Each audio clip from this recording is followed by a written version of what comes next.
Hello everyone. Good evening or good morning or good day or whatever it happens to be in your neck of the woods. What's happening?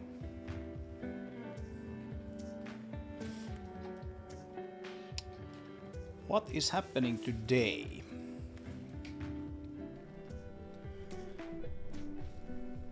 Regardless what is happening today, welcome back for some more game dev, as we will be doing for one more week. We are working on the demo, or rather the first build of the demo. Let's make sure I have everything plugged in here.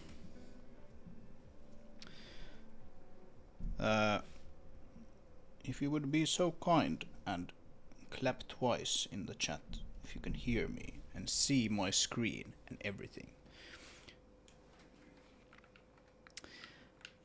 And I can know that I have my settings correct. Hey APOC. Been a little while, hasn't it? Welcome back.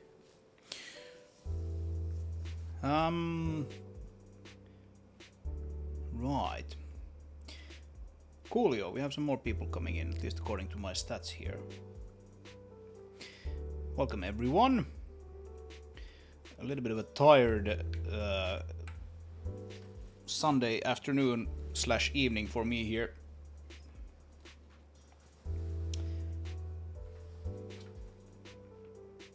But I'm sure I can get a little bit of energy from a little bit of game dev. Isn't that right? So I've been doing some work on the monorail, as you no doubt have seen if you watched my previous stream. We did a little bit of re-fungineering of this track here. It used to be a pretty like, for the longest time I didn't used to touch this, and there were some skeletons in the closet there related to how this thing actually was put together and rendered and everything, which you can see there in the previous stream. Since that stream I have applied some textures to it. Not super interesting yet. I will actually do a little bit of a paint over, probably on at least parts of this monorail and its stations and its actual car. But for the time being it's just basically single colored with a little bit of a concrete pattern. Hey Marcus. Hope you're having a nice Sunday too. You can see some very, very strange coloring going on here on most of these pillars. It's like a weird stripe of green here. What is that? Also some kind of strange things going on here with these colors on these bases. That is out-of-date light map data for these guys. You can see here if we turn off the light maps, they go away. And so now they look sort of correct, but of course we're lacking light map data, so things look very flat. I actually have my semi-new light map baking system churning out light maps here as we speak. We can have a look in a little bit and see how far it has come. So I actually went and like physically turned on a computer and like saw it work its way through Windows updates and things like that. Like an old tractor that you kick a few times. But it is now churning out new light maps. I didn't actually prioritize these pillars or anything, so it is possible that it just starts doing something completely different. I'm being very busy now with trying to just put stuff together for the demo. But anyway, except for the track, I've also done a little bit of remodeling of this station here. There's a little bit more details. Not a huge amount, and I actually removed, like, there was this sort of weird little kiosk thing here. which I just removed. Figured it's probably better that there's nothing there. If the player goes like driving down this I don't know, ground support here and then just flies here, it's just better that it's not that much to actually get stuck on. This building here is of course still completely unmodeled. Well, it's not unmodeled, but it's untextured and might be completely redesigned still. But we have a little bit of texturing going on here on this station. It still needs some dirt painting, things like that. You can also see that we now have a little bit of details here on the actual car, just like everything else. It also needs a little bit of dirt painting, which I might do tonight. We'll see what happens with that.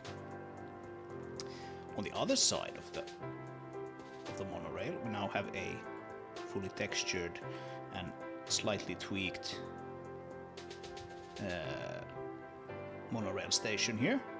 You can still see here from the light map, like if you remember, if you've seen my previous streams, you remember that this just used to be like a blockout red, right? Like a very bright sort of brick colored red. And that is what you can still see here in the light map, like there's a lot of like red sort of glow going on here. Again, if we turn this off, you can just see it go away. So I'm kind of eagerly waiting for new light maps here for this area, so that we can see what this actually looks like then in the final game. That's gonna be nice. And currently it takes like, for this one machine that I have currently churning these things out, I think it takes like maybe 3 days to just churn through this whole level. So it's not a particularly fast thing, but it is what I have currently.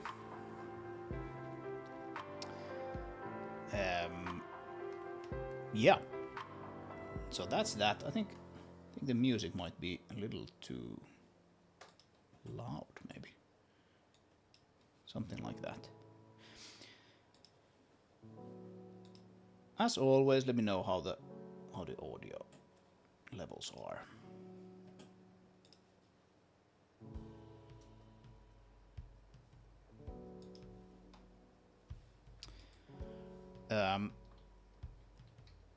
Cool. We can actually have a look here and see what the light mapper is doing. I have 2022 here, right? Yes, I do. So as you may have seen, currently the engine sits on Visual Studio 2019, but I have a few things here that I've started sort of porting over, or in this case just completely writing from scratch in 2022. And one of them is the Baker client. So this is like a small app which I can use to connect to my there we go. I don't remember if that is the IP, but let's hope it is.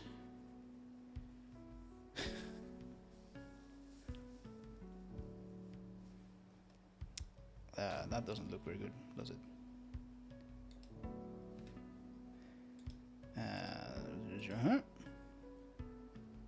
Can I actually get access to the machine?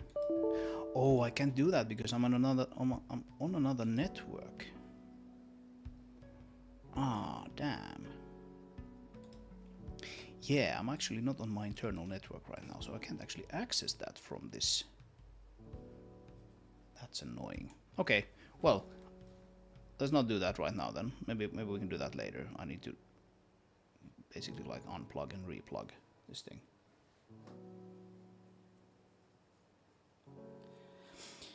Dimitar says, I want to give a tip for anyone who doesn't know that you can get Substance Painter from Steam for one-time payment instead of a monthly fee. Indeed, hasn't that actually been the case always? Or is that like a temporary thing?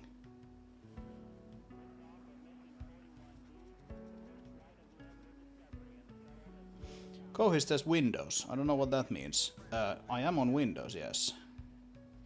if you mean that Windows is Windows's fault that I couldn't connect, it's not. I just happen to be on another network now, and I do that for you guys because, you know, when my kid plays Fortnite on our internal network here, the stream suffers. So I just have a separate little company internet connection for doing things like this, but the Baker machine actually sits on the other network, so that's why I can't connect to it. Anyway, that's neither here nor there. The light maps aren't really the topic for today. Let's export this guy, and we can go into the game. And I will show you a bug that I thought I would try to fix today, or at least get started fixing. It's a bug that's as old as time. Actually, it's not as old as time. It's as old as this monorail has been here.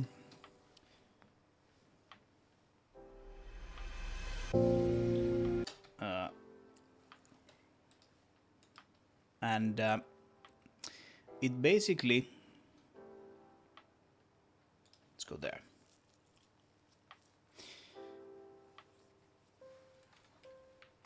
It basically means that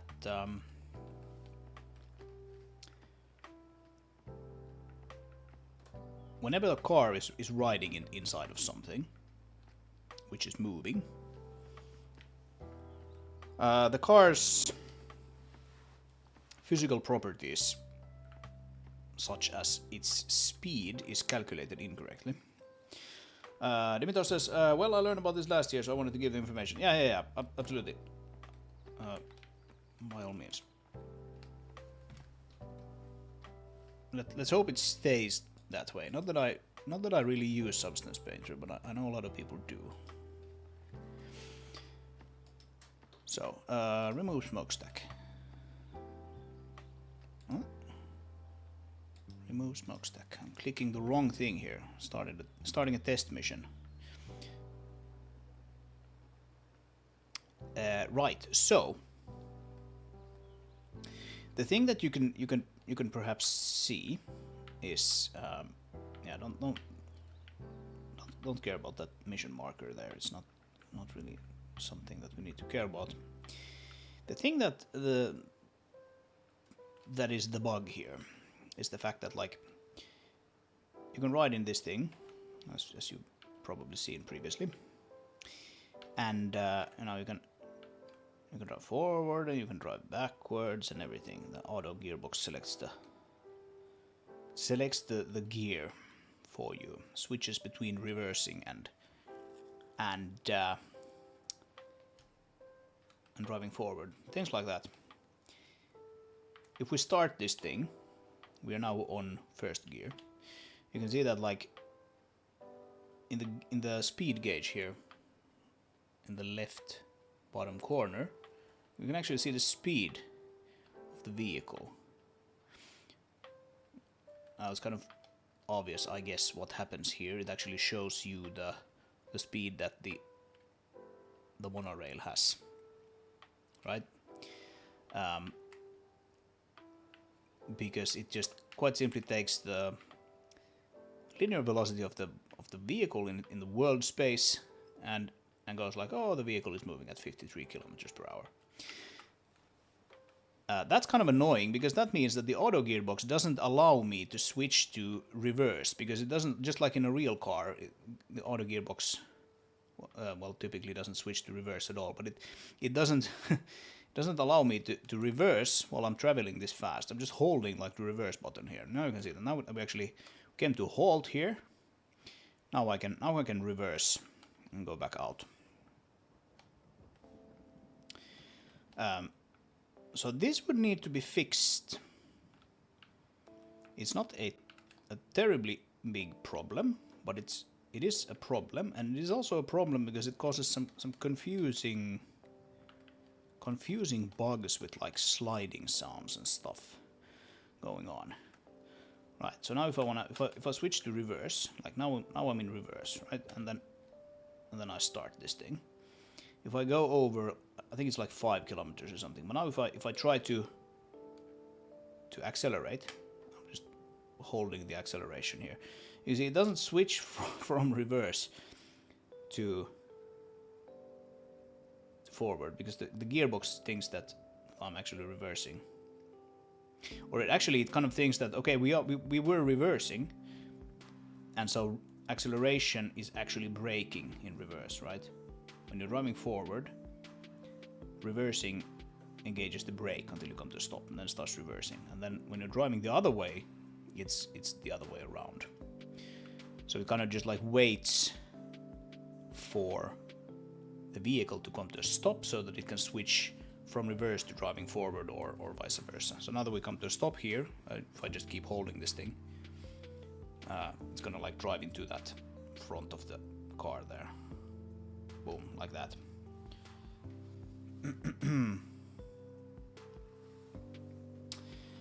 Aswin asks, is this commercial game engine or your game engine? This is my game engine.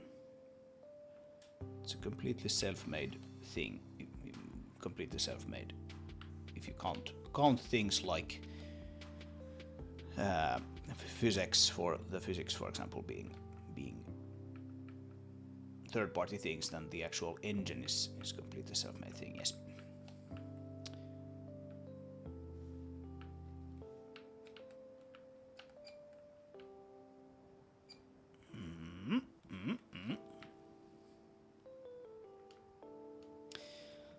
All right, but anyway, that is the bug, and that bug, I would presume, is probably also gonna be present if we do something like this. Let's go back here and let's actually load into the mission proper here, so that we can order the mother vehicle around.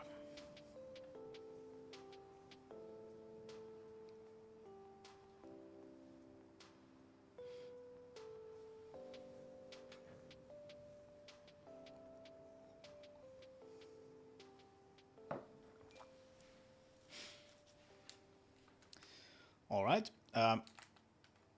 let's drive to the lift station with this guy, and then we're gonna teleport back and do some funky things.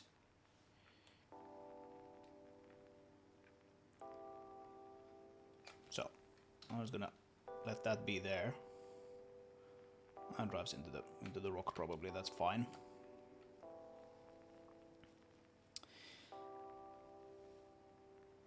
So if you put another smaller guy on top of this, like so, and then we actually order the mother vehicle to move to the other one. And now we switch to this. So now this is kind of tricky to actually make happen on the demo. But I would assume something like this could maybe happen in the final game. Again, you can see here that we're just standing still. And we're sort of, in air quotes, moving in almost 50 kilometers per hour. So it should obviously just show 0 here.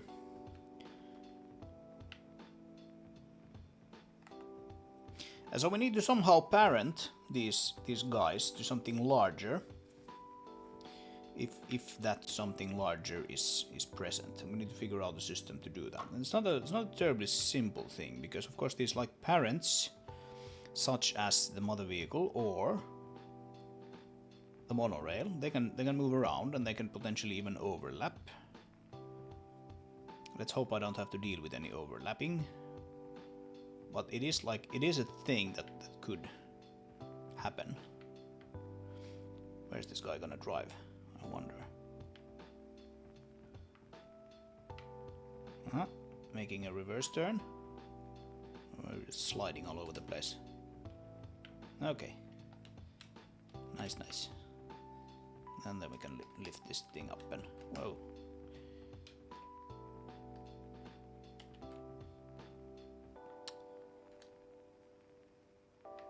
And put it down here.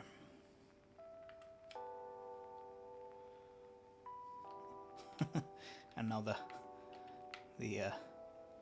The handbrake came off. Yeah, that's a little silly maybe. Reset cargo crane. Bye bye. Oh, I can actually. That's interesting. How can I control these guys? I don't think I have a radio call sign assigned to this because it was just spawned in. Yeah, you can see you can't actually talk to that guy. You can only talk to the mother from this. But if we switch to this, we can talk to both of them. Move here. Guy's just like, yeah, I'm almost there already. Okay. Well, how would we go about fixing this then? I'm not 100% sure, but I was thinking that we would add a new component to the game, which would be something like it would be something like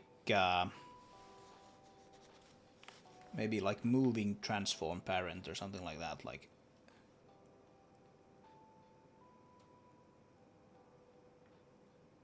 Yeah, moving transform parent is probably pretty good. Moving transform parent would be a component that could be added to things that are moving and can hold other objects, right? So it would be added to the mother vehicle. It would be added to the monorail. It would also be added to this elevator, right? Because this elevator can also move elevator up or down. What happens actually if we put a scout in here, like so, and then move elevator up? I think it actually might show 0 because we're not moving forward or backward.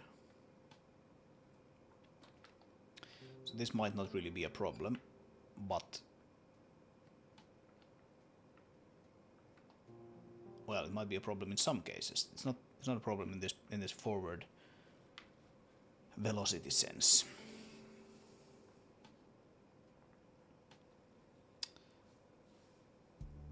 But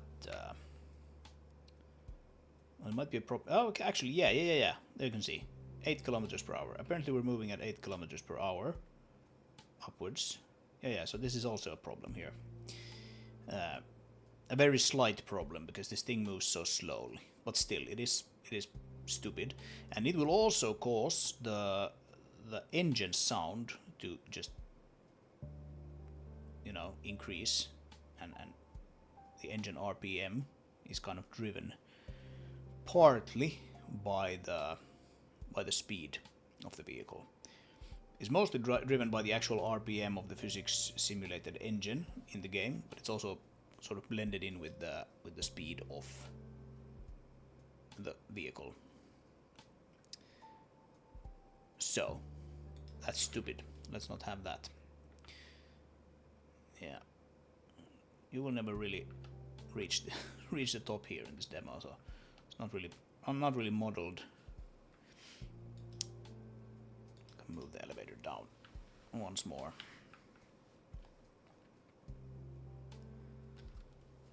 And in like a second or two, we will start to see speed there on the speed dial. So if we make a moving object parent, then the objects that can be inside of those parents, they would receive another component, which would be a moving transform parent. So this scout would then have a moving transform child.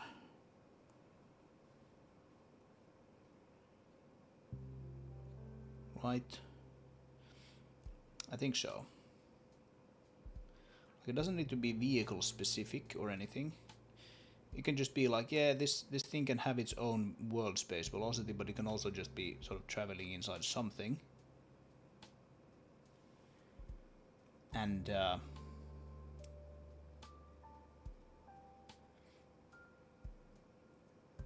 then you can, like, in theory, you can even nest those things, right? So if you have a mother vehicle which is standing inside of this elevator, like here, and then you have a smaller vehicle on top of this guy here. Bloop. This could be actually this can get kind of tricky. So we'll see how this actually turns out. But here we have actually like a hierarchy. The elevator is the root of this hierarchy. The mother vehicle is a parent of the elevator, and then the scout here is a sorry, no. The mother vehicle is a child of the elevator, and this scout here is a child of the mother vehicle. That's kind of how it has to be. Of course, like the hierarchy is not really a problem. I was kind of hoping I wouldn't have to have overlapping areas. But this is actually going to be an overlapping area. Overlapping sort of relationship here, spatially. Oh well, we'll see what comes out of this.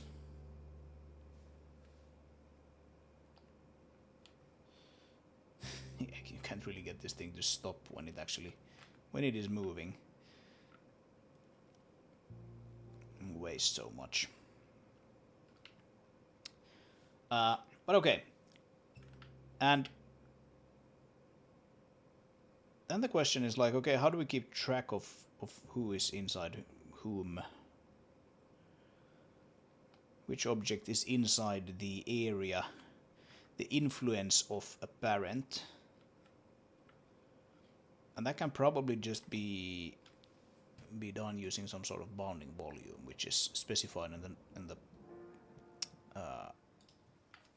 the local space of the parent.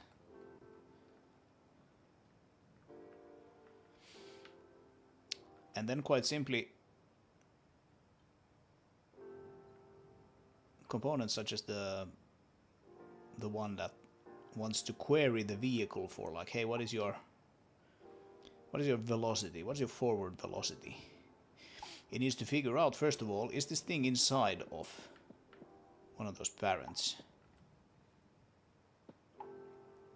And that is also the case where you would sort of need to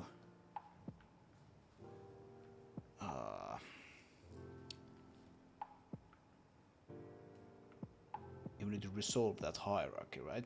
So you get like a transform and a world space linear and angular velocity for the parent.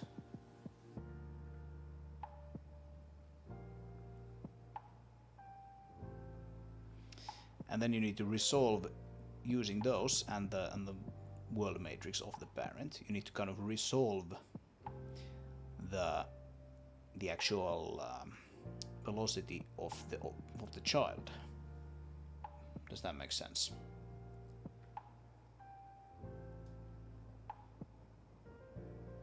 I haven't quite worked out the math for this, but I think that is probably what we need to do.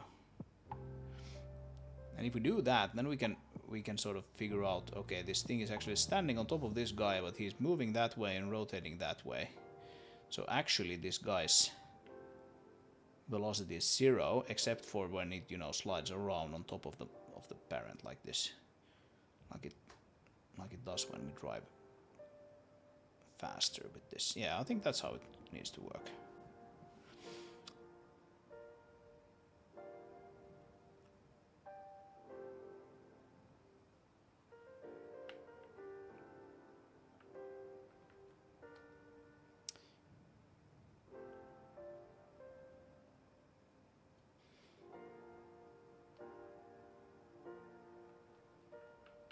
Something like that. Let's see how we can actually make that happen, though.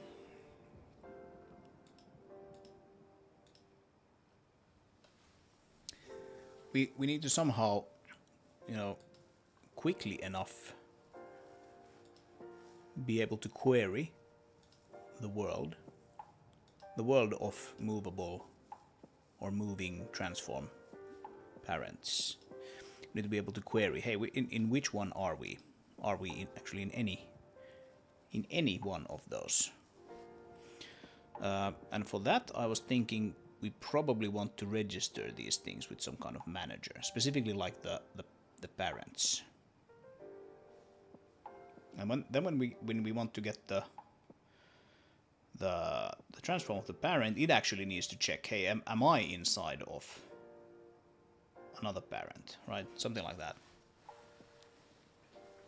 We'll see. We'll see what happens. I actually have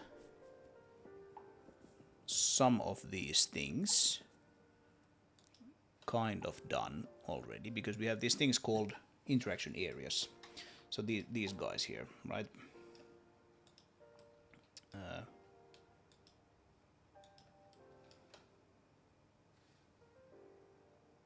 Why can't I actually see the trigger size for the draw triggers? I guess I probably just don't debug draw it, because you have sort of this yellow flashing area thing here, which can be either a box or a sphere. Yeah, but basically these interaction areas are triggers, if I remember correctly. So look, interaction area component. Yeah, these guys have a trigger, have a physics trigger, physics actor pointer, and are we actually moving though? These never move around, but can we actually move around one of these triggers? I'm not sure if it actually makes sense to, you know, do it with a physics trigger or not. We can basically just do it with a bounding box in the local space of the parent. Out of that bounding box, we can calculate like a world space, like an axis-aligned bounding box. And then we have a list of those, and we can pretty quickly determine if something is inside one of them. And if we determine something is inside one of them, we can make like the more exact determination by transforming into that object's local space and checking against the bounding box, which would be like an oriented bounding box inside of that space, if that makes sense.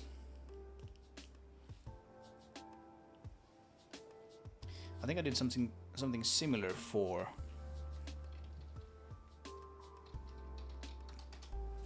Project Slide, for the earlier C++ project. I think this guy actually has some sort of, like, this is basically like a trailer that you can put dynamic objects into, and it can count how many of something there is inside of the trailer, and if they fall out, you can get notified and all of that.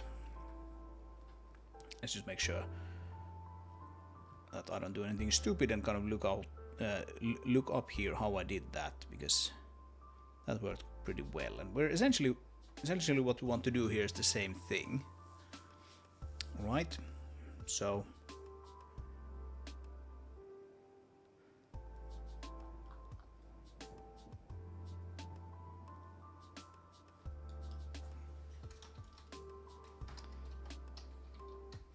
oh, come on. This is maybe hauling manager. Is that the thing that actually...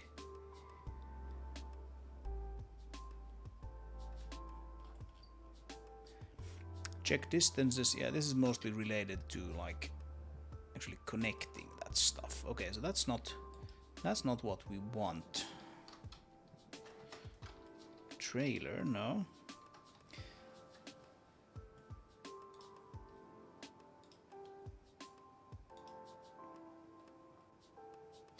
Oh, cargo hold component. This was the thing that actually, yeah. This is the thing that actually does the checking.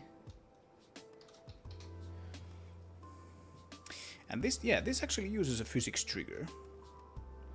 So physics trigger, set world transform on every tick. So it moves around the physics trigger. And then it gets notified when something is inside of it or not. So we could do it this way. all of this, or at least most of this,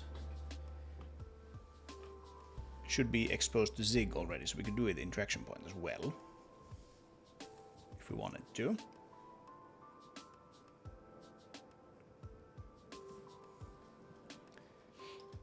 And then let's see, what does it do actually when... right, okay, so it does like a reference counting thing, because the object can be... one single game object can enter one of these volumes multiple times, because they are typically made up of several physics bodies, shapes. Yeah, and then it sends a script message to the object. Okay, so this is one way we could do it. I'm not sure this is the best way, though. Like, I'm kind of leaning towards having this sort of manager thing, which acts almost sort of like a physics broad face, where it just quickly gets the volumes in as axis-aligned bounding boxes in world space, and based on those, it figures out if the object is inside one of those things or not. Something like that. What makes it slightly more complicated, though, is the fact that we need to do this on both client and server. And I think we need a system that basically like runs completely independently. We don't necessarily need to do any network syncing of this. We just need a system that runs both on the client and server, and if one of those child components on the client asks, hey, in which parent, if any, am I? Inside which parent? Then the system on the client will reply, and if you happen to do that on the server, then the system on the server will reply. And those can diverge ever so slightly. That's probably fine in this case.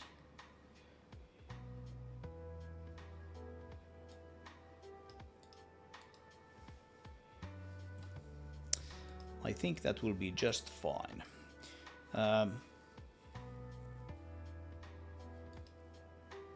don't know. Let's just start building something. I have a system kind of set up for making such a manager, and it's called something like client server manager. Yes, one of these things. So it's a Zig CompTime generic type, which basically allows you to like set up a system that will exist not as a singleton, but as like a, I don't know, dualton, where you have sort of two of something that can be accessed kind of globally, almost. And then this is used in a few places, like get by context, for example. There's something called the zone manager, which is used to... Actually, the zone manager is kind of like... It's kind of like this, actually. I don't know, think about it. Yeah, let's get rid of those trigger volume things. Only selected. So these are zones. And you can see there are a few of them. No reverse turn zones. These are like places that are tricky, that we don't want the mother vehicle to make a reverse turn because it's gonna get stuck. So we add these kinds of things to the level and sort of mark up in the level where it's like, if you are inside one of these areas, then don't try to make a reverse turn. And then we have drive slow zones. Apparently there, I think those were mostly for testing, but they're pretty good. So yeah, and this it actually looks kind of nice. Let's go see Zone Manager. Zone Manager does something very similar to what I had in mind here. So we register a zone component, and then we unregister a zone component when it kind of goes away, and then we can check here: is point inside, in this case, a no reverse turn zone. But we can make like more more interesting queries. This just returns a boolean because basically it's a binary thing. Either we are inside one of those things or we are not. Here's another thing that we can query: get driving speed multiplier. If we are inside one of those drive slow zones, then the AI knows to, hey, like, don't just blast through this area at full speed because it's a slightly trickier area. If that makes sense. But we can basically do the same thing. We can go like, hey, give me the parent, the moving parent transform for this position. And then it would return that instead of a float 32. Yeah. This looks like a decent thing, I think, to copy paste into a new thing.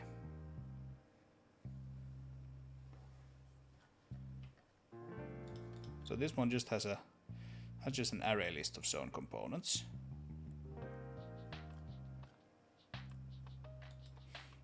And then the zone component itself is the thing that actually checks. Yeah. Okay.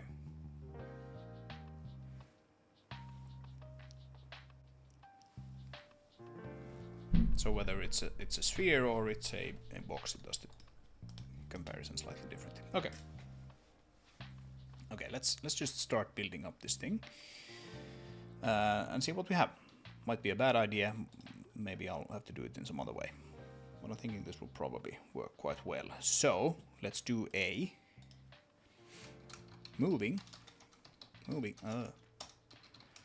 transform parent manager like this, and we'll take the zone manager and just copy paste it in here. I will call this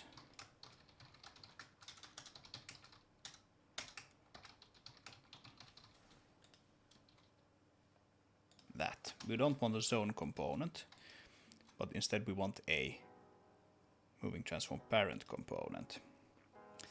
So let's just quickly add one of those.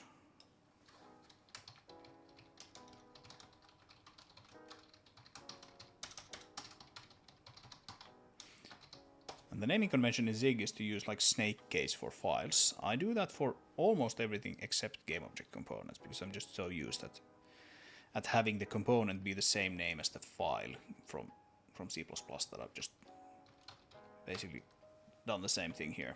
So this will be moving transform parent component, and let's call it means dot. And right, I don't think it needs a message received. It probably needs a tick. I don't think it needs an update.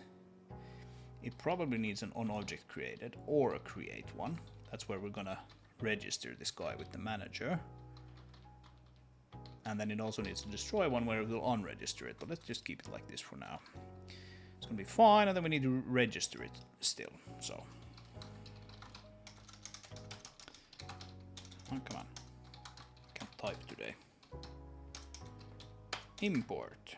This will be moving transform parent component, and I just kind of declare it like that and then add it to the component list.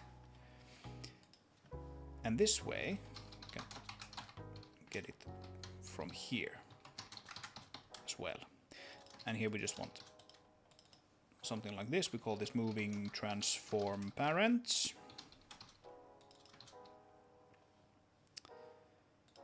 Yep.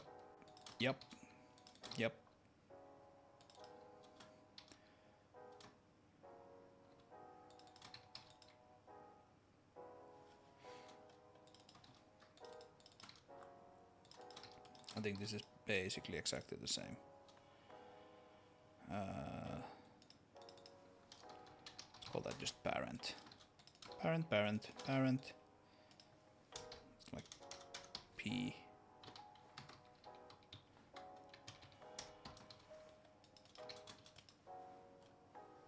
Right, and then these make no sense in the context of this guy.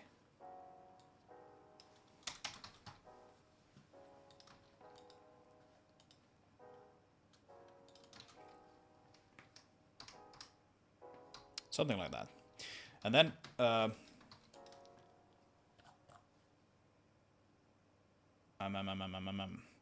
it might be that we actually want to add like a function to the actual moving transform parent component like this,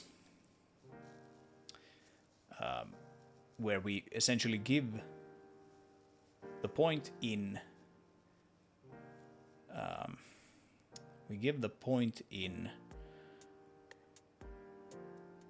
world space, right? And it just returns basically like some sort of, probably like an optional struct of some data which has like the world transform, the linear and angular velocities of the parent, all of that stuff that we need to know if we are inside one of those parents, and null otherwise. And that means that this manager doesn't have to like look up its transforms. I think that makes sense. There won't be that many of these parents in a level anyway. I mean, sure, we can have like 20 or 30 or something like that. But just iterating over an array of 20 pointers and calling a function for each, that's not going to be a problem. More likely, though, we're going to have like 2 or 3 or maybe 5. So it's going to be very, very fast. Absolutely fast enough. And if it is not, then we need to come up with another way where we can do that whole broad face thing I spoke about, where it's like where this manager keeps sort of track of where those things are and can just very quickly iterate over a set of axis aligned bounding boxes and then check if they are inside of those. We'll see what happens.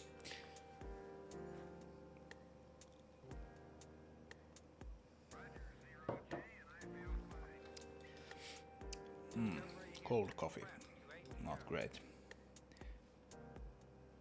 Right, I think we can, I don't know why I've done it like that, let's just return it like this. Same thing here, the zone manager. It's a completely unnecessary assignment to self there, just return it like that. That's nicer. Okay, so now we have a manager like this that we can add register things into. Still haven't created one of those. We'll do it in a second. See here, the zone component. Yeah, just like I imagined, it goes in and it adds itself to the manager in the onObject created and removes it in the destroy. It doesn't have a create.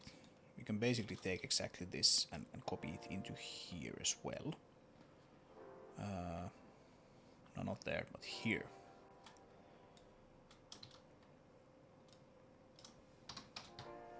Like so. Means zone mgr, get by context, blah blah blah, and then unregister or whatever. So we need to actually create one of those managers. What we can do now though is just make sure that we can actually access the module of the game, which is called means.zig. That's kind of like the main entry point to all of the game side code. And means.zig will have, it's right there, we'll have that zone manager.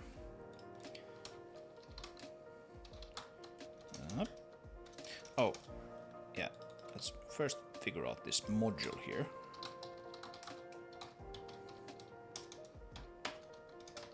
So gameplay, and we have moving, what was it called? Moving transform parent manager.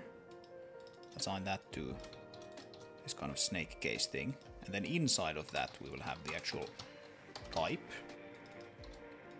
Just like do a little bit of shortening of these types, so you can just do means.moving transform parent manager.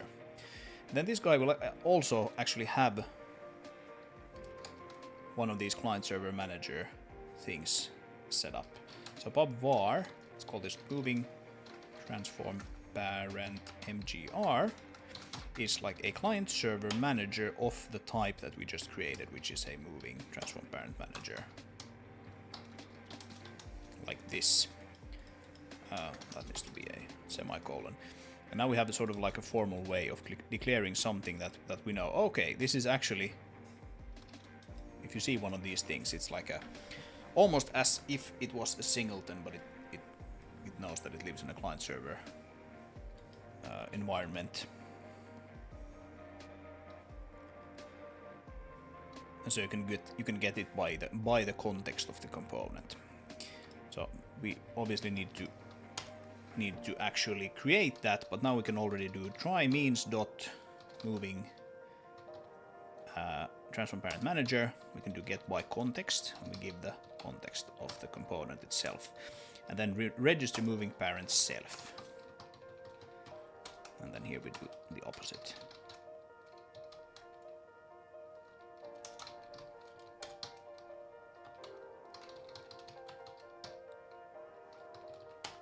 Unregister, like so. So get by context basically just checks, hey, are we on the client? If we're on the client, give us the client pointer, else give us the server pointer. It's super simple. It's just something that will work on both sides of the network without having to do any sort of if-else mess here in the actual game code, which is nice. Alright, and that's basically like the only thing we need to do here in this component. Now it's kind of like hooked into the system. Whenever this is created, it will get registered, and when it's destroyed, it will get unregistered. And now we can just add like a new section here where we have like pub fn, you know, point inside or whatever bool. It's not going to be a bool, but anyway, the idea is the same. Let's go to means app. I think is where we create those managers. Yeah. So means dot moving transform parent manager is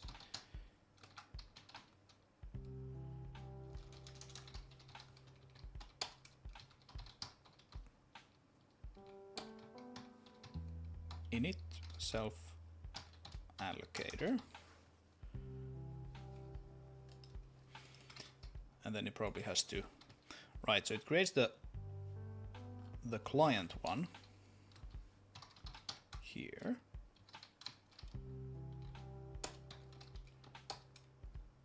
and we just give it the client.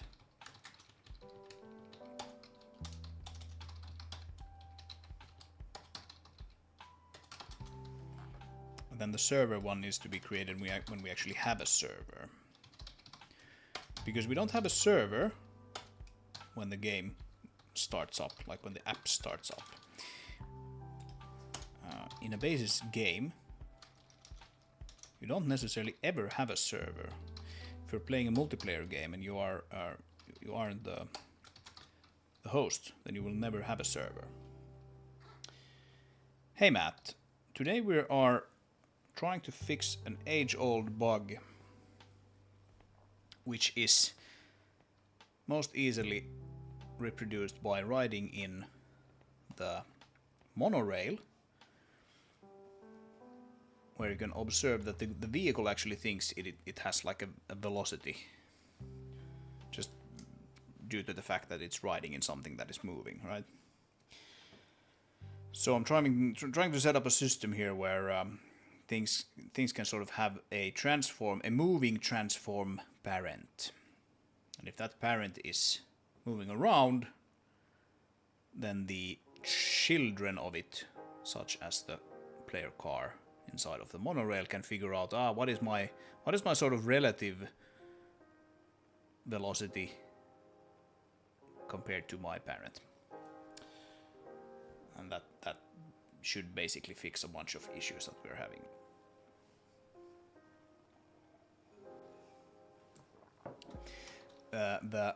The most basic one being that the speed gauge shows you a speed even though you're like technically standing still inside of the monorail. But there are all kinds of like weird funky things that happen or can happen.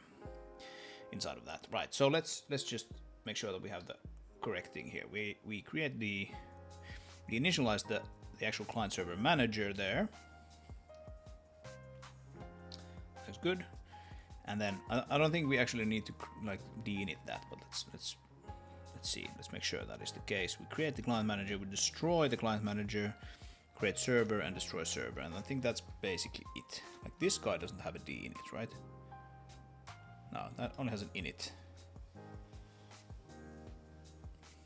And it only essentially holds onto the allocator and then owns, if you will, the pointers.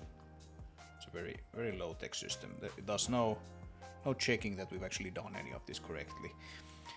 But if you just follow the example set by all the other systems here, you can't really go wrong. And you can see we don't have actually that many of them, which is a pretty good thing because okay, it's in use by this. Just unload that. No saving.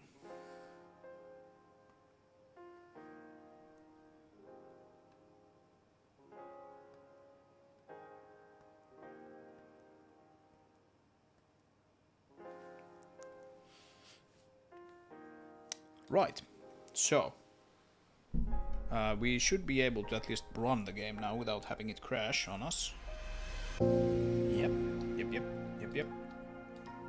And we should basically even hit a breakpoint there if we now, yeah. So it is indeed running the code. That's good. Okay, so then the next question would be, how do we specify that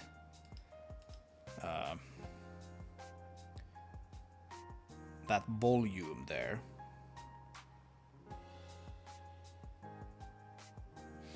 And I think that will probably be easiest just to have as a blueprint property.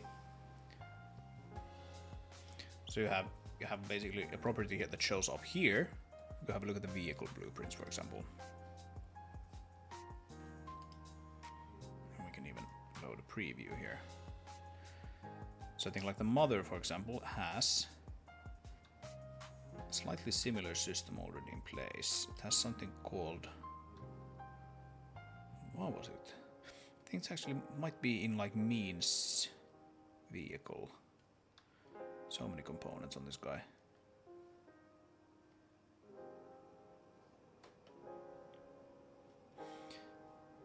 Vehicle drive train.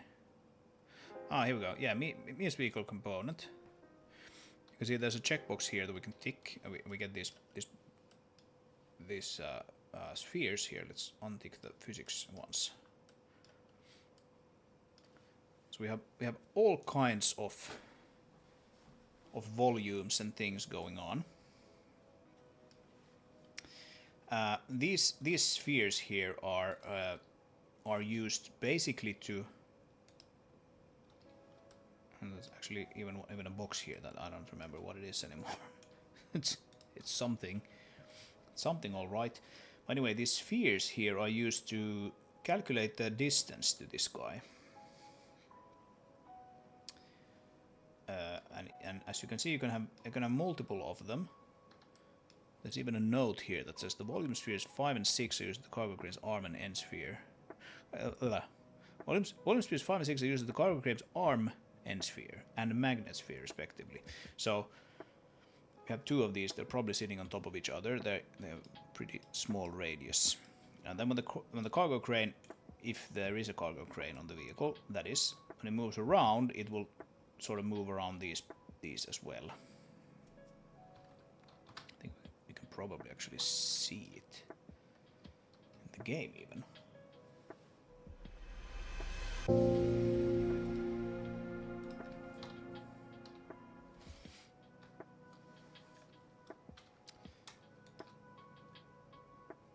Can we not? Huh, okay, apparently we can't. Ah, that might actually be because... Okay, we should be able to see it. Okay, but we don't. It's possible that it is like... something that we have to specify here in like a commented out thing.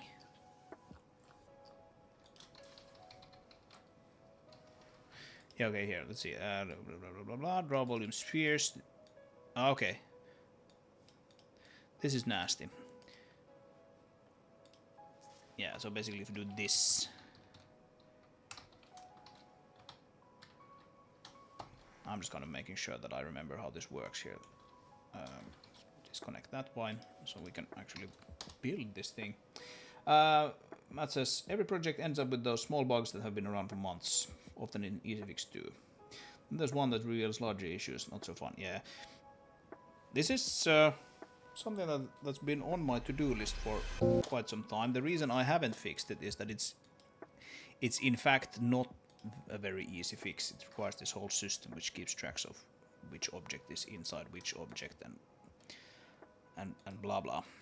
Right, so here you have these things. Cargo crane.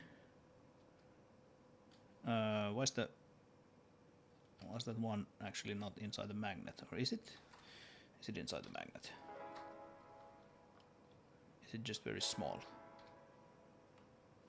Doesn't look like it's inside the magnet. I think it should be.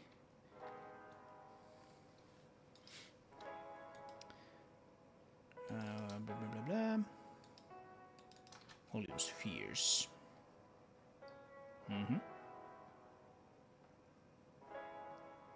Yeah, this is the reason they actually exist. You can get a vehicle distance to a point in the world space. And it's of course it's like an approximate thing because we're just using a bunch of spheres here.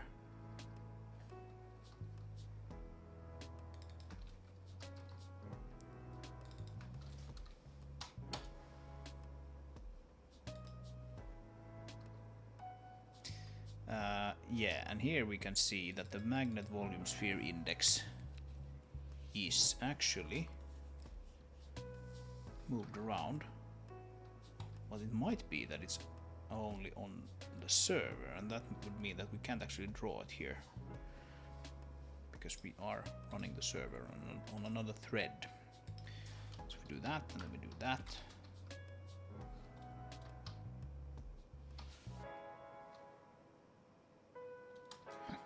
I don't know. We are running the server thread on the server on the same thread. Okay. I don't exactly remember how these things go.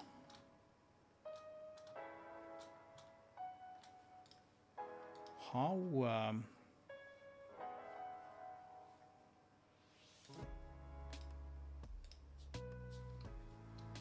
what is that? That would be 0. I don't quite believe that it's actually 0.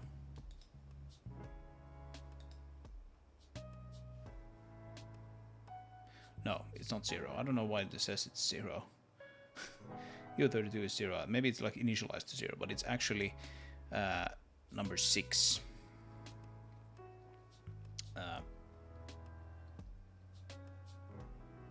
And so yeah, that would be the end of the magnet there. I'm pretty sure it works because take this guy. Drive here, would you? If we keep it here, it's too far away to switch to this vehicle. This just got completely derailed now. But I want to make sure I don't have a bug here. Let's move it a bit down. We can get it further. Right, so it's sort of like it's not close enough to the car now. Actually, it is. Let's move it. Oh, but you can yeah, you can actually see it working because it's toggling this switch vehicle on and off, and that has to do with the fact that this magnet is just like moving back and forth. So yeah, that already tells us that it is working. I don't know why it doesn't render that sphere there on the actual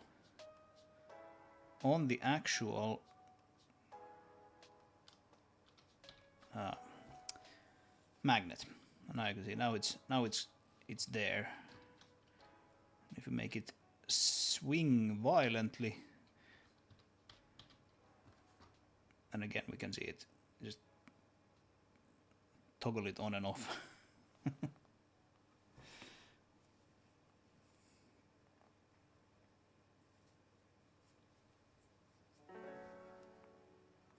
I've been playing Jedi Survivor recently. Great game, but by God, it has some massive stutter issues.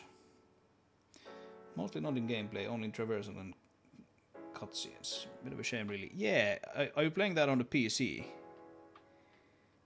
Because I've heard it's really quite horrible on the PC, but actually kind of alright on consoles.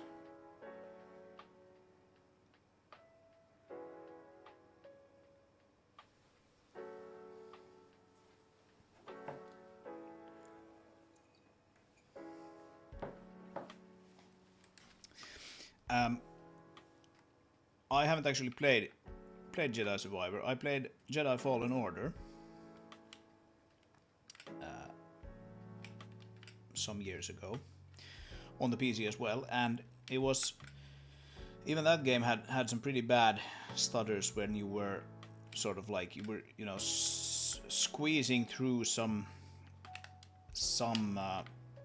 tight spot, which was obviously sort of like a one-way gate through to some other area. Sometimes it just like completely failed to load the environment for a few seconds, things like that. So that sort of like transitional movement from one area to another was just completely broken.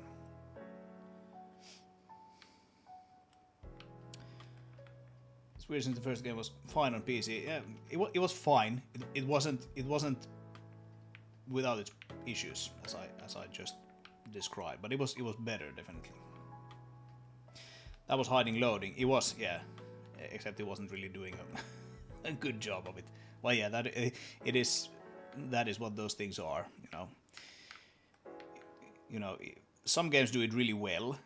Uncharted, especially Uncharted 4, does it pretty well. I mean, sometimes it's kind of obvious what they're doing. You're sort of falling down some ledge and you can't get up, and you're wondering like, okay, why is that ledge there for any other reason than just preventing me from going back, stuff like that. But yeah, if it stutters just when you're like walking around, then that is definitely a different thing.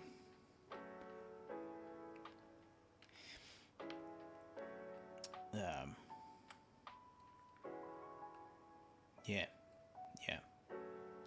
I'm probably in the very small minority who actually probably liked Star Wars Outlaws more than the Jedi games. I do realize that they're probably better games than Star Wars Outlaws, but Star Wars Outlaws was just the perfect Star Wars game for me, because like I'm a really bad gamer in many ways.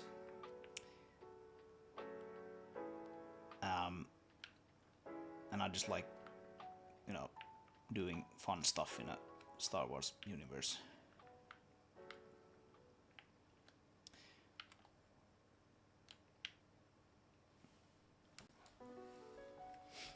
So that's my hot take, but I do realize that it's not the generally accepted. Oh, I have some like some really old undo history in this file. Let's not mess with that. Thank you very much. Right.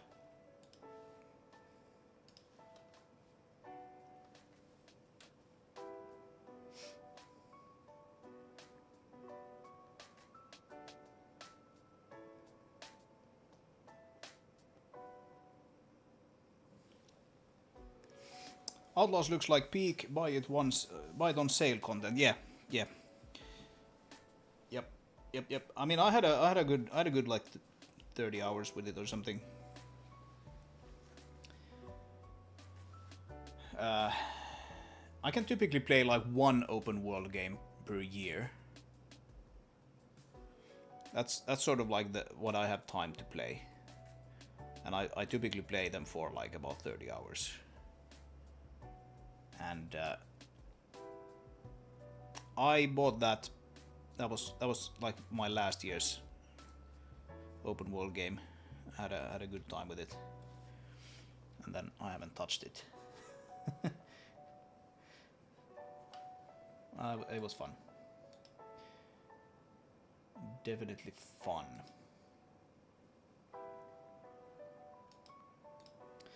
Okay, let's see then.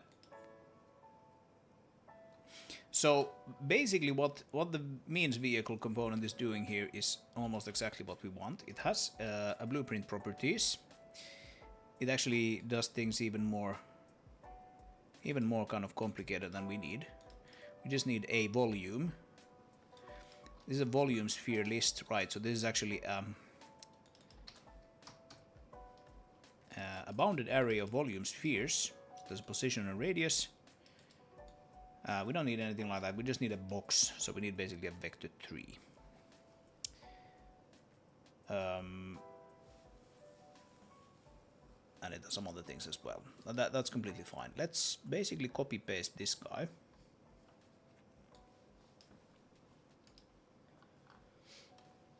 I'm just moving it off the screen here to the side so I can copy paste it. You guys are gonna be seeing the real meat and potatoes here on the main one. So let's call this something like let's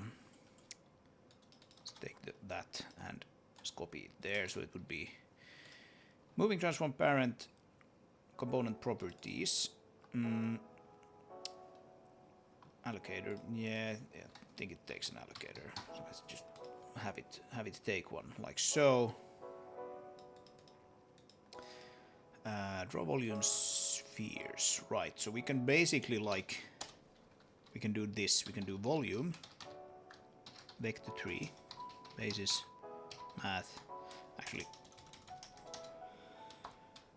let's just shorten that. We're gonna need it anyway. So const vec 3 is basis math vec 3.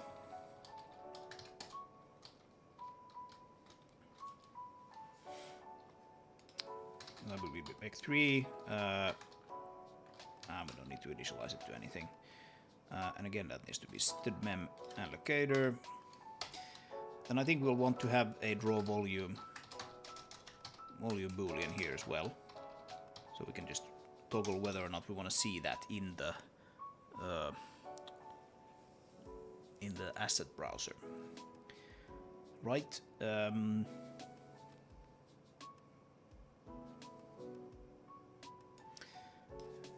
maybe I'll actually just initialize them here this time around. So vec3 dot maybe 1. Make it have something. We don't probably need a d in it at all. Can uncomment that.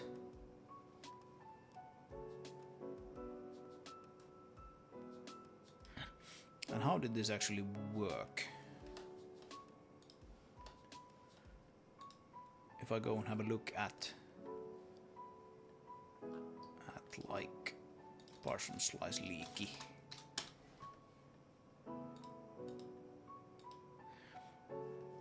Basically what I'm wondering here is if I have a vector 3, do I need to read it as like a float array? Or how did it work? Can't find any properties object here with a vector 3 now. This one probably has one. Driveline position offset. It reads it like that. Hey Leonardo, welcome, welcome.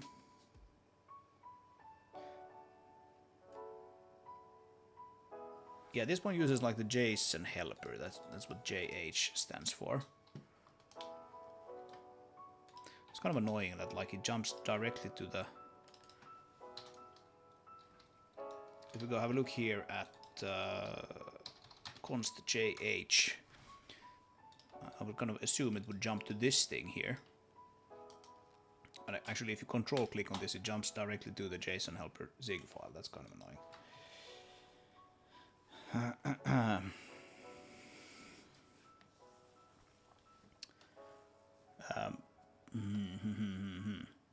vec3 member, this probably actually gets it as init from JSON array, yeah.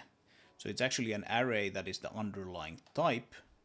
So if we don't want to use a JSON helper, but we actually want to do it in a slightly newer way, where I typically I have like a local little struct here called props. It just has the stuff in the format that the JSON expects it to, and that probably needs to be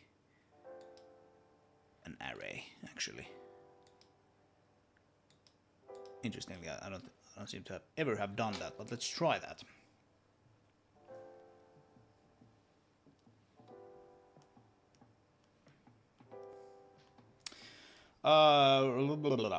You said in one of your videos that you would write the whole engine in Zig. I don't think I've said that.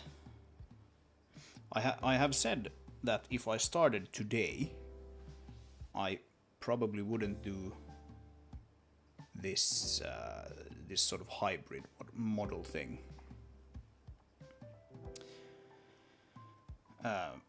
Where I have half of the engine in, or half of the project, shall we say, in C++ and the other half in Zig. I don't think I would do that. The reason I'm doing it is that I happen to have the engine in C++ already. So that is probably what I have said, that like if I started today, I might write the engine in Zig, but I just as well might write it in Odin or Jai or even C++. I don't know. Could you elaborate on why you would write in Zig? Is it just because you like it? I think it would be nice to write in Zig. That really depends if you want to work in the industry. I'm guessing you don't want to work in the industry. I do work in the industry. Yeah. And I assure you that whether or not you write in Zig or not has nothing to do with if you work in the industry. I mean, you can work in the industry and write in Visual Basic 6.0 by night if you want to.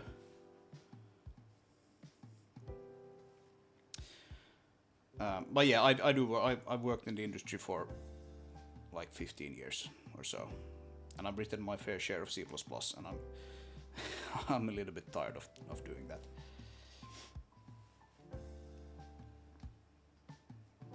But yeah, write in whatever you want to. If you want to write in Zig, then write in Zig and create something kick-ass in Zig. And then if you apply for a job in the industry, then show those that, hey, I've created this thing.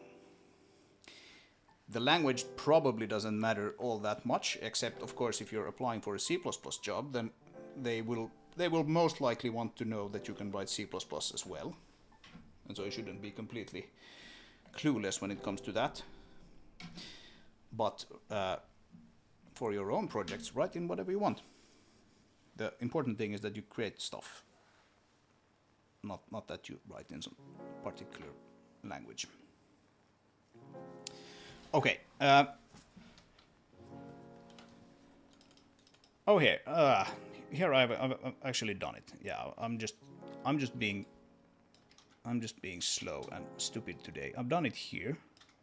The exact thing that I was thinking I would do. So just move these things around. So we have a volume, which is an array of floats, and we have a draw volume, which is a bool.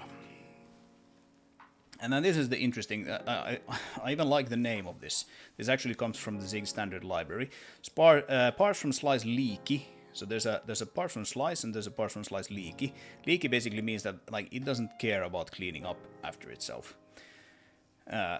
So really what you should do is you should wrap your allocator in an arena and then pass that to the leaky one.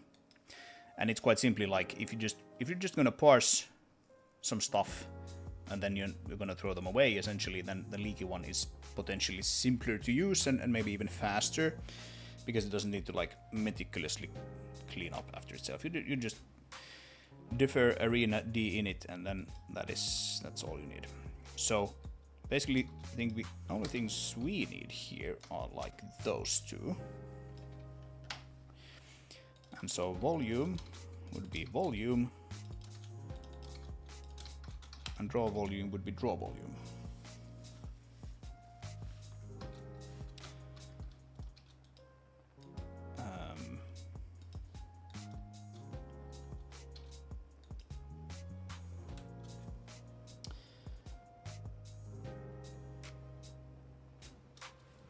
Yeah, that should work. And then what we need to do still is add the props field, which is kind of a little bit of a magical thing. Let's see if we can find it. Where's the means vehicle is right there. So this type here, the only thing you really need to do is add this blueprint properties of some type. And it's a little bit magical because if you have that and it is of the correct type, then you will get one of those guys. I'm a little annoyed actually that it works that way. I would almost like to change that so that it would be like an actual method that is called, because then you could hook into that method and like read things out of that. But during the initialization of the component, if you have like an optional pointer, optional const pointer to something called blueprint properties, and the engine will assume that that is the type of blueprint properties you're gonna wanna read from. Okay, so that would be that. And then we want to probably copy paste some more stuff from here, because we want to do this exactly. But we don't need to do an update. We don't need to make an update here. Instead, what we can do is something called draw editor. I can probably find it here. There's another one of these slightly magical things. So draw editor is a method, I should say, or a member function, which gets called if you are in the editor. But I'm wondering, is this actually called if you are in the asset browser? Probably actually not.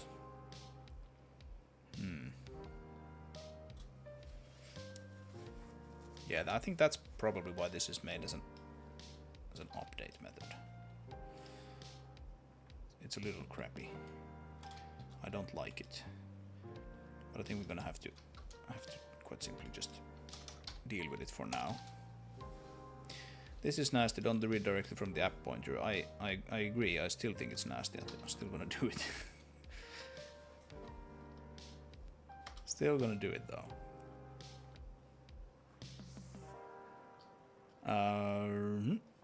Yeah.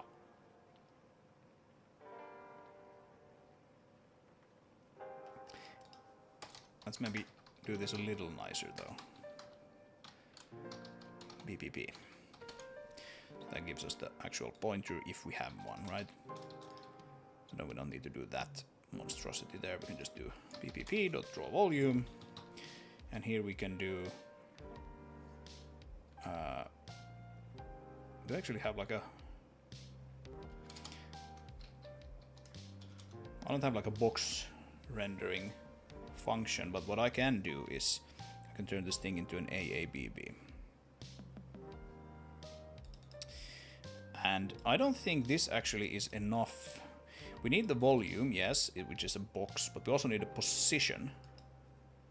So this would be something like volume size. Right, and then this would be volume position, vec3, and this can be just vec3 0. Right. F32.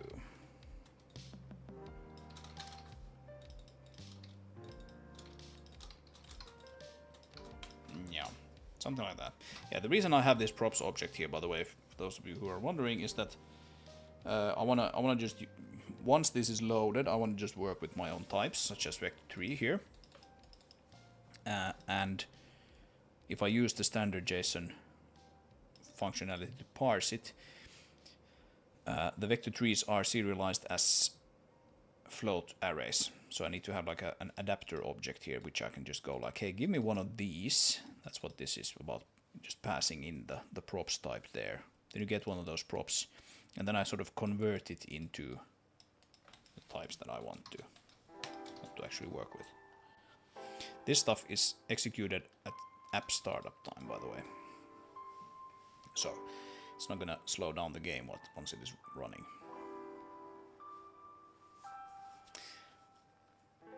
Okay. Right. So now we have the size and we have the position.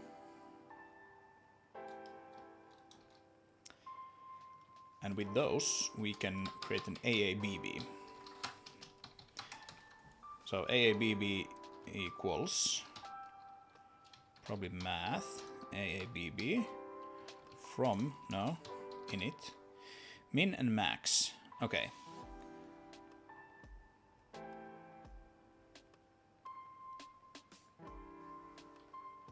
Cool. So let's do half size would be BPP volume size multiply float 0.5, and then we have min would then be it would be BPP dot position sub half size, and const max would be BPP position add half size.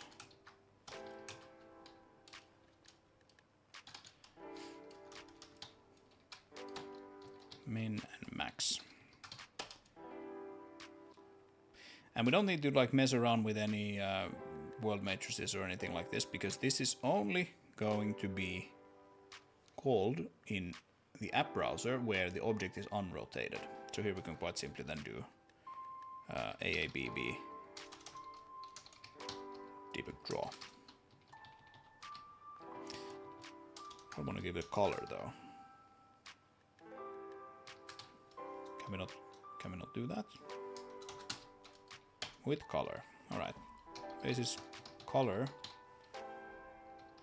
green maybe. I don't know. Probably need to figure out if it's gonna sort of overlap with one of those other things.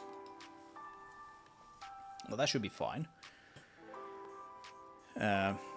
Except it's not really fine because I'd like to get rid of this thing completely. Let's have a quick look here. So the magic of draw editor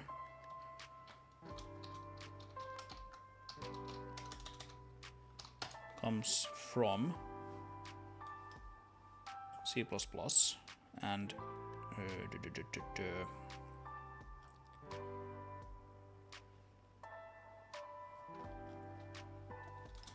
is there actually like a pointer call to this?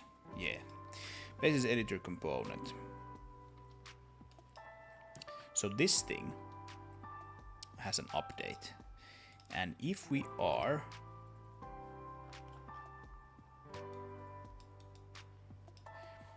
actually if this thing quite simply exists and it gets called, its update method gets called, and if there's a transform, then it will call draw editor and all of its siblings. That's kind of how this works. The problem I think here is that this editor component will only be created when we are in the actual level editor.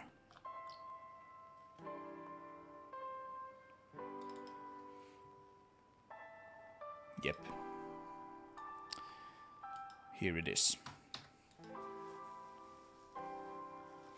So when we are creating an object in the level editor, whether that is from actually loading a level, which calls GameObject create, or we are just spawning it right there in the editor.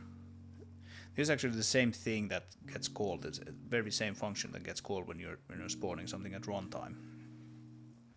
So we're running the same GameObject model in the editor. And here we have this thing. If the session type is level editor and we are on the client, then just like forcefully add in one of those editor components. So that's the component that knows how to highlight the selected object in the editor, for example. It doesn't ask you, it just puts one of those things in there. But it only does it in the level editor, and we're going to want to see those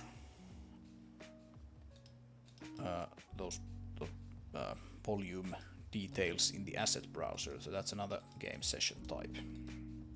So it won't work. We're gonna have to have that update there, annoyingly. But okay, let's go with that for now.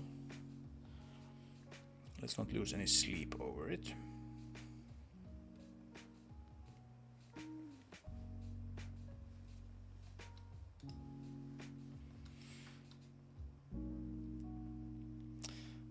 I mean, I might be able to kind of like get rid of this thing in the final build. There's not going to be any editor side stuff at all. Much like we do here with this, where we have this like if def here. You can do if defs in Zig in exactly the same way, but you can typically do these things slightly differently with like comp time evaluation. So we'll see. I think it will work out. Okay, I'm gonna do one more thing here, and that is basically set up the UI definition so that we can start looking at these things there in the asset browser. When I have that done, I'm gonna go take like a 10-minute break, and then I'm gonna come back and we can actually start looking at the actual like implementation of this stuff. So to be able to actually see like a UI for this, so we want to basically have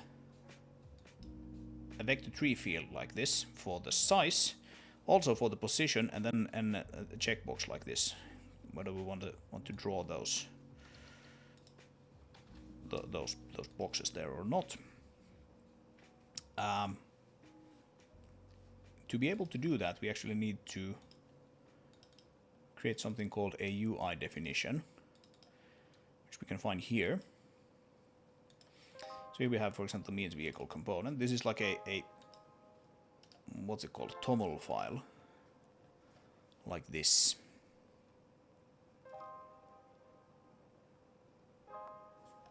There we go, we have a bool and a vector tree there. So we can copy that guy.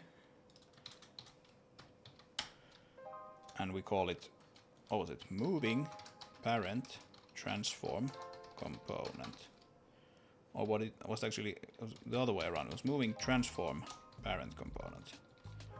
I think that's what it was called.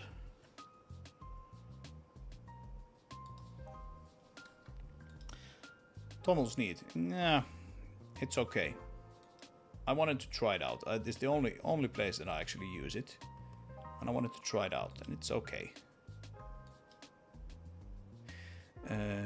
I probably need to create some sort of schema for it to give me like auto completion. If I did that, it would be even neater. Right. So this is the thing we want to like the registration name. And we want to put it here, and then we want to get create a naming suggestion or name suggestion, which just needs to be like a unique name. If it's not unique, it's gonna put like a 2 or a 3 or a 4 after the name. But we can just make it like moving transform parent, like so. It is on the client. It is also on the server. I don't think we need it in the level editor, but we do need it in the asset browser if we want to actually like see the thing there. So then we'll take those things away, and we'll take that away, and we'll flip these around. And now we want to be sort of careful here. We want to match these names, specifically this name and that name. So the first one will be volume size, the second will be volume position, and the third will be draw volume. And then these other things aren't as important as that JSON.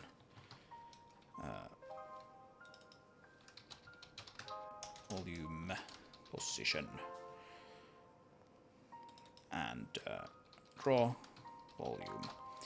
I've been toying with the idea of actually like generating this from the code somehow, but I haven't gotten around to doing that yet. Volume size. The volume size. Isn't that fantastical? Volume position. Oh, come on! I'm hitting my back button here. There we go. The volume position. I like that it's not nested.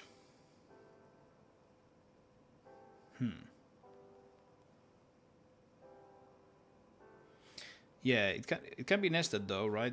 You can do some funky things like you have like one of these things, and then you do like volume position dot child or something, and now this guy is kind of like nested under this guy, something like that.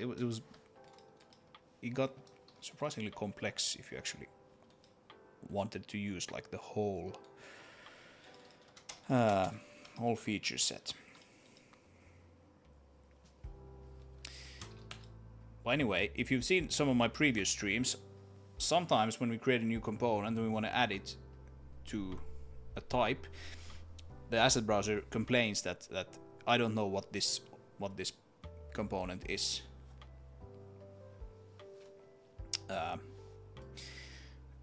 I don't know what this component is that you're trying to create here, and we're always going like, yeah, it's fine. Don't worry about it. Basically, what it complains is that we haven't created a file like this, so it can't just like suggest it and fill in these things for us automatically. We need to just tell it like, trust me, bro.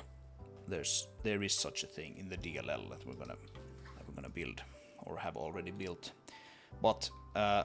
For the size, let's make that like a non-zero thing, otherwise it's going to be confusing. For the position, it's completely fine that it's 0. Explicit default value true is yes. That's almost like a historical thing there. That like previously I didn't actually have. I can still have like if you set this to false, which is the default, then it's just going to leave it out of the JSON data. But yeah. It's all good. Okay, so now that we have this, we can quite simply reload the component UI definitions. And now if we go into vehicle blueprints, and let's not put it on the mother, let's put it on the monorail car, this guy. So here we go. And now we wanna specify an area inside of this guy. Whenever we are inside, whenever the pivot of the object is inside of that area, we want to sort of treat it as being inside of it, right? So component, and now we should be able to find like a moving transform parent component here, and now it suggests the name there that we added. If we go down to it, we can see volume size and position. If we set that to true, look at that, it's drawing our volume in beautiful green. Let's move it upward a little bit, like maybe 2. And now we can start to figure out the size here.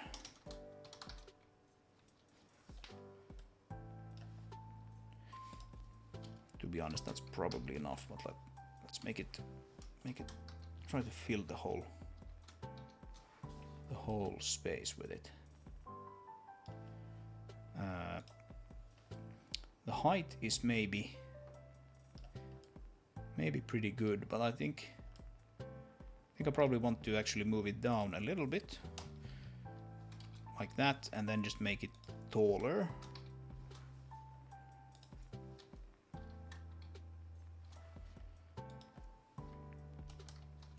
.6 maybe, and then move it up a bit more. Yeah, so now we're just like on sitting on the floor there. I'm sure these colors aren't really the most optimal ones for YouTube viewing.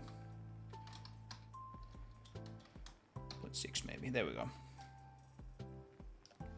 And then we just need to make it longer. 13, 14, 15. 15 is pretty good.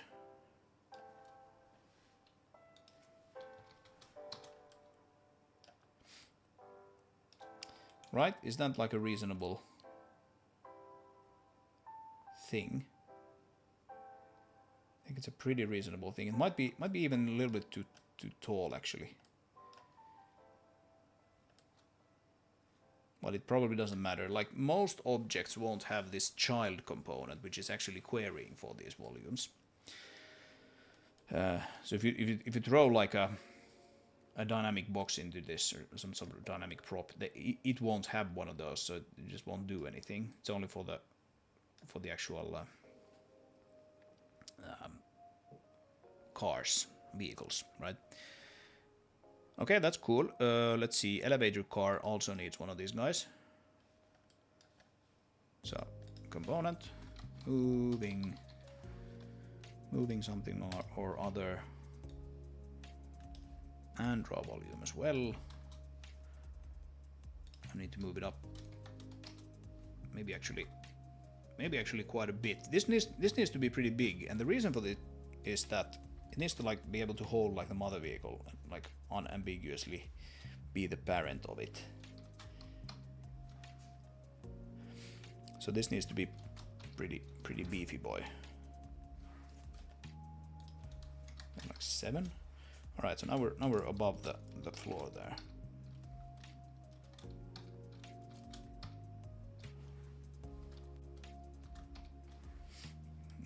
All right, that is good.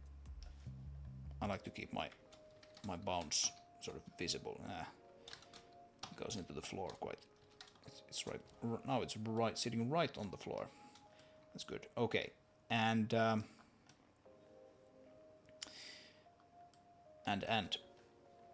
now then, if we do maybe like 20. Hey cactus, welcome back. Oh, there's a big elevator. 40 meters. Not quite 40 meters. 38. Not even quite that. 37. 37.5.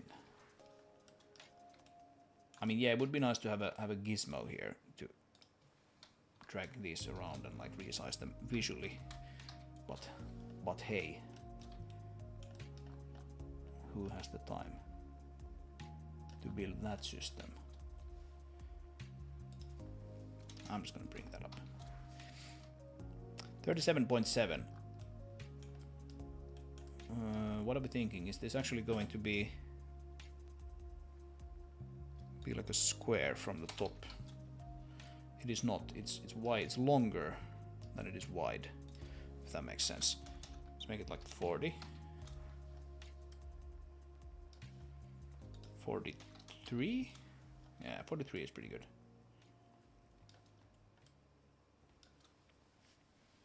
Yeah, I think that oh. What did I do?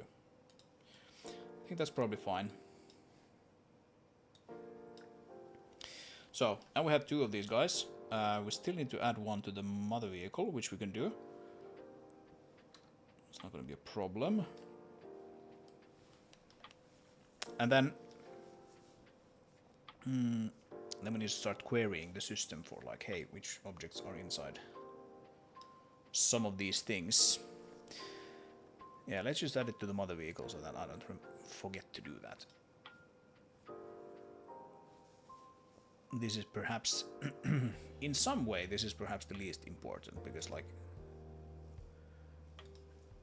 you tend to kind of not necessarily carry the vehicles around very much. And of course there's one thing here that is a little problematic, if if I may say so myself. And that is the thing that if we have one of these, let's just add it here because we need to do it anyway. If we have one of these things here, and we make it basically like cover the back here, the loading area here on the back of the vehicle. If someone lifts up a Scout and holds it here outside of this area and then starts driving off, the Scout is going to be outside of the area, which means that it won't detect that. Now typically that means that it will be hanging in the air, so there won't be any of those like transmission, like auto gearbox issues. But it will mean that some of those bugs will be present. Things like the speedometer showing you like an incorrect speed, things like that. Now that can be fixed by basically forcing this mother vehicle to be the parent if it is being held by that crane. That's, to be honest, that's probably like the correct fix here in this case. But that's something to maybe keep in mind. Yeah, this is, like I said, there's not a simple thing actually to kind of fix. But then again, it's not that big of a bug, which is why I haven't fixed it until now. Is that good? That might be good. That's probably good.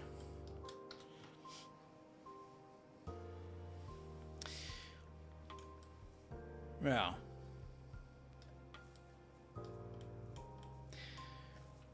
I think so.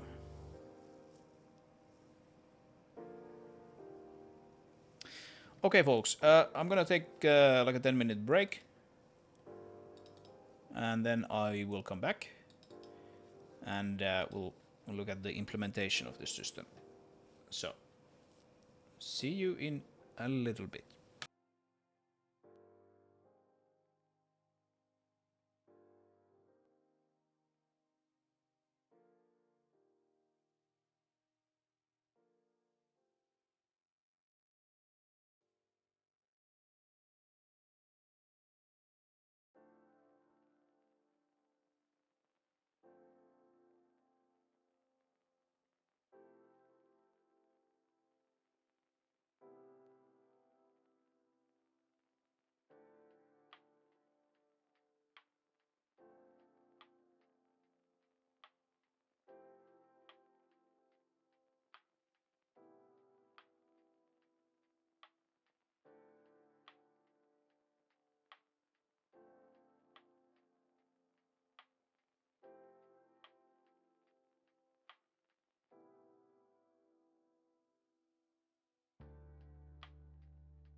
Alright, evening. We are back. During the break I actually kind of started thinking about this parent-child relationship thing here, and originally I planned to have just like we have a parent thing here. I was thinking maybe we'd have like a child component, but now that I think about it, I think the vehicle is really the only thing here that kind of suffers from this bug that we're trying to fix. So maybe we'll just add the child functionality here to the means vehicle component. And that way they all get it automatically. We don't have to do anything, because every vehicle here should actually have one of those. That's kind of like the idea of that component. This one has it, even though it's just a test component. These trucks probably have it somewhere. Yeah, there we go. Yeah, because the description is brought in through them, so they can't really not have them. They must have them if they want to work like a normal vehicle. So we'll probably just do the child part, i.e. the thing that actually queries this moving parent hierarchy thing. Maybe we'll make it as part of some sort of data type that this thing will get, but not really have to sort of force it to have a new component for that. Means vehicle and scout probably has it as well. Just making sure we don't have any other. Yeah, they all have exactly that component, so that should be fine. That should work completely fine.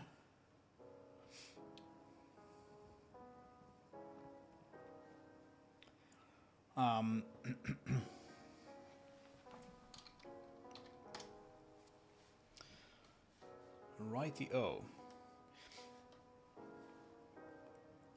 So then, what is the next step here?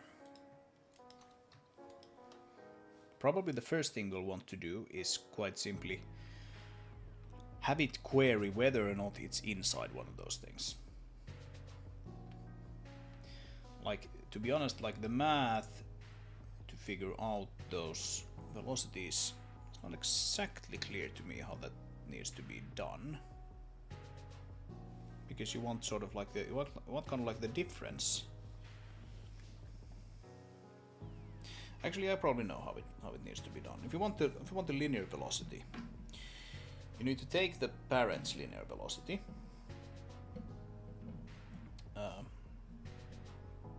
and then you need to transform it into your own. No, then it needs to be transformed into the world space, right? And then you need to quite simply take the difference between those two. That's how linear velocity works, and that's probably also how angular velocity works, isn't it? I think so. Not sure though. But linear velocity is like the really big problematic case here anyway, so. So, let's start with that.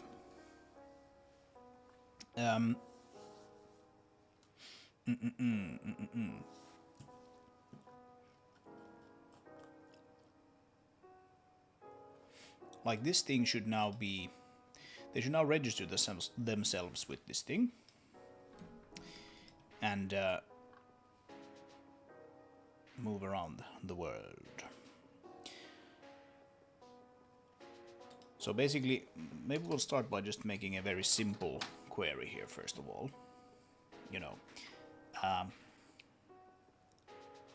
quite simply like, what should we actually call this? Should we just be like a get parent from position or something like that? Get moving, transform parent from position. I'm not sure this is actually what we will be using in the end, but it should tell us something. Self and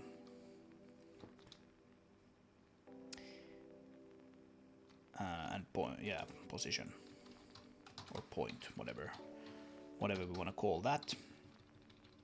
And this will give us basically an optional pointer to a moving transform parent component. Right. And the way we do this is, for now we can just return null, right? But the way we do that is basically by adding a method here, which will allow us to ask this component, hey, is point inside? Or is, let's call it point inside, right?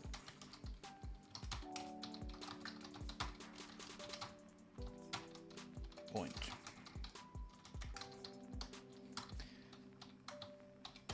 Bool.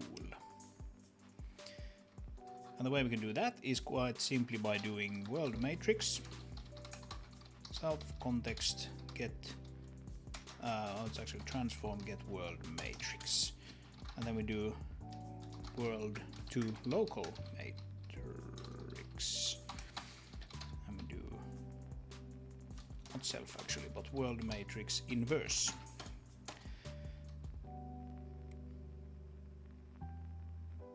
Right, and then we do const point in local space equals world to local matrix transform point.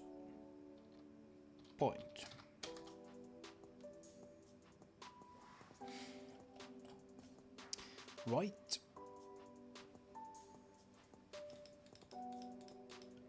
And I wonder if we actually want, because we really want to deal with like min and max here, right? So I wonder if this position should actually store that instead of like the size and position. We would just convert it here. I think that would actually kind of make sense. The data can still be the same, the stuff we actually laid out there in the asset browser, but we would convert it to basically volume min vec3. Let's do like vec3 init. I'm gonna initialize this to. Actually, I'm not gonna initialize it to anything here. This is fine. This is fine. Volume max vec3 vec3 0. Right, and then we do instead of self, we do const volume size, and we do const volume position. And we basically take, you know, all of this stuff and move it here and do it only once. So that would be volume size, and then this can be volume min.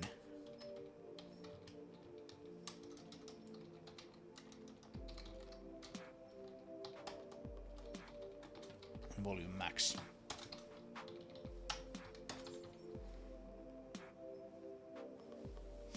If that makes sense.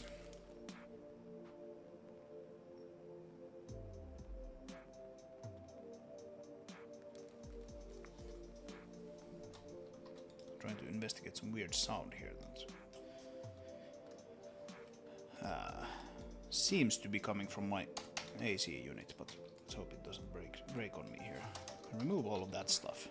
So now we have the min and max there already set up for us. We don't need any of this crap. We can just do bpp min and bpp max. And of course, the nice thing about this now is that we can quite simply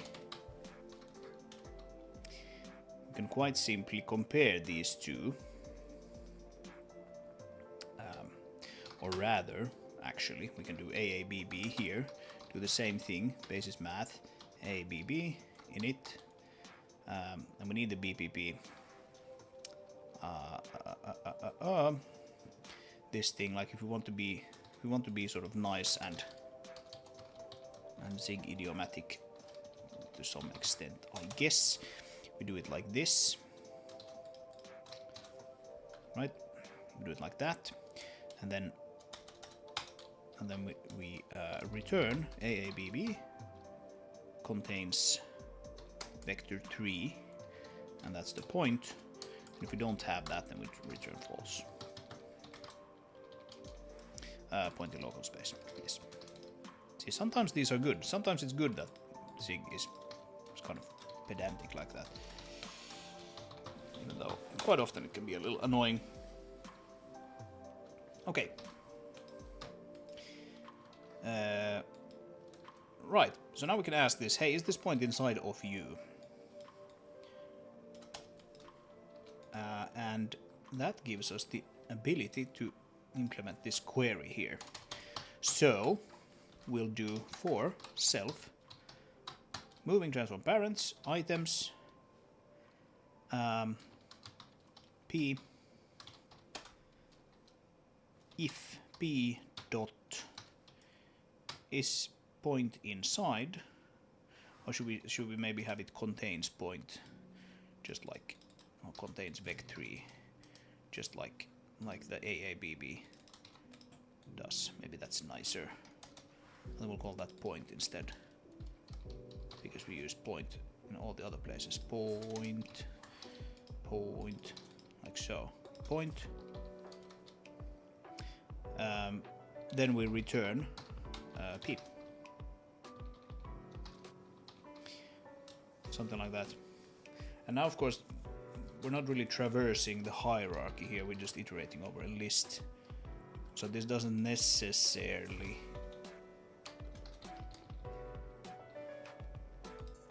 cover all the cases where you have things inside of each other, but let's start like this, and then deal with the more complicated things later on. Parent. Something like that, okay. Make sure that builds.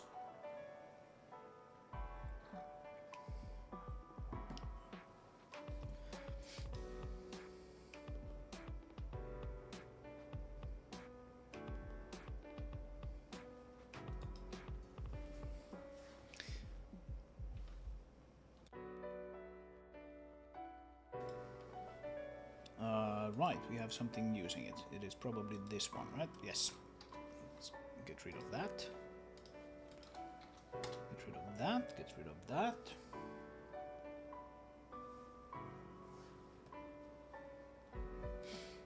And that builds. Okay, cool. So now then, now let's make something here in the means vehicle component which queries this, right? We just put it in like a tick function or something. This doesn't have a tick function. That's fine. It kind of makes me sad to have to add one though, because that means that this whole component type will be tickable, but I mean, it's not necessarily the end of the world. It's not necessarily the end of the world. I think it will in fact not be the end of the world if we do that. You want it to be a tick, not a 3-tick. And here we can now do,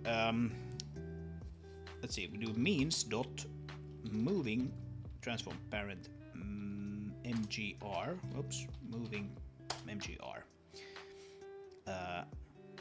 get by context, self dot context, and this will be moving parent mgr, right? Should that actually be a const? Maybe it should.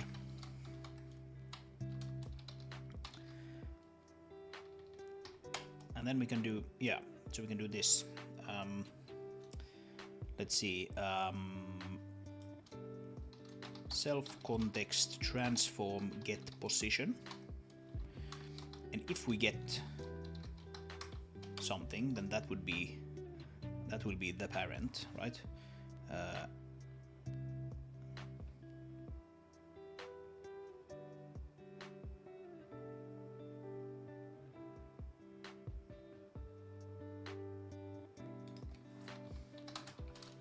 Do we need to do it like this? Yes, guess we need to do it like that. Right. So if we have a parent, now we can do something with the parent. Self can be removed from there, or self-ignore rather.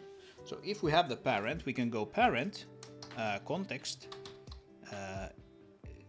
get name, for example.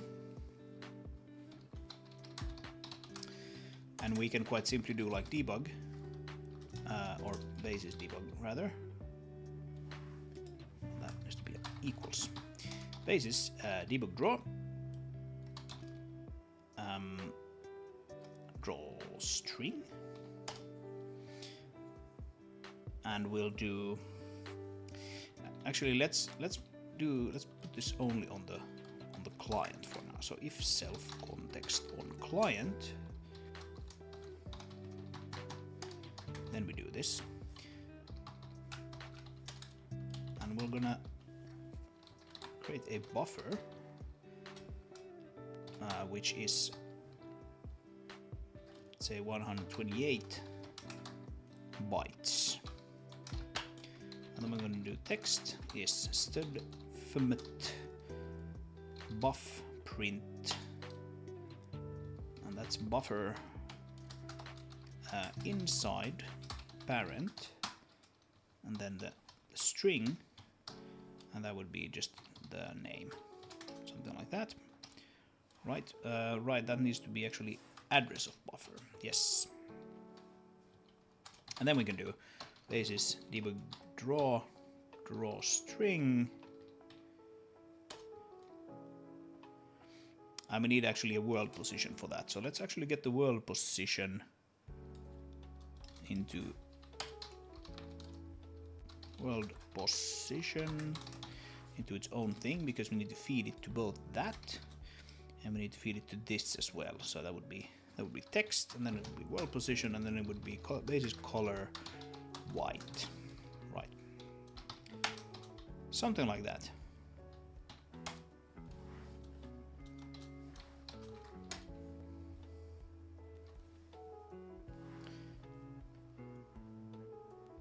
Oh, and we need to do like a try, right? Try.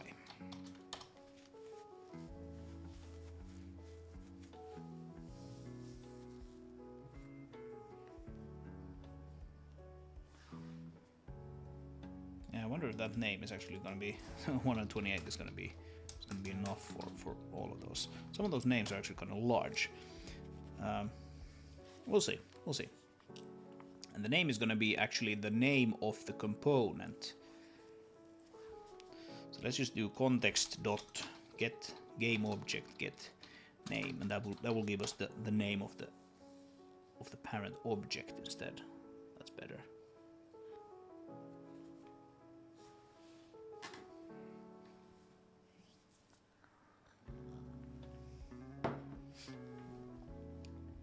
That is better. Okay.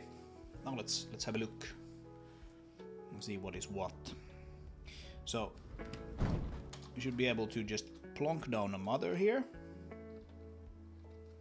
and then we should be able to plonk down a scout.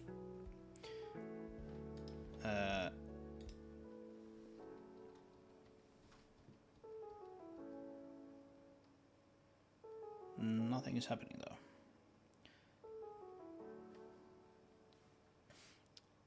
What is text? Yeah, well, that doesn't quite help me. Now does it?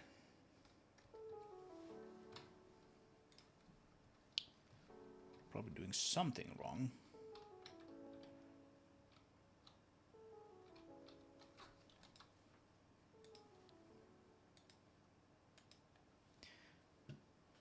Let's actually, rather than doing that, let's for now do basis printf parent, and then that text. That should at least tell us if we are getting the correct component there.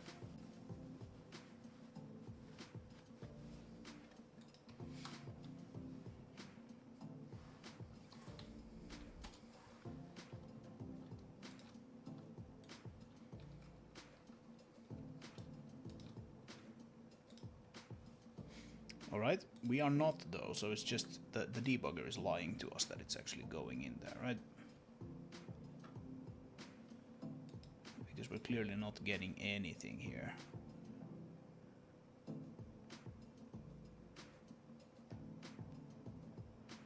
What? Critical what? Are we messing with this somehow? This is just spewing some crap here now.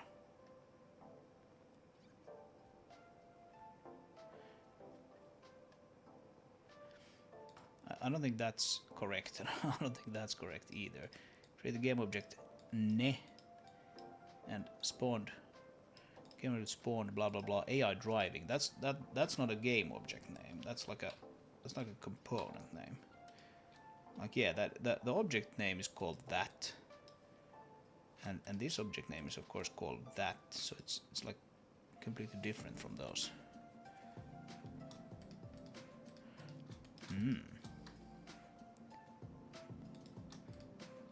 Yeah, those spawned objects get like a randomly generated name. That's why that looks so strange.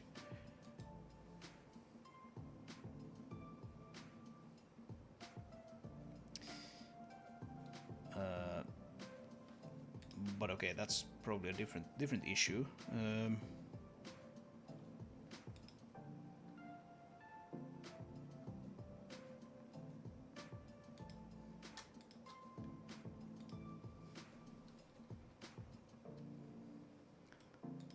Let's see how many of these guys do we have. Yeah, it's really just like not giving us anything here in the debugger. That's annoying. Okay. We can probably put a breakpoint there though, and make sure that we actually, like if we get in there, then we can be pretty sure that we're actually querying that properly. Right. So.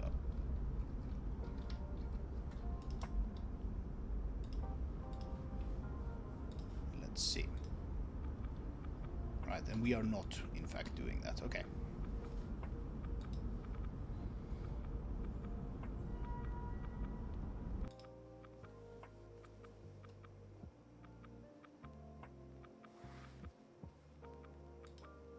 Yeah, point looks correct.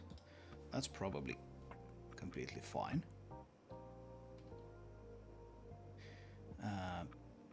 B.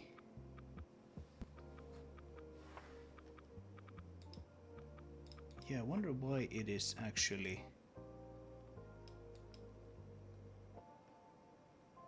not even hitting this. That's a bit strange. Moving transform parent component.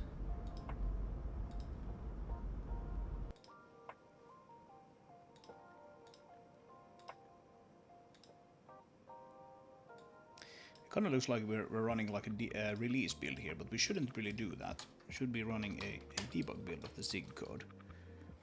Let's build debug here one more time to be sure.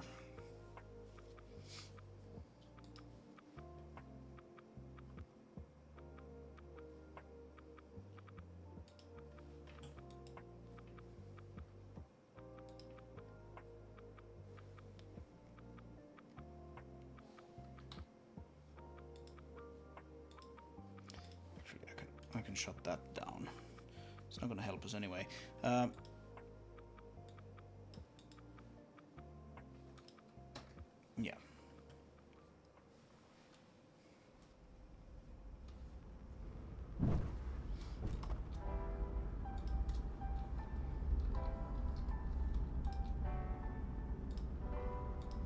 Okay.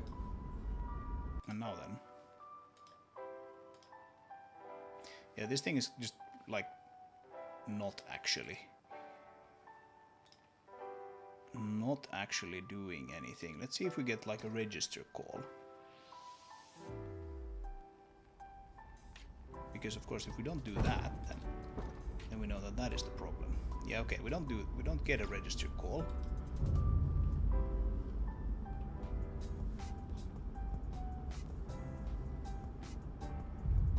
There we go. I have this in the wrong order. So that is unregister and this is register. There we go. That would be why. And then of course we're gonna investigate why we get that bogus output there.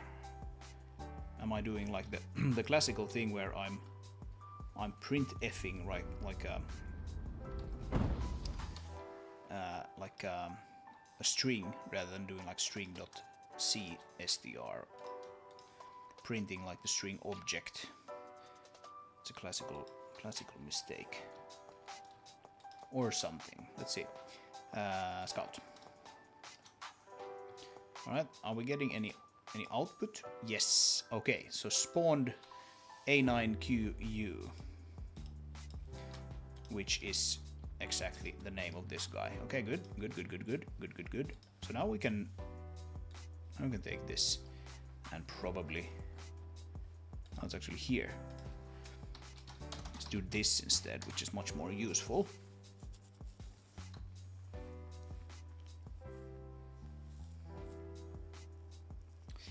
And then I need to kind of consider carefully, okay, where do I actually want to query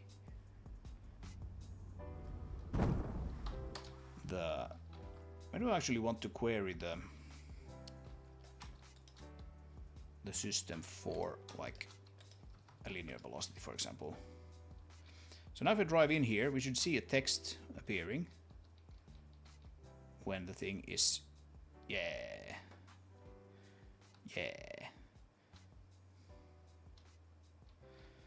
Parent is the monorail, refinery, lift station, track, monorail, car. I don't know why it's oh, actually I do know why it's flickering. It's because we are doing it in the tick function.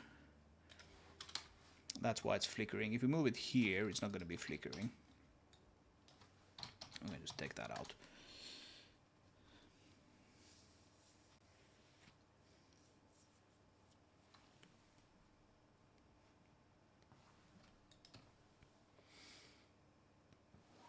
Yeah, because we're running a VSync at 65 Hertz and the physics are at fixed 60 Hertz. If you're printing it in the tick function, it's gonna flicker. And it is still kind of looks like it's flickering a little bit, but it's actually not flickering. It's just that we're not interpolating the position, so it's printing it with the uninterpolated. If we print it from behind, it's probably gonna, yeah, look, it's doing it a lot less now because you can't really see. If you're doing it from the side, it's just gonna be super janky. But that's fine. This is a debug text anyway. That's cool. Okay, and if we drive out, it should go away. Excellent. Let's drive to the elevator and see what's up. I'm gonna open the gate here. I mean, I could just teleport there, but it's fun to drive.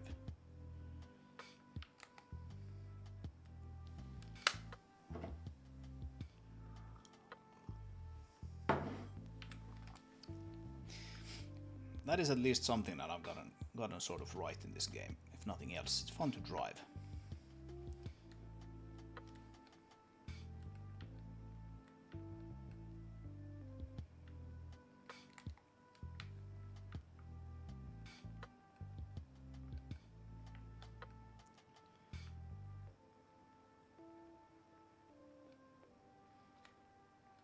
So, here we should see, oh, am I actually... Yeah. Yeah, do you guys see the crack in the ramp there? There's like a crack here in the ramp when I'm too far away. Then when I get closer, it goes away. Yeah. I need to sample that with an anisotropic sampler. That will fix it. Alright, parent, lift station, elevator, elevator, car. Goody goody. Goody goody, goody goody. And if I take a mother here,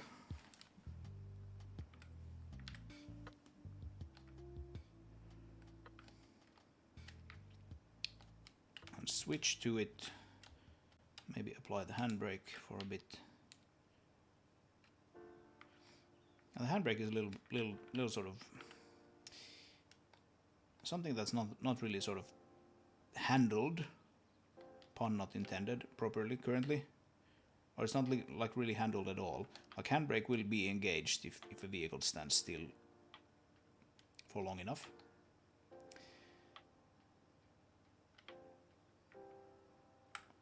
But if you nudge them hard enough, then it will be disengaged.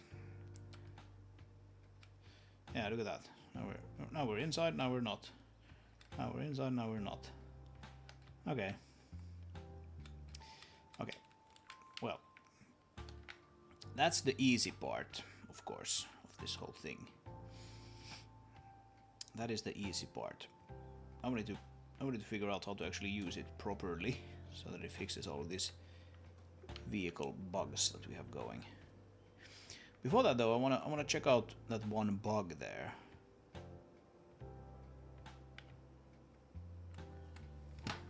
So if we're, yeah, again, create game object, created game object, NE. Like that. That's just like what is going on? Am I just printing some like? Am I just printing some crap here, or what's going on? Spawn like a parcel. Because created game object spawn xky1. If I create a mother, it just gives me that like every time. It looks like I'm corrupting memory here. That's not good. That's not good, yo. Don't corrupt memory, people. At least we can somewhat reliably reproduce it. So created game object. Where's that actually even? Is it in C++?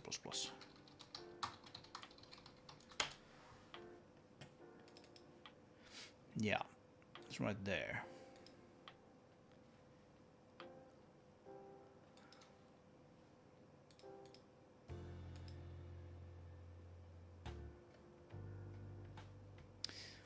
Ah.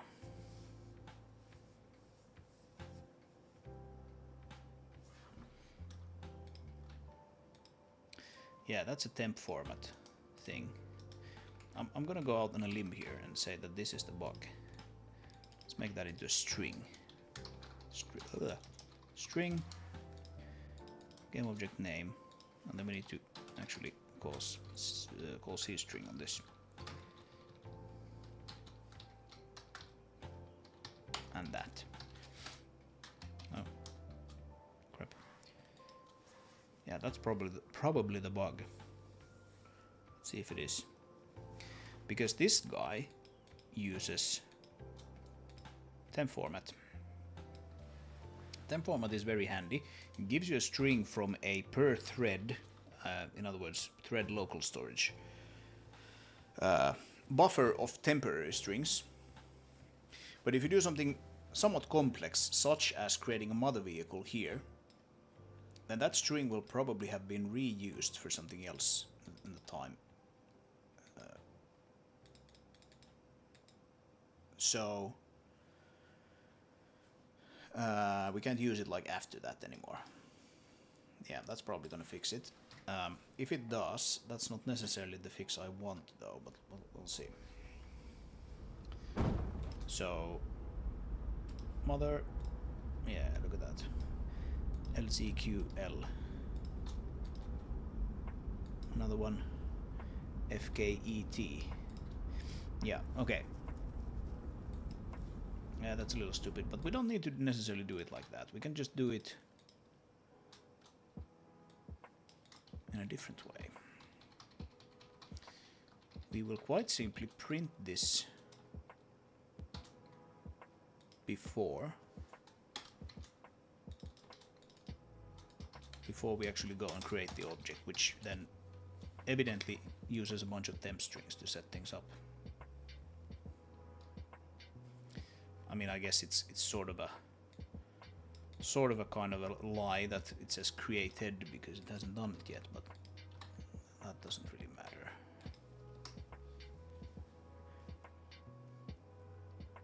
This is a whole development sort of way to create things anyway. Mother vehicle. Yeah. Oh, that's not interesting. Go away.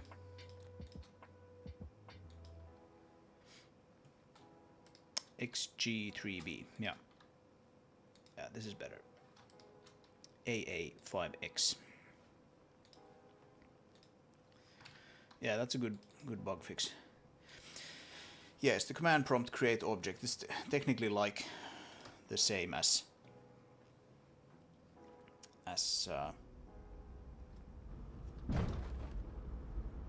like when you create an object here, like a scout for example, it actually runs this command.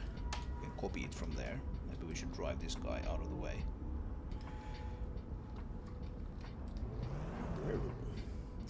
And then we can just, you know, run that command and we get another one. So it's very much like a development hack sort of thing. You just want to run this command and get more vehicles you can. And that's how this menu works. But okay, that's that.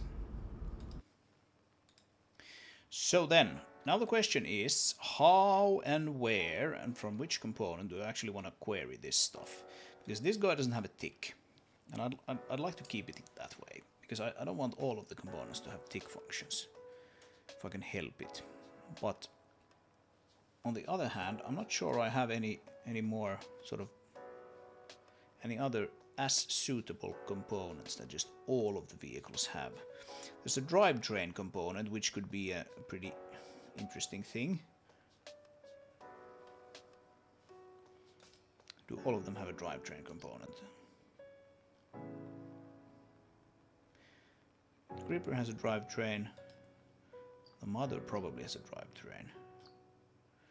Yes. Drivetrain, yeah, they clearly have a drivetrain component. So I mean, it could be kind of argued that the drivetrain could be a somewhat good vehicle drivetrain component. This one has a tick function.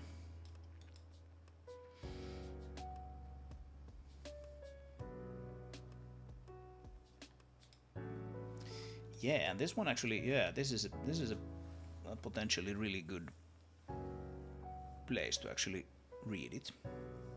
Because this thing is the thing that updates the speedometer.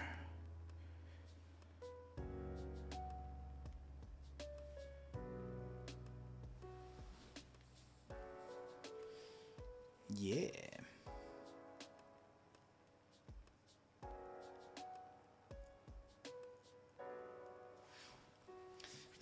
And it puts it into something called a presentation state. Describes the state of the drivetrain suitable for presenting to the player. For playing sounds, showing RPMs in the HUD, etc. is not necessarily the same data used by the physics side. Indeed, it's not. But I think this is actually probably where we want to actually put this kind of filtered data in.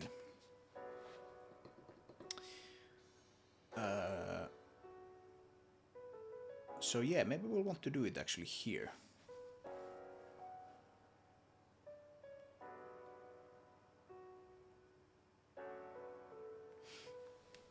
Let's see where this guy is read. Vehicle avatar, vehicle FX,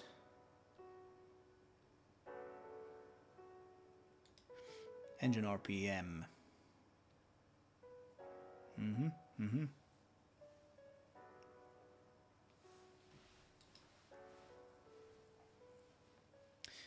Yeah, update drive gauge. This is the thing that shows it there in the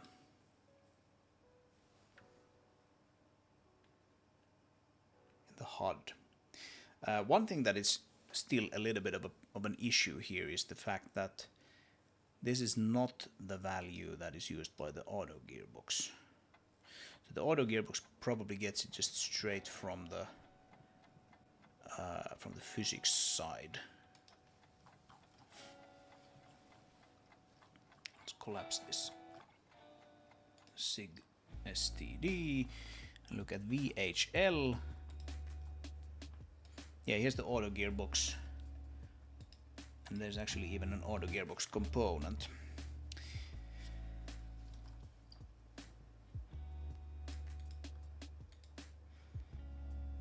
Auto gearbox update.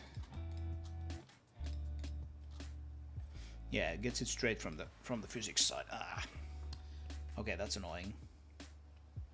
We might have to actually create a new auto gearbox component for traction point, which doesn't use this, because this is like kind of like a lower level library. So this library has no idea about the drivetrain component or the moving transform parent component. Doesn't know anything about those things. It only knows about vehicles. But luckily this is kind of a small thing. Well, this is the actual auto gearbox, but the auto gearbox component is kind of a small thing. 115 lines. So we can easily create a new one of these guys. Yeah. Yeah, that's probably fine. And then we make that.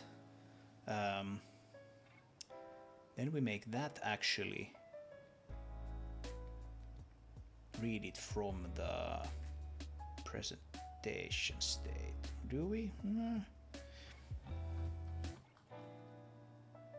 Actually, yeah. What we will do here. Okay, a plan is forming. Finally, I'm gonna put like a speed forward, current speed forward or something here. Let's see, what does this happen? So the camera's component, parameter resource. What the hell is that? Okay, it's for the auto gearbox. It could maybe say auto gearbox parameter resource. Yeah.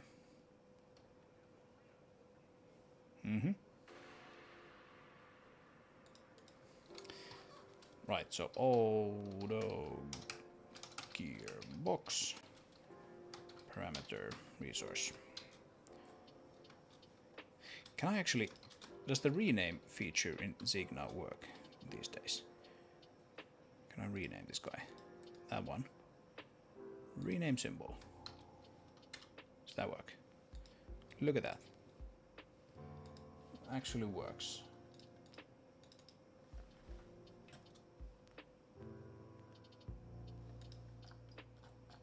No? No, it doesn't. Okay. Oh, do I need to save it? I probably need to save it, right? Yeah, okay, now it works. Okay, I just needed to save it. Yeah, that looks good. Okay. So, then we call this init auto gearbox parameters. Init auto gearbox parameters right there. And like so. On parameters updated. Same thing there, yeah. On auto gearbox parameters updated.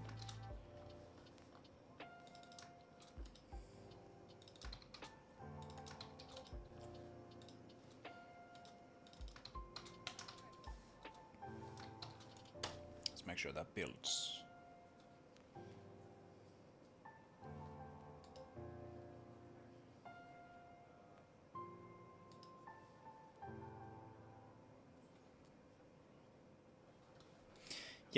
Yep. All right. So with this now, we can basically have a. Is it called maybe current speed forward? Is that what it's called? Let's see, auto gearbox component. Actually, it's probably auto gearbox itself. This thing has an update function. And this is a somewhat complex piece of code, as you can see. This has state info. It's maybe even unnecessarily complex, to be honest. Yeah, current speed forward. This comes straight from the physics engine. So what we will do is add that to the drivetrain component as well. So F32, just initialize it to 0. Though I guess most of the things are initialized here for some reason. So let's just do it for that one as well. Right, so this is like the current speed forward filtered by the moving transform parent system, or something like that. And this guy needs to be basically like the first thing that we... Updating this guy needs to be the first thing that we do after the physics update, which is here in thick. So after we've gotten the state info, this gives us the raw current speed forward. Yeah. Right there. Here is where we now need to do basically this. Right. We can get the moving parent manager and store it here so we don't have to request it every time. Let's call it moving transform parent manager. That is this. Actually, it's not that. It's like means dot. Means is not even brought in here.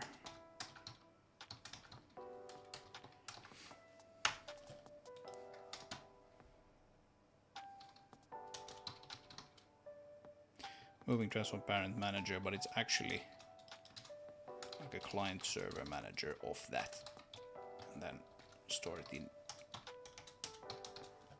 one of those. That's also going to be means, right? And then we can go here in stick init. Right, I want like the what's it called, on object created, this one. Let's bring it in here. Right, if we're not in the editor, then we do self. And that would be means moving transform parent manager, get by context. And that basically gives us the pointer, right? Yes. Right, so that's like the first thing. Let's make sure that builds.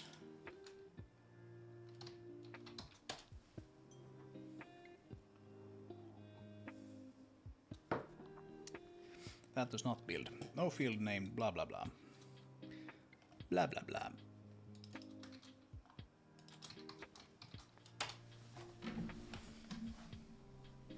Oh, and it's actually not a... Yeah, this needs to be just a pointer to one of those guys, actually.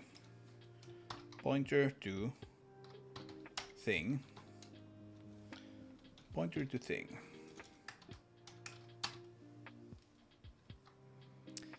And of course, since it is pointer to thing, we kind of need to initialize it.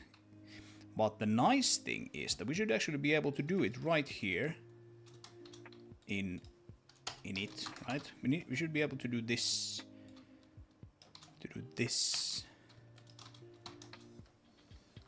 And then we don't need that at all. Just take it away.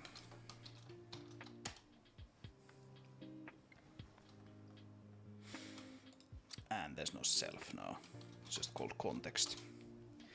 Angel Talavera says, forgot Rust. I don't know what that means. Did you forget about Rust? Or what do you mean?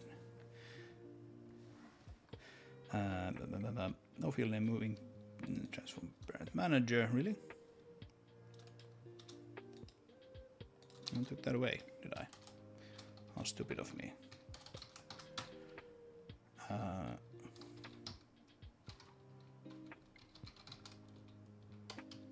think it's supposed to be that and then a pointer to one of those.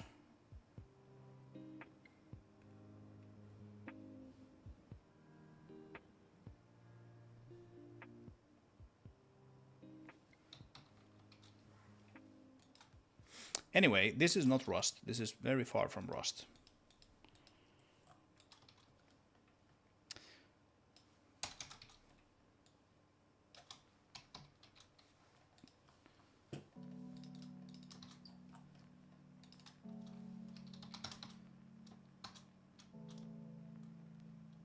And this is, in my opinion, much nicer than Rust. But you're free to disagree. We don't take sides. Right, so that builds, and even this whole thing now builds. Okay, that's cool. So in theory we can now just revert this one other component that we messed around with. We don't need any of that.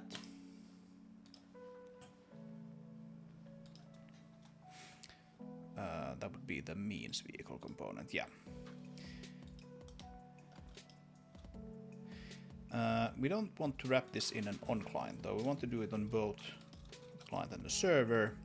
Because we're getting it by the context, we should have it on both sides.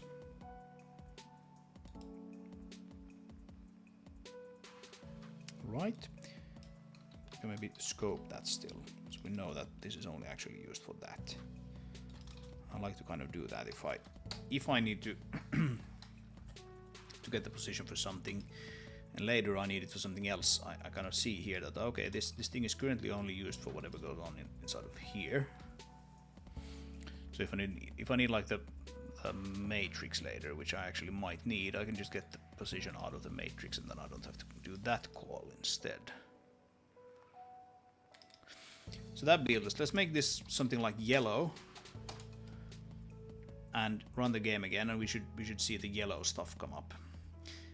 It will be flickering though. There's just no way around that. I'm not gonna move it to update here because we specifically want it in tick. Oh.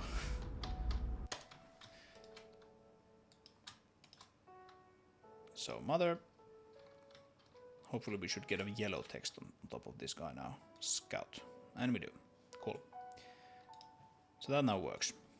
Excellent. And now then, now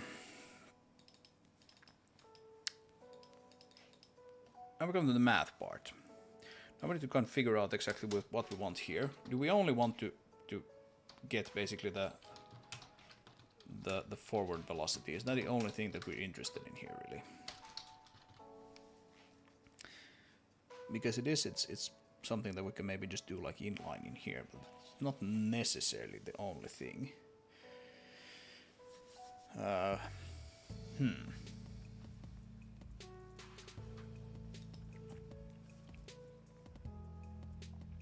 Like for example,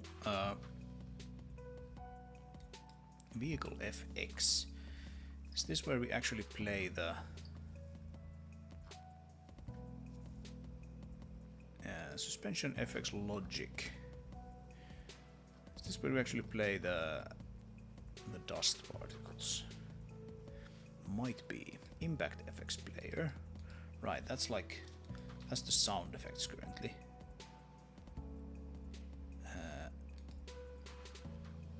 I think so, at least. Yep, that's the sound effect. That's a timbre instance. Yes, okay.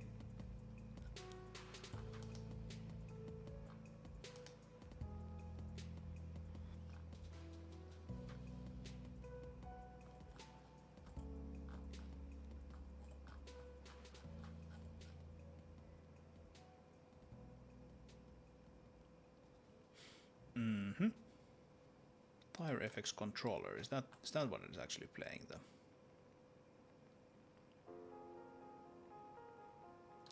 Yeah, I think this is the thing that actually plays the dust stuff. Tire longitudinal slip particle effect. Create instance. Because the longitudinal and lateral slip, that kind of affects how that particle behaves. But I think we also use the speed. Speed kilometer per hour. Tire noise parameters. Absolute speed. Update tire noise. Velocity. Sound effects velocity. What?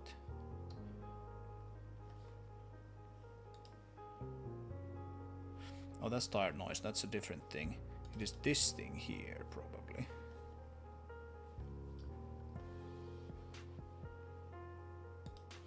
Oh, that's also tire noise. I'm just confused here. This is the effect, and that's like a. What is this? Yeah, this is a Merlin effect. So longitudinal slip effect, lateral slip effect. Okay.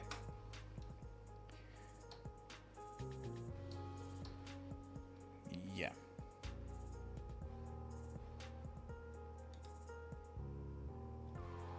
Speed is here, right? So we get it exactly. Yes, we get it from here. Vehicle state info, current speed forward. So here we would also basically need to get it from that drive line thing. So let's just put like get the filtered. I'm gonna call it the filtered velocity or filtered forward speed from the from the drive line component, and it's the vehicle driveline component. That's not necessarily a problem. We're getting the vehicle controller pointer. I think this is the thing that we're gonna. This is the thing that we're getting that state info from here in all of these cases.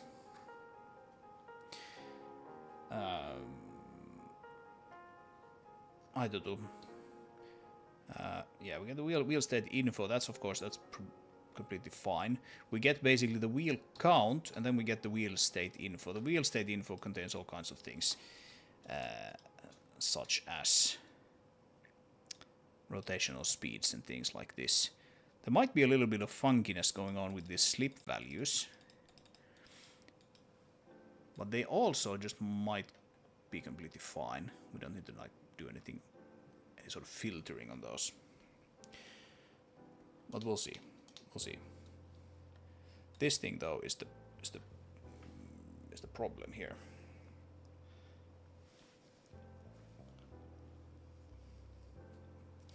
That is the big bad problem here.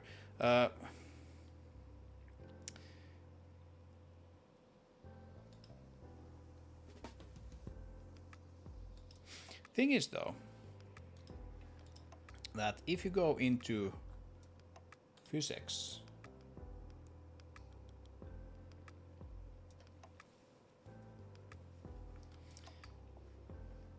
let's see, physics 5 source, 4-wheel physics 5 controller, post update, blah blah blah blah. Yeah, see, this is the stupid thing that I did at some point. I'm just getting the rigid dynamic actor and getting the linear velocity out of that, and that is obviously like that's gonna be in world space. And then that is just we're just doing a dot product with the forward direction to see if we need to actually flip it. And then we are setting that as the current speed forward. Is there any basic syntax in Zig that you're finding being annoying not having? Closures.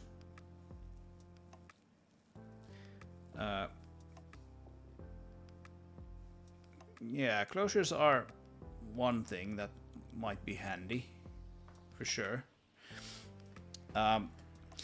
Closures are kind of like if you think about a closure in the sense that it could like capture the values outside of the closure, and like you could refer to them. I think that's typically what you mean with a closure, right?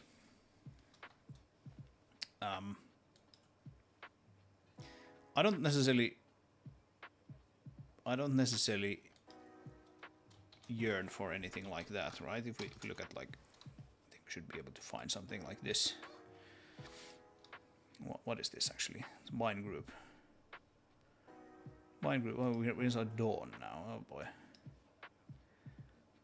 Let's not go inside Dawn. Let's see if we can find something else.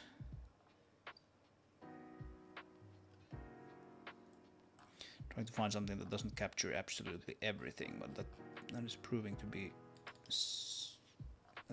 be difficult. But here we have something. Okay, so here we have a lambda in C++, right? It does some things, but that's not important.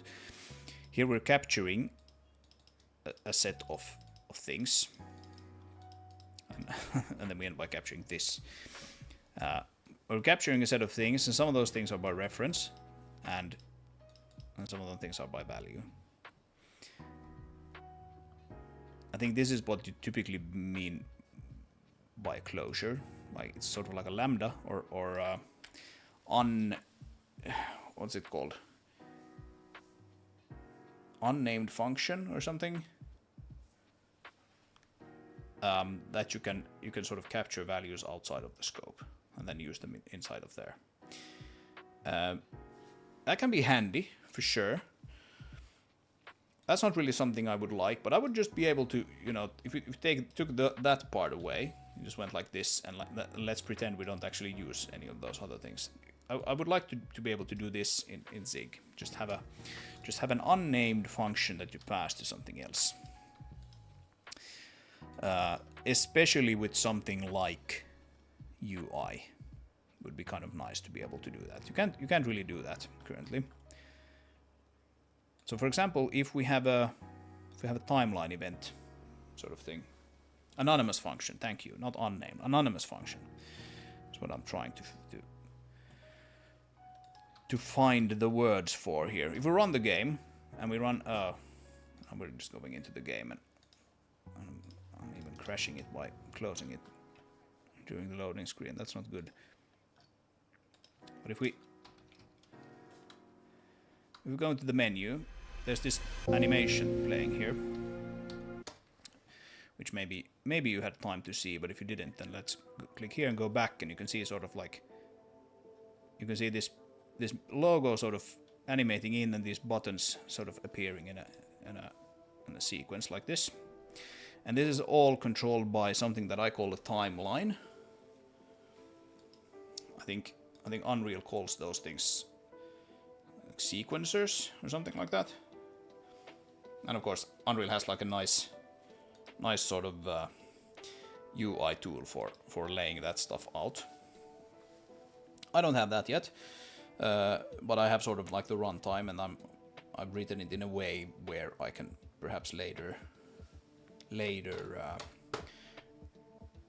a UI tool for that. And for example, like this intro and cinematic thing here, where the camera sort of looks at those guys and then fades in, and then, you know, gives over the control to the player and all of that. This is done using a timeline or sequencer, if you will. And for things like this, it is really handy to be able to just give an anonymous function to the system and go like, hey, after 2 seconds, run this piece of code. In sort of like a callback fashion. And I'm trying to remember where. It's probably UI. Menu UI view model, yeah. So here you have, for example, the reveal animation that we just looked at.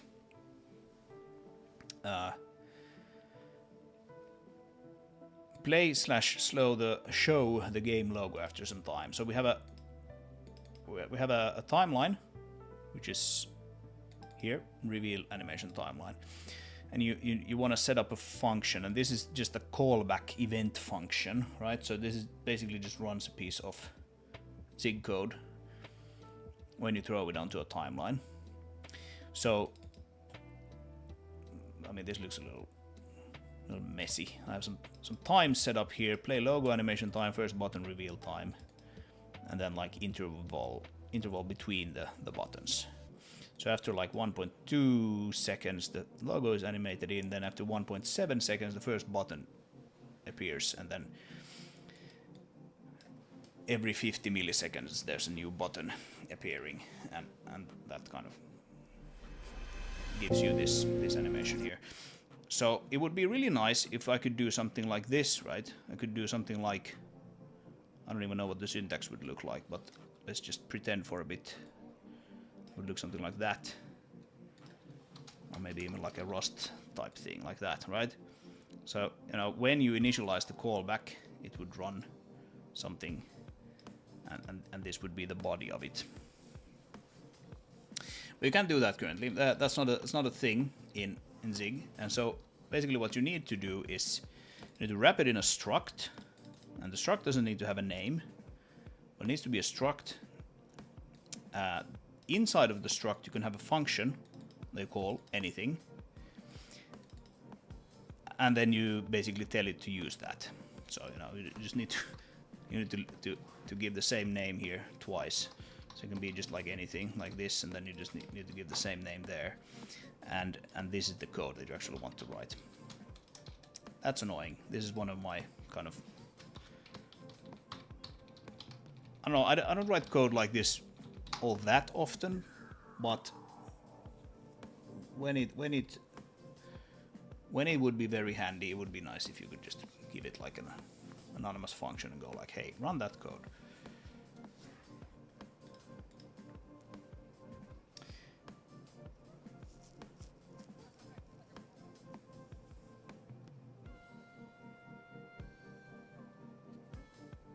How does the function have access to G menu logo animation?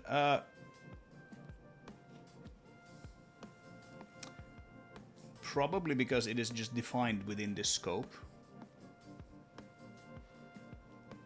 right? Now, if I made a thing here, const QWERTY equals struct, right? I don't think that would probably fly. Actually, I probably need to use it because of the lazy evaluation and everything. Maybe actually, yeah, it would because it's declared here. But yeah, you get the idea. You get the idea. This is declared in a scope where this is declared, so that's why it has access to it. Right?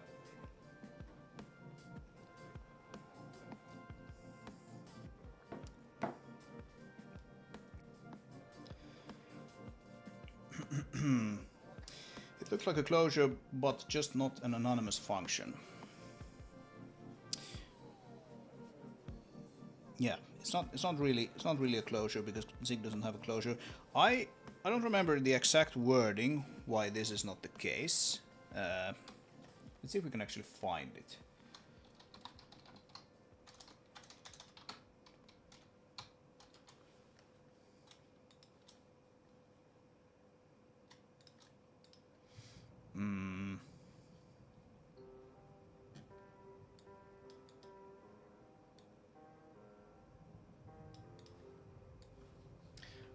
So our old friend Reddit tells us that you can declare a struct in a function scope and declare a function in that scope and then use that function.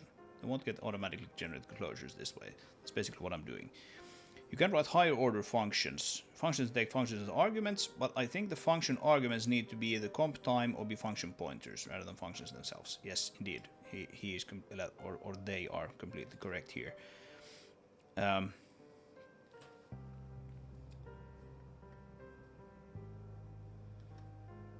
Yeah, and here's another thing, like Zigit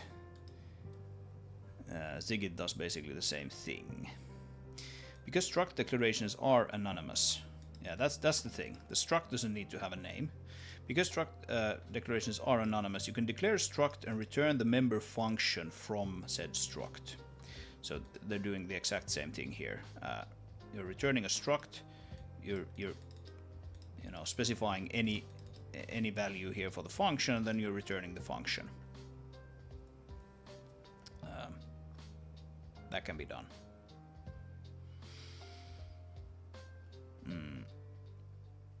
I remember seeing somewhere a proposed syntax like foo, f, and void to declare functions.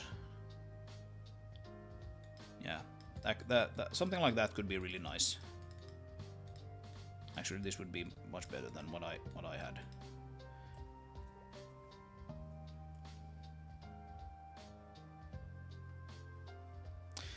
And Christoph here, who is Loris Crow. So, what is his title? He's like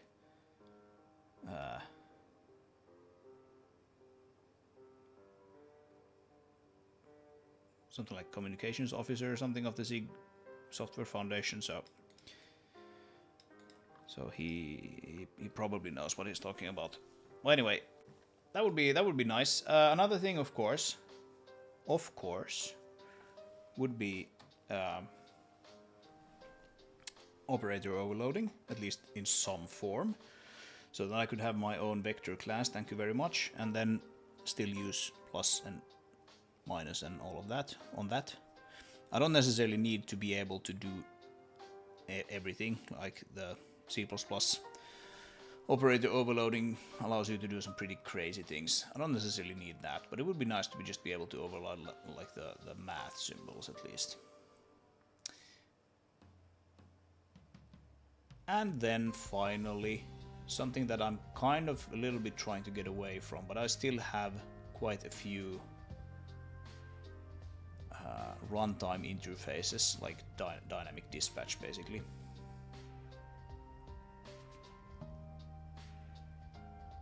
I think G-menu logo animation is global module state and not a variable. Yes, it is. Yeah.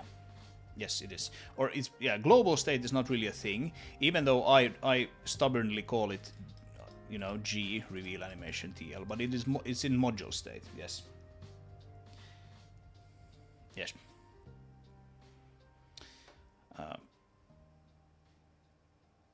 Absolutely. That is the reason I can use it here. Yeah, sorry, I wasn't being clear about that, but yes.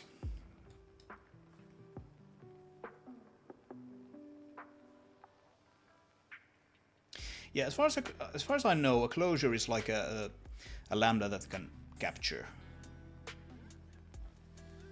Well, I might be wrong. I'm not gonna have a firm opinion on that, but as far as I know, that is what it is. So I wouldn't necessarily mind not having closures, but I would still like to have that anonymous function syntax. That would be nice.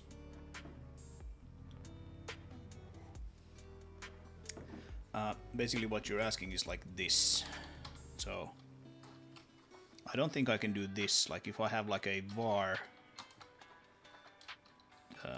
something here, and this is like a u32 equals 0, right?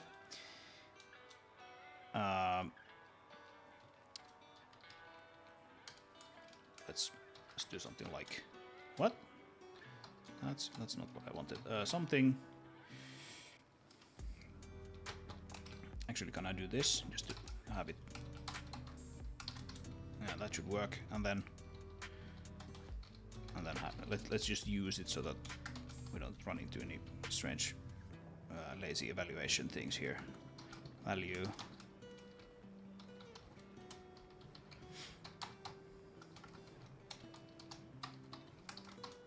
Right, this should build. No. Oh, print F. Yeah, that's just my naming convention there. But this should build.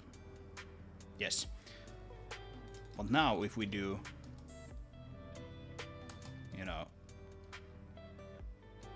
something equals 3 or 2. Yeah, mutable something is not accessible from here. Yes. Let's assume ZLS is correct, but I think it will probably, yeah, gives us the same. The same thing. Do note that I'm on a Zig version that is something like 2 months old at this point. I should really update, and I will probably update before the demo. So probably like tomorrow or day after tomorrow or something like that. I need to update Zig.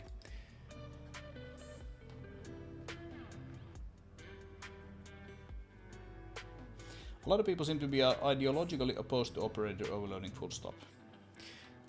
Yeah, it might be the same people who don't write like a lot of linear algebra in their code. I've been managing almost surprisingly well, I think, to be honest here. I was kind of expecting to just be completely miserable with this, but it's actually kind of alright. Like if you go into some of this, like the driving camera, what's it called? Camera, or is it player camera? A vehicle camera. This thing here, this has a lot of math. If we can find the mathy places.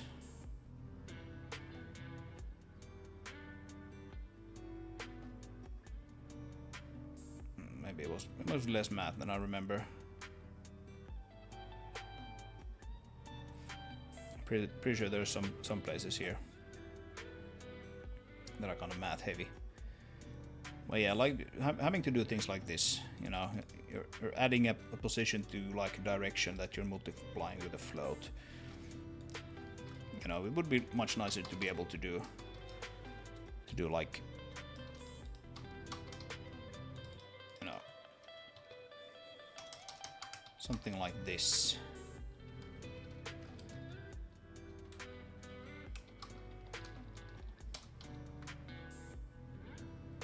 Much easier. Oh, that's actually that's an add. So it would be that, and then technically we wouldn't even need that, but I would probably write it there anyway. Yeah, this wasn't that as math heavy as I remembered.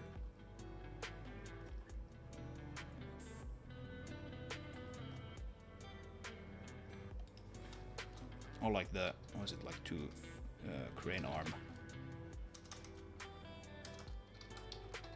Two joint crane arm.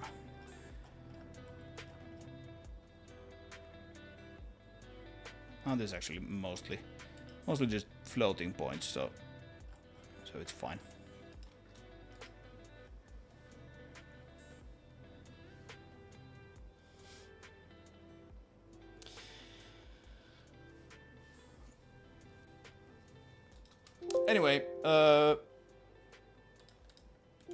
Anyway, I'm not gonna switch languages necessarily because Zig doesn't have any of these things.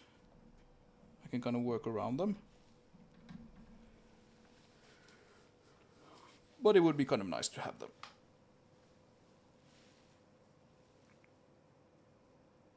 And of course, if you're using the built-in vectors provided by Zig, then you don't necessarily have these issues, the operator overloading.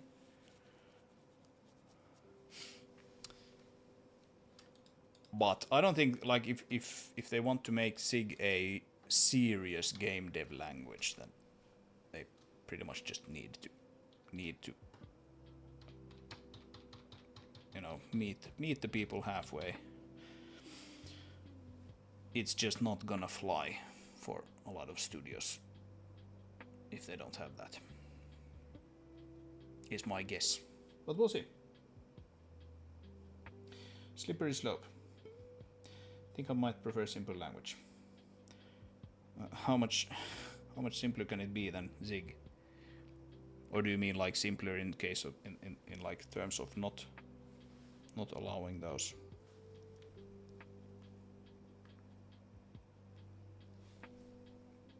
Yeah, like I don't know.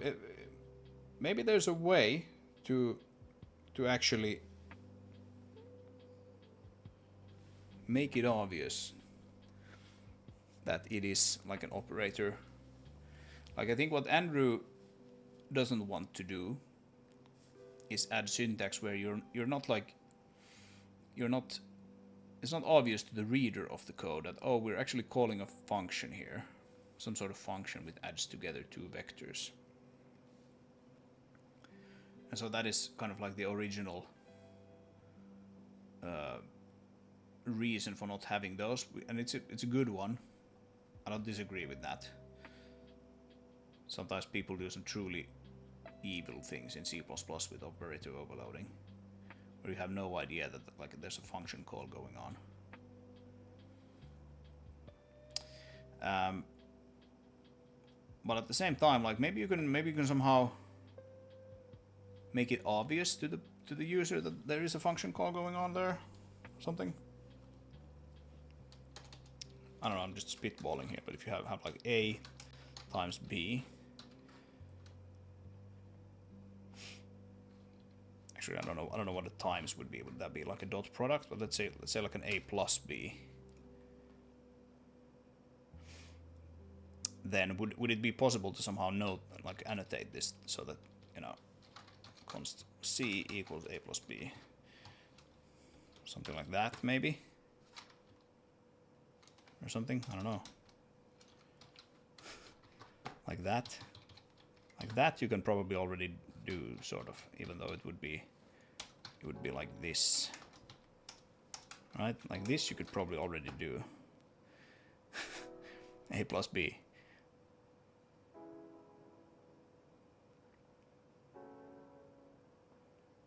Yeah, I don't know.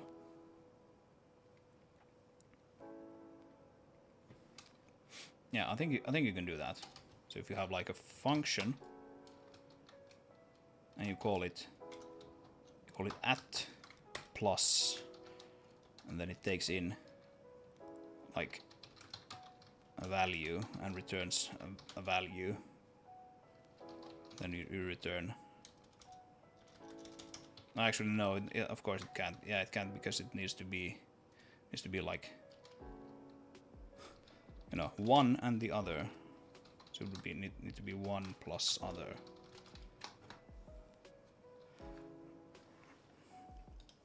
So then you could do const C equals plus 1 and 2. Right? That you can do.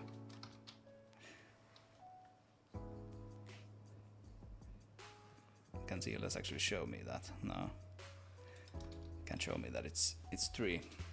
But yeah, you can do that. That's hardly what we want. This is like, what is this, like Polish notation? Isn't this what Polish notation is? So we're like we're in Lisp land now.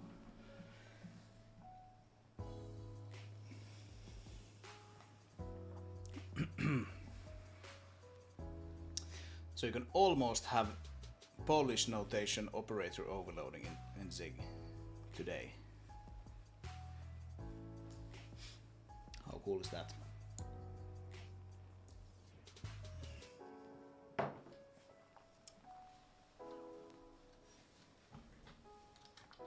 I don't know. I only know that when you're writing some complex math, it's kind of annoying to have to write your math expressions in an awkward way. But it's not really a big deal. I still like Zig. Okay.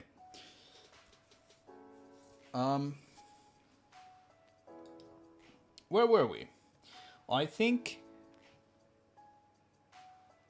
we were here. We were thinking about what do we actually kind of convert here? Is it just the speed, or is it something else? And I haven't exactly decided that yet. I think it's mostly the speed. Like we have this thing here now, current speed forward. And of course, if we are not inside one of those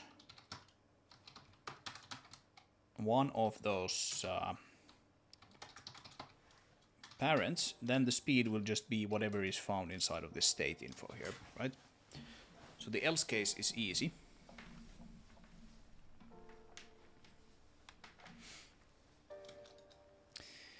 I don't know if we should we somehow name this. Should be like filtered. Not really filtered though. It's transformed speed forward. Right? Vehicle speed forward. Yeah, this at least needs to be transformed by the moving transform parent system. Or own speed forward. Yeah, let's call it the own speed forward for now. It's like the vehicle's own speed. Not necessarily the game object's speed in the world coordinate system, right? So here we actually want to, let's see, move that there so that we actually don't accidentally use it, right? And that would be self instead. Self on speed forward. Now we start using this instead. Update presentation info. What does it actually need from us? Is the engine rotation speed. It also wants the current speed. So that's not good. Let's use these instead here. And they want current gear and state info. That's probably fine.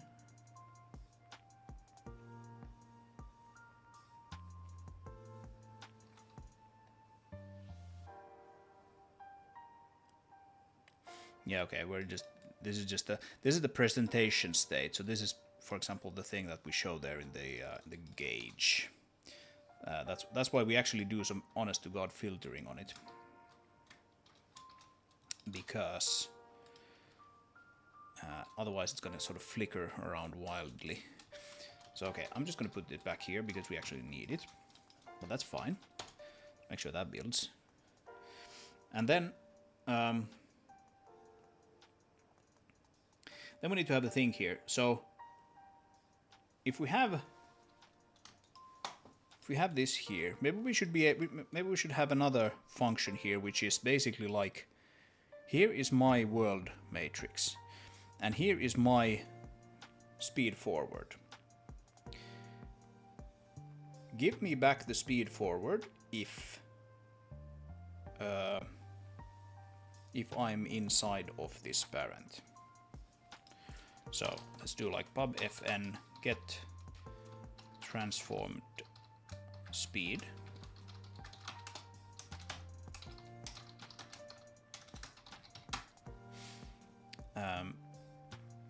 Right, so we have world matrix. Let's call it child world matrix. Basis math 4x3 and child world speed. Child, not world speed. World space speed, yeah, I guess. Child speed forward.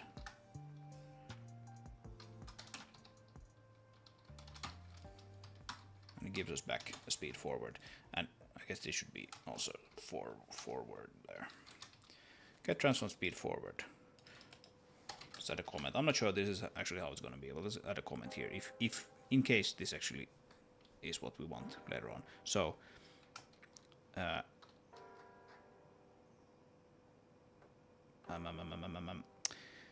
if a child is inside this parent's volume, calculate their own speed given their world matrix and world space speed forward, or something like that. Yeah, there's a little bit of spitballing going on. Self own speed forward would be parent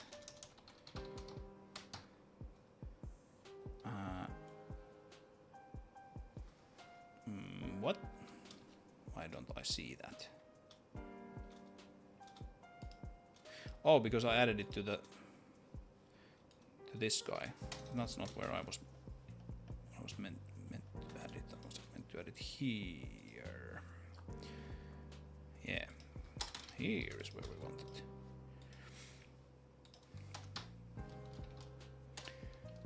Right, and we probably don't have the world matrix here. Do we have the world matrix? No.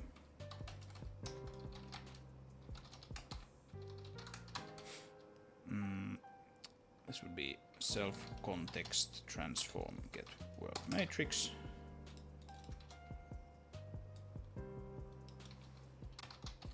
And this would be state info and speed forward.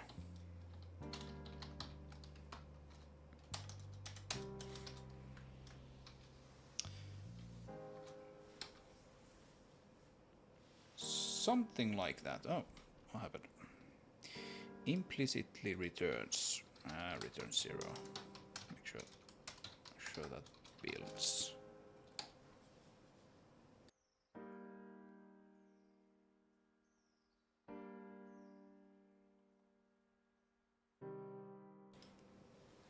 Okay.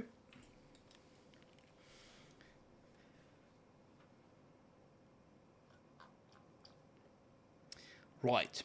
Now then, now we come to the math part, which always starts hurting my head here. Let's maybe print the raw value here, because we're not really getting it through the UI. Like if we're standing backwards, for example, on the monorail, we just get zeros. We don't get any like negative values there in the HUD or anything, which we probably want. So let's make this a own speed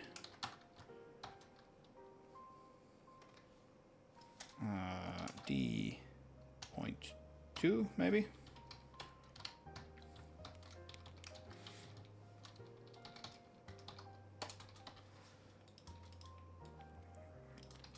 Actually print it here as well. World, and this is parent.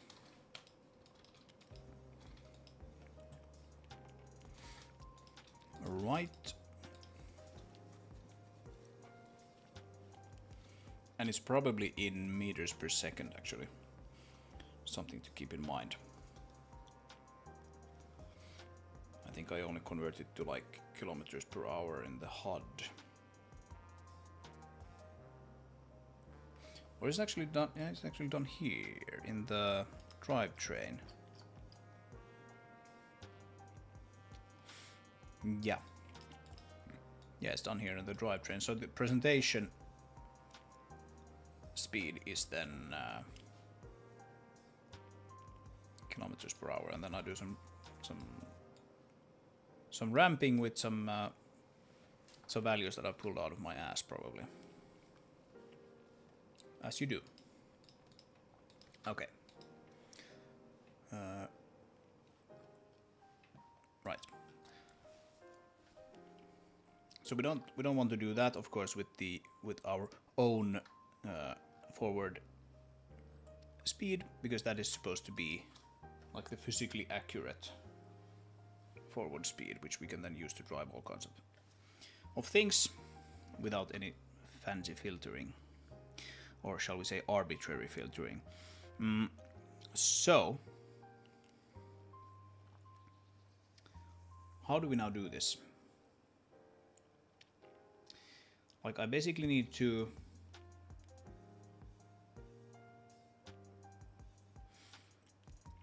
get the speed of the parent, right?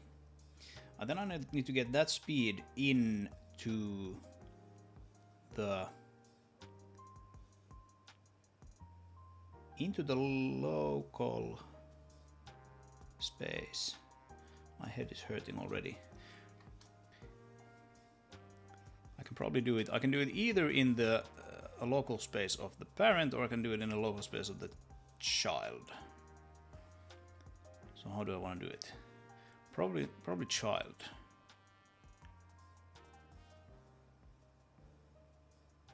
Or do I actually have to do that at all? Can I just... I can just take...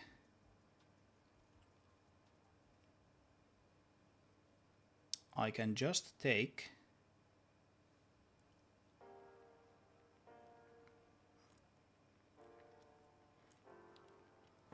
Yeah, see, the weird thing here is probably this. Current speed forward is the linear velocity magnitude.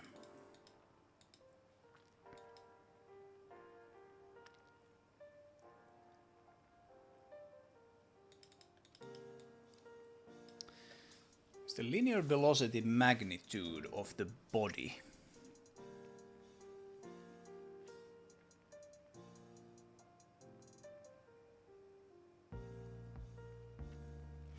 So actually what I want to do here is not get the own current speed forward. Actually what I want to get here is the linear velocity and probably in the local space of the vehicle. That's probably the most useful thing, isn't it? Because that basically tells us are we going forward or backward.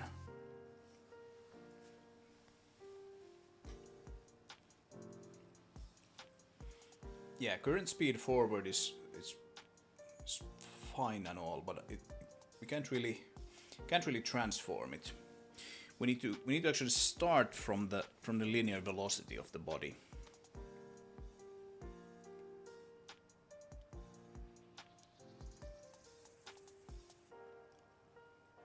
Then we can transform it, and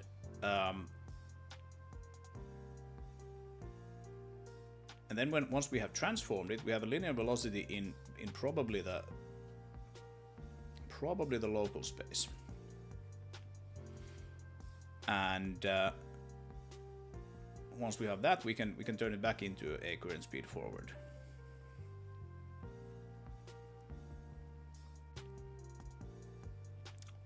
Is that right? I think that's right.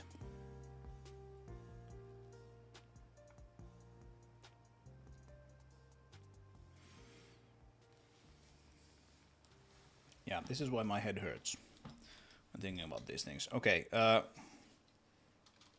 so we have something called physics actor.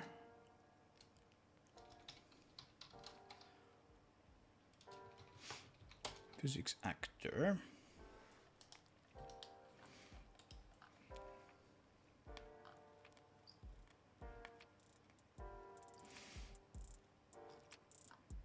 And from the physics actor we get the linear velocity. And that is in the world space. And also angular velocity. Yeah. How can we get that though? Probably basis here, let's see.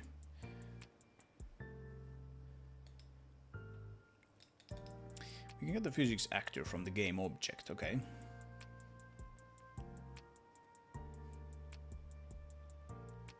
Yeah.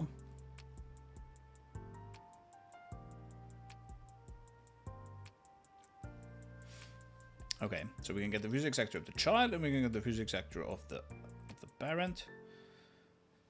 And from the physics actor, we should be able to get transform. It's a physics transform, but we can turn it into a matrix.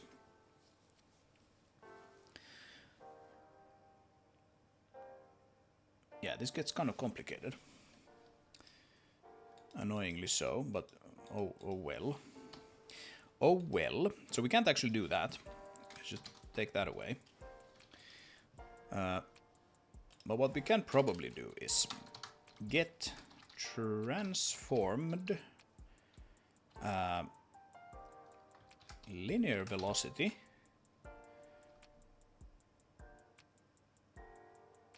in local space. I wonder if that local space is actually...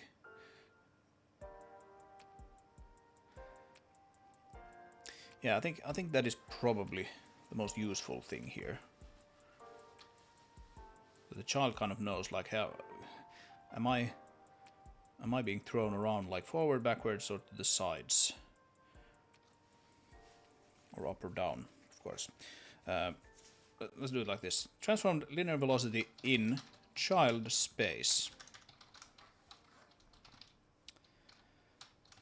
This might just be completely bonkers, but let's see. So child actor, physics actor pointer, and that might be all we need. And it will return a vector 3.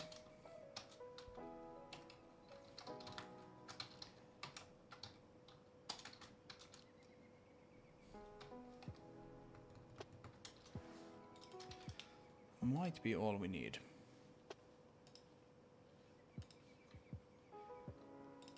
So let's see, we can still have this own speed forward, we just can't quite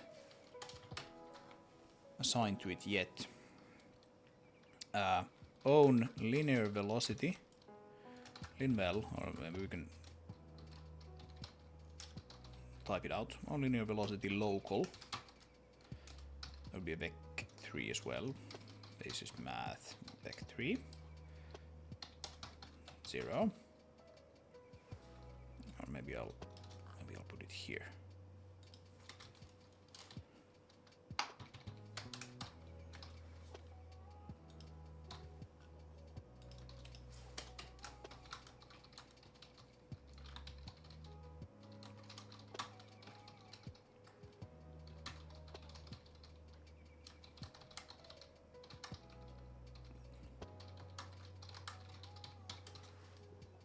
Right, velocity of the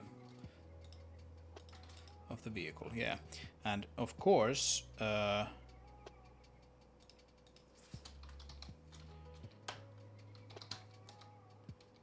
own linear velocity local is going to be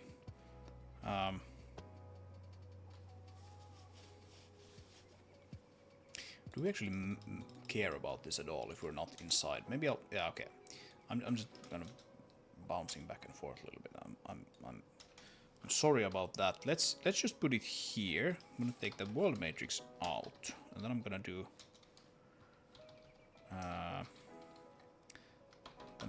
this. Actually, I might need the world matrix. Let's do lin vel local. And that's like parent.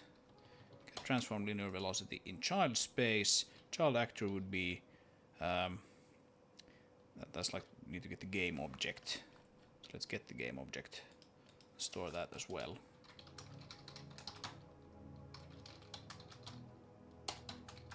Game object pointer. I need to initialize that.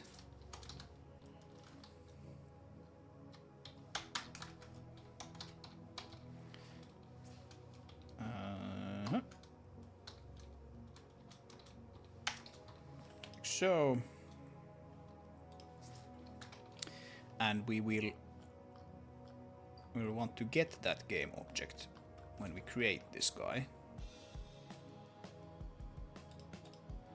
And that's not something we can do here, but it is something we can do in create self void. Game object is self context get game object, and actually we can even physics actor, right? Basis physics actor pointer. We can even do that here.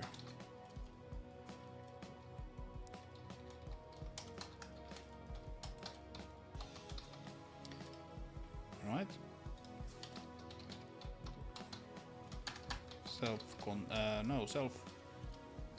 game object get physics actor. Right, and that might be null, but realistically not. Right, it should always be there because this is a vehicle component. Yeah, that should be fine.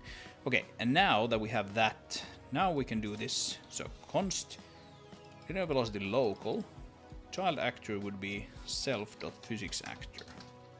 And then we get the linear velocity local. Out of that, we can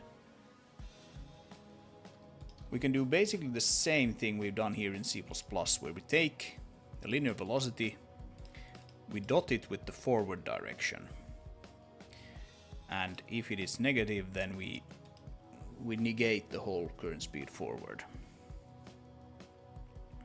Right.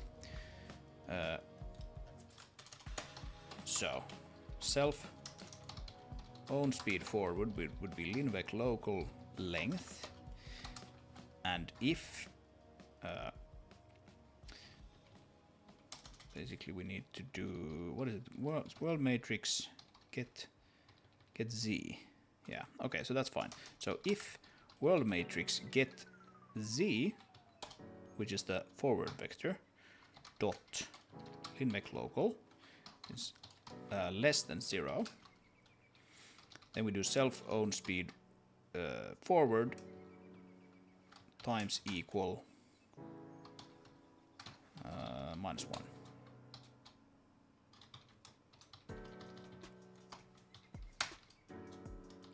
Something like that. Does that check out?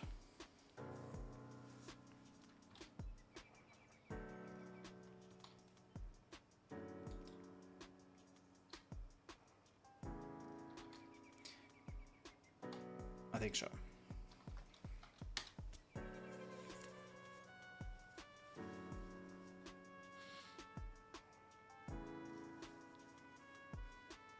I don't know if I'm like less efficient or more efficient doing this kind of math heavy stuff on stream or not.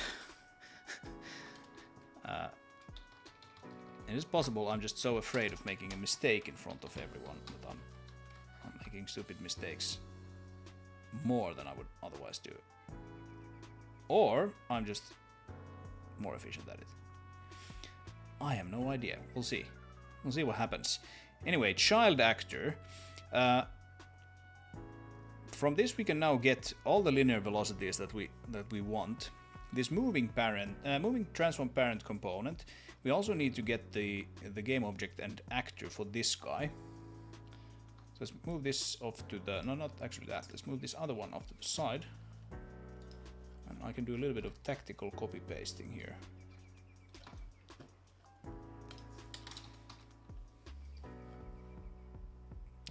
On object created, yeah, we can get them there just like we did in the other one, like here, like that. Then we can bring it back.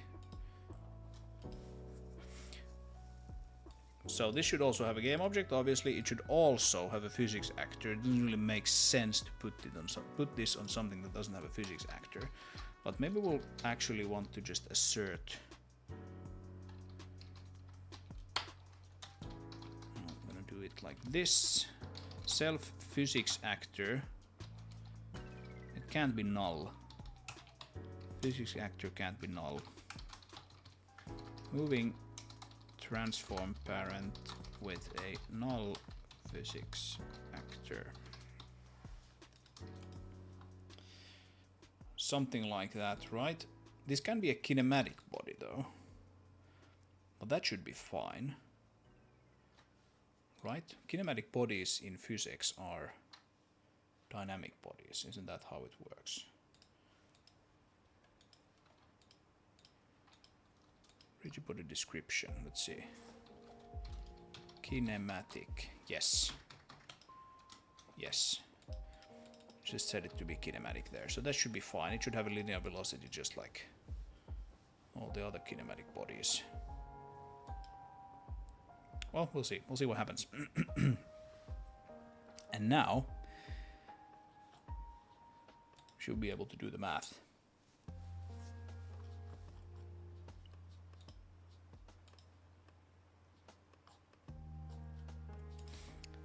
So let's do this in the local space of the child. So we have parent world matrix.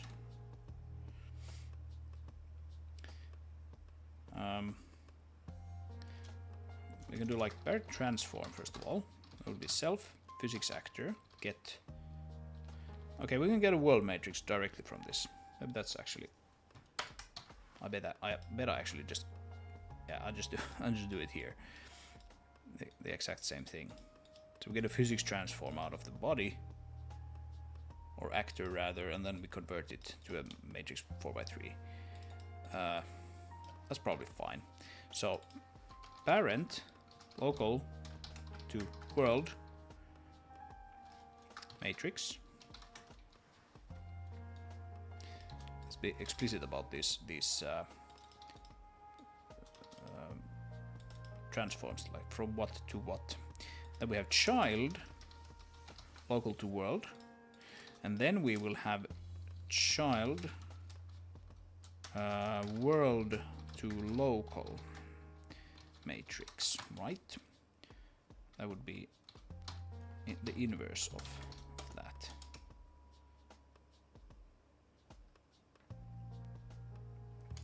And then we will have parent world lin vel, which is quite simply physics self.physics actor get linear velocity. That is in world space. Maybe we actually don't need the parent local to world matrix. Now that I think about it, probably actually we don't need that at all. And then we have child world lin vel self physics actor get linear not that, but child actor get linear velocity, right?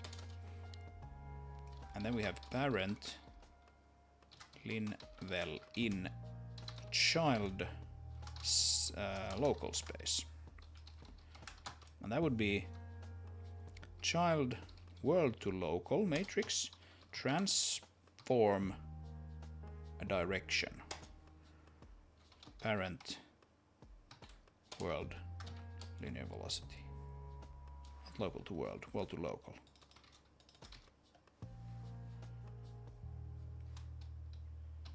Let's be careful here to not making any stupid mistakes.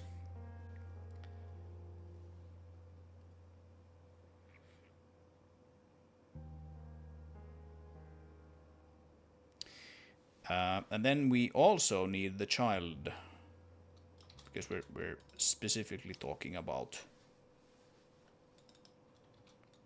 specifically working in the child's local space here. So child linear velocity in a child local space. It's a bit weird of a name, but let's go with it. It's very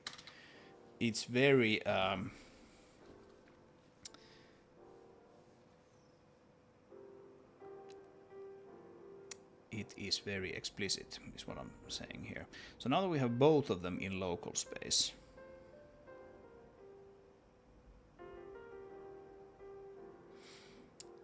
what do we now do about it? Do we subtract them? Is that the correct thing to do here?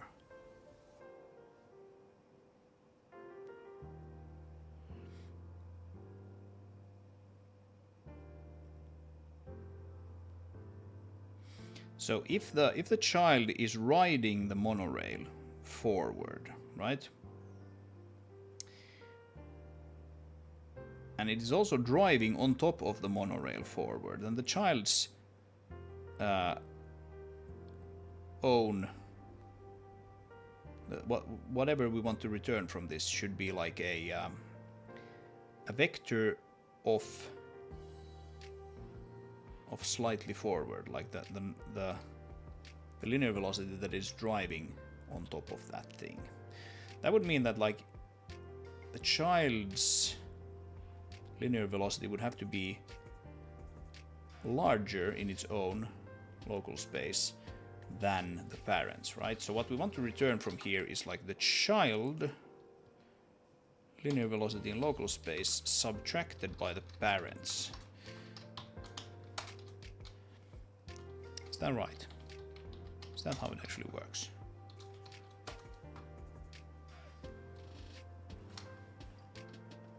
I'm kind of losing the concepts here. Missing struct game object. Yeah. Okay. No. Dot game object equals basis game object pointer null, and dot physics actor is basis physics actor pointer null, like so.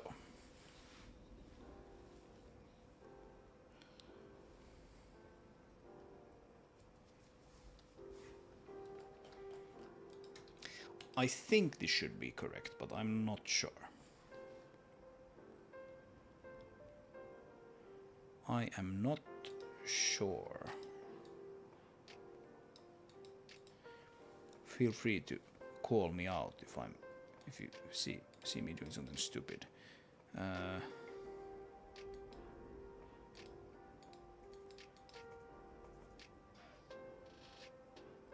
Or incorrect rather. I'm sure I'm doing something stupid.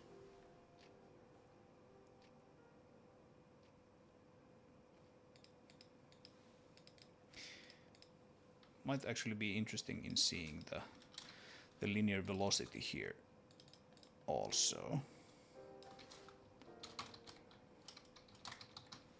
XYZ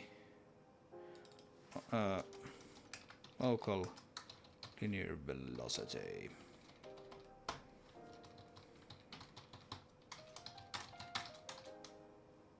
Something like that, right? Oh, actually, it's not that. It's that. And maybe wrap it in square brackets.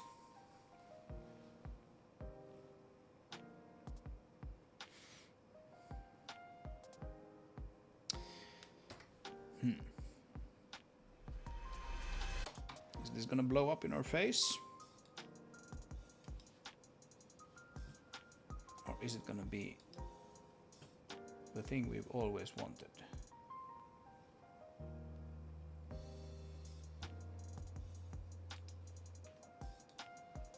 That remains to be seen.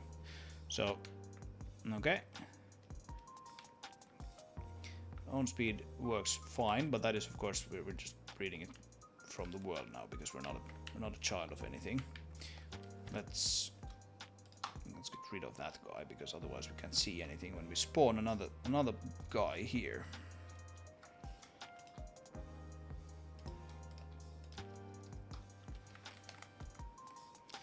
Alright, so now that we enter this, there should be all kinds of things happening. Whoa, hey. Alright, so we have a null actor. First of all. What do we have a null actor?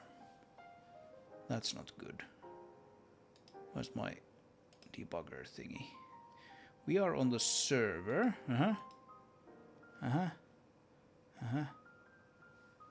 Child actor is indeed null. Why is that? Why is that the case? It's probably the case because we're running it from a create. Probably need to run it from on object created.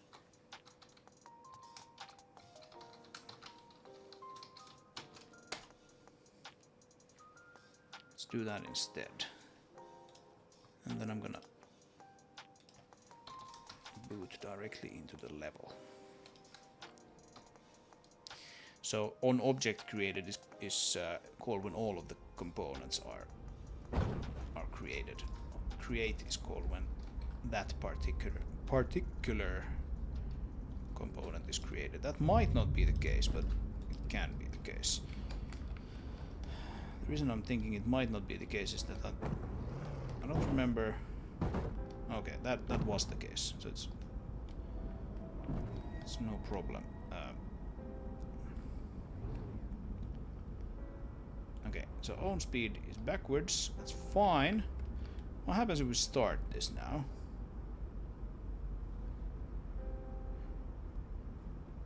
Okay. Hey, look at that. So we can drive backwards. Ah, cool. Yeah.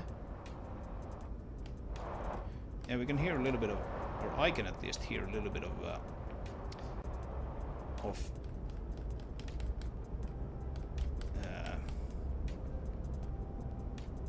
sliding sounds here. Because of course we're not really driving these systems yet with this new speed that we have going here. That would be like the next thing. But we can see here that we don't actually have any speed in the HUD, so that bug is at least fixed, right?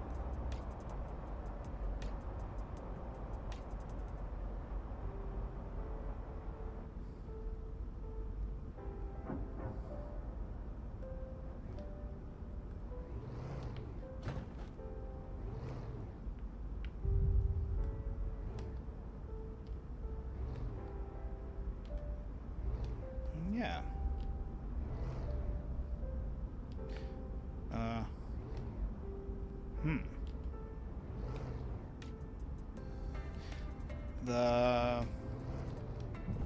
The sign of the speed is clearly not correct, though.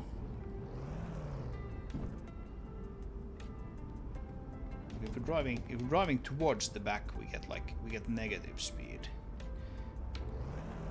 And if we're driving towards the front, then we get positive speed. And it doesn't really matter how the vehicle is rotated, right? We still get positive speed when you go in this direction, we get negative speed when you go in that direction.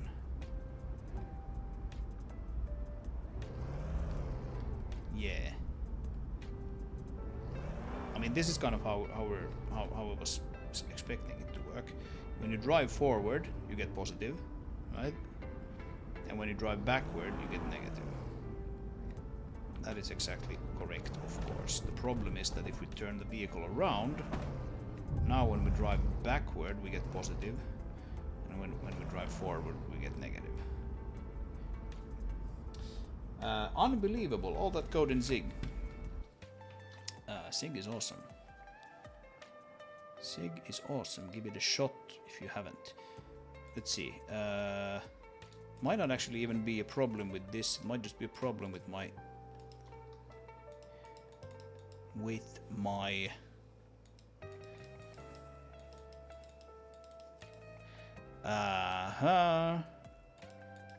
wait a minute.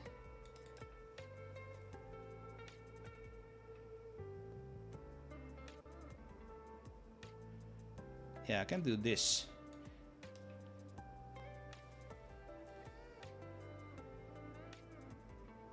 I can't do that. That's stupid. I can do if self dot own speed forward. Actually, I should not do anything, right? It's the local speed.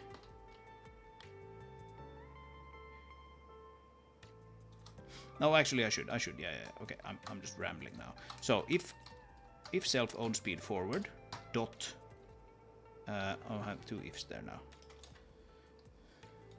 If c is less than 0, then we're going backwards. Right? I don't need that. I can't compare. Like this didn't work because I can't compare local linear velocity to a world matrix, to a world space forward direction, obviously. But I don't need to do that because we are in local space here, so I can just compare the z. It's not support. It's actually that one. If the local space linear velocity c is negative, then we are going backwards. Yes. Yes. Okay. Maybe that is what we want. Let's have a look. Let's have a look. I'm gonna destroy this guy. Bye bye. Then we're gonna fly here, and we're going to. I'm gonna just drive into the monorail sort of backwards. And then we'll see what happens. Alright, so now we are... I'm just gonna make it so that we can see what we get there. So I'm going backwards. Own speed parent. That's negative. That's positive. Yeah. Negative, as you would expect. And positive. Okay. And if we turn around, we should still get the same thing. If we go backwards, we get negative. If we drive forwards, we get positive. Okay, good. Now let's turn around one more time and actually go for a ride.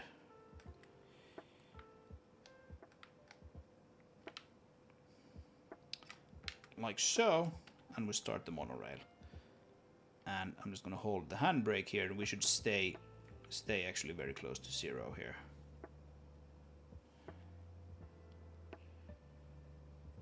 Which we do.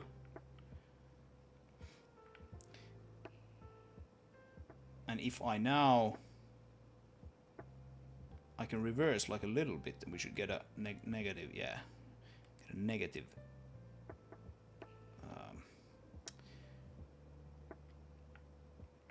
Negative local speed, yes. Okay, so we can see that there's a little bit of sort of nudging back and forth here. Has to do with all kinds of things like network interpolation and everything. That might explain like some of this jankiness here.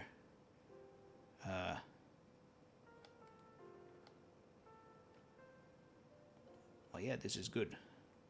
This is good. And now if we go the other way around, I'm gonna stay here in the back of this. And again, we should be basically at 0. And now if I start driving along this, we should get a positive own speed, which we do. We come here, and we are at 0.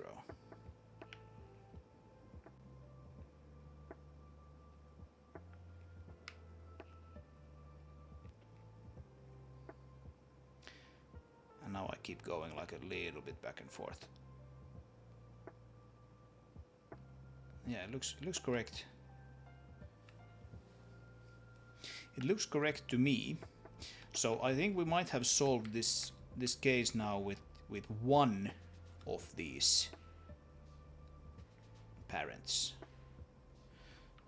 So we still don't handle probably the case where you are sitting on top of the mother vehicle and it is, you know, inside of the elevator, for example. That's probably not gonna work correctly still. Oh man, this got complicated.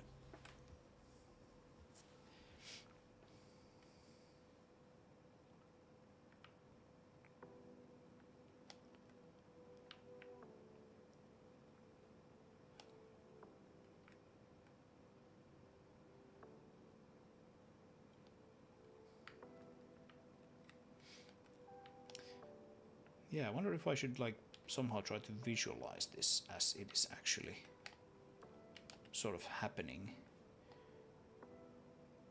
so that I can be more certain of the fact that we've actually fixed this. But I don't know exactly how to visualize it, so maybe not. Let's have a look here. If we go to refinery, open a visualization here. So monorail car, yeah, that's the forward direction. Like when this brownish thing here is on the left. So now we're facing the front of this vehicle, just that we know, like we're actually facing the forward direction in the local space of this car. That's a relevant thing to know.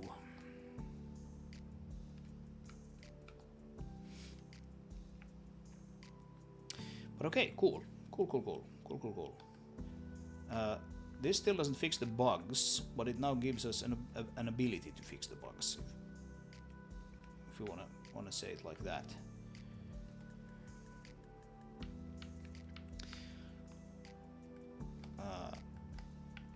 Like now I can start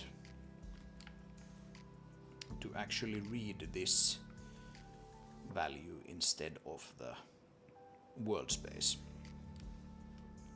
linear velocity, or world space forward speed, whatever it's called. So now we're facing the back of the thing. It's running backwards now, this monorail. And now if we're driving forward, we get a positive speed. Yeah, cool.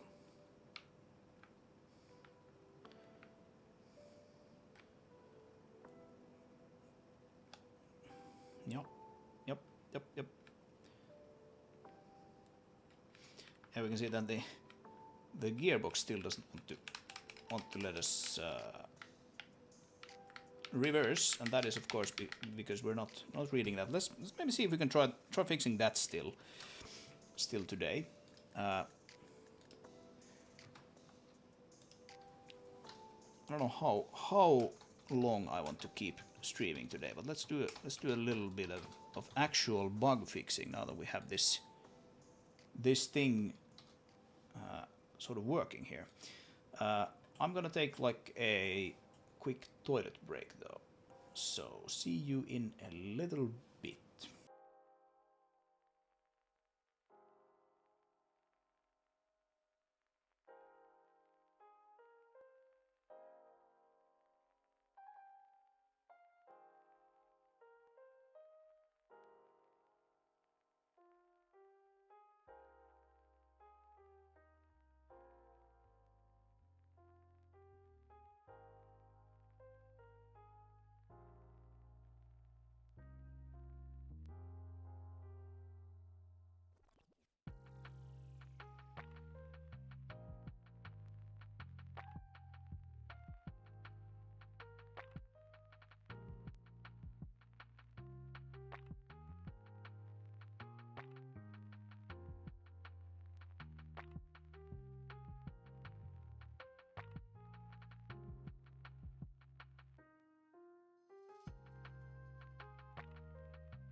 Alrighty then.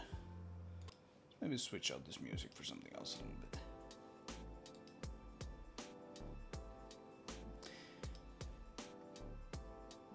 Alright, so let's see if we can still do this auto gearbox thing. For that to be possible, we need to basically switch to a new. We need to create a new auto gearbox component, which sits in the game rather than here in VHL. And we also need to be able to tell the auto gearbox itself, hey, this is our forward speed. Because this guy here, update, just gets it with this from the state info. There is, however, an update with state info. Not exactly sure why I have two of these.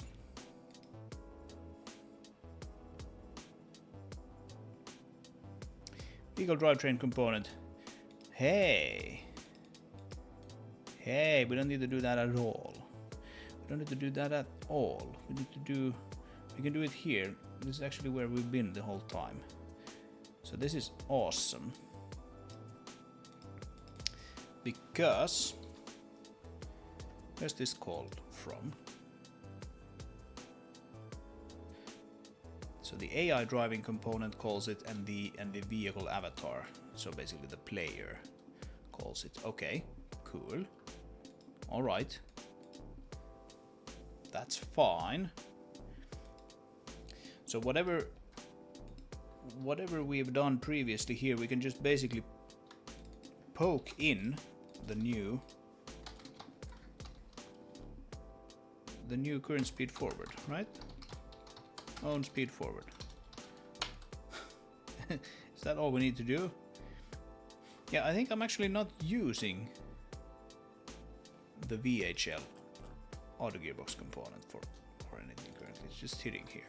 It's not being used. We can do a quick search. See if we find anything. So all of the blueprint files are JSON.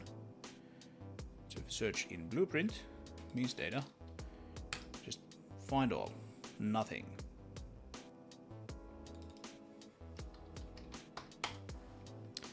Nothing. But if we search for this instead, means dot vehicle drivetrain component. Yeah. Yep. Okay. So that was easy. Providing that is all we need to do, but I kind of think it is. I kind of think it is what we need to do here.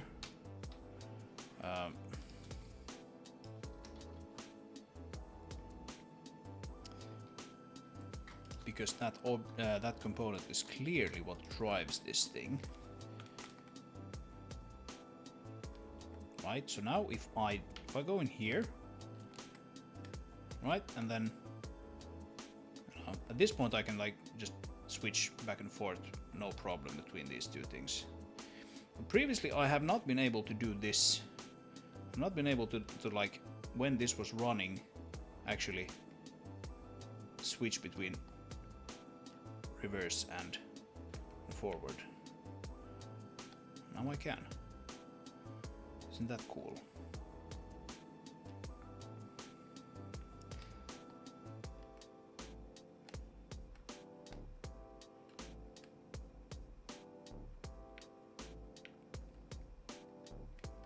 I think it's pretty cool. Now we can sort of position yourself already here inside of this thing, which is not something that you've been able to do. You can sort of almost like calculate how fast this monorail is driving. It's like, it's about 25. Small victories. Okay, cool. Cool. Excellent.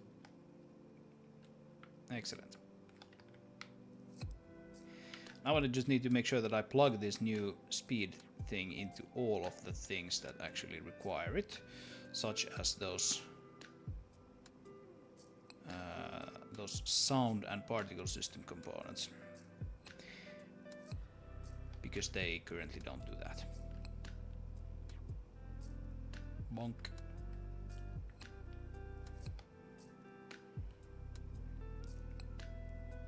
Bonk. Yeah, I haven't been able to bonk this previously.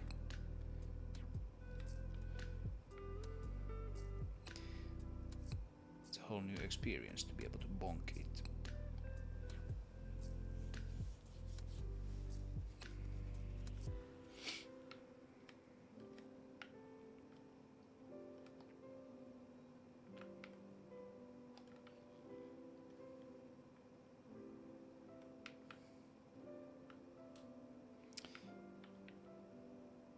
All right, well that was easy. That was a that was literally one line of code, and then we had it working. So that was maybe a bit faster than I anticipated. I thought we were gonna have to make a whole new component, but maybe we can have a look here.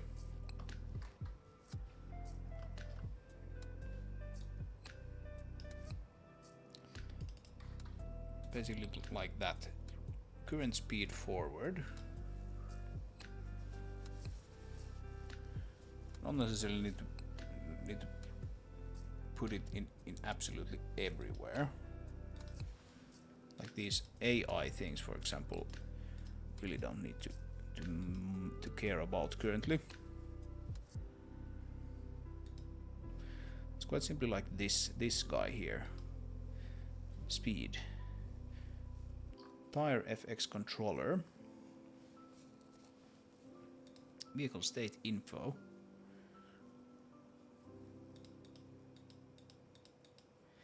Vehicle controller.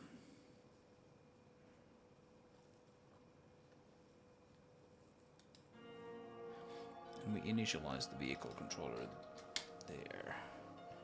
Or it's passed to it in the init function.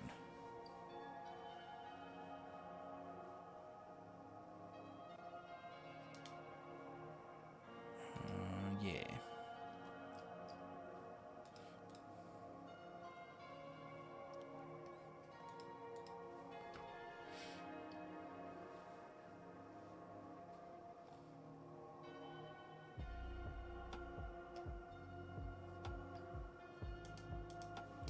Okay, so it looks to me that it's basically as simple as having this guy. This guy probably only lives on the client, I would assume. Client, client, and client. So we basically get a pointer to the drivetrain, which we actually already do. Man, this stuff is just falling into my lap now. Can be null, but but if it is not null, then we basically we need to sort of update it. Let's see here, update. Yeah, and here's the speed, current speed forward. So we need to actually not use that. We need to not use that. That's not good. And instead we need to pass it here. So current speed forward F32. And name it like that. Right, and then we can do. How should we actually do this? If self drivetrain component. Actually, before we do that, let's do like a current speed forward F32 equals I don't know, 0 for now. And if we have a drivetrain component, then we do a drivetrain component. Current speed forward is ttc.own speed forward. That's the one that we want to have. Basically, there should never be any case where we don't have this thing. and we also need to have the speed, right? So I don't know if I even need to put in like an else case there. I probably don't. Let's see what happens. I'm actually gonna turn off the music now for a little bit, so that we can have a listen and see if we still get those sliding sounds there. And if we do, then it means that they are triggered by something else than the speed. Destroy that guy and create this guy.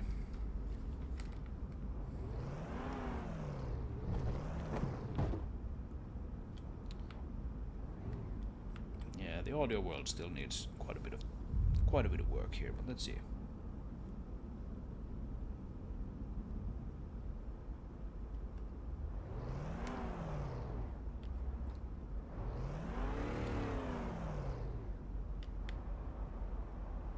Yep, there's a little bit of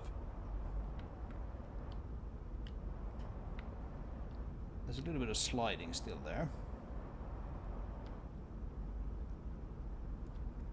I think that probably has to do with the fact that this guy is actually sliding around a little bit on the surface of this thing. It's quite simply how it goes. So it is possible that I have to basically like filter that out on top of this thing. That is possible. But we'll see. I'm gonna try to see if I can reproduce another bug that was an issue previously. So monorail car. This thing is made up of a bunch of different objects, as we can see here. A lot of them have the default material. Those would be the sides. But then we have 4 of them that have the drivable dynamic object material. If you make it just the ground here, like this, default ground, and save that, and then we do, just to be sure that I can actually reproduce this bug. I'm gonna do this. I'm gonna do state info,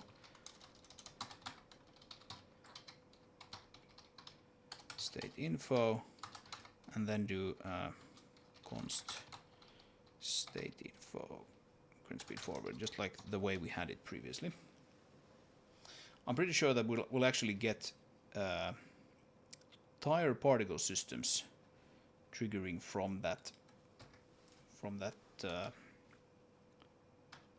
monorail now, which is of course stupid because the vehicle is sort of standing on top of it. There should be no, oh, not a gripper. Maybe Scout is easier to test with.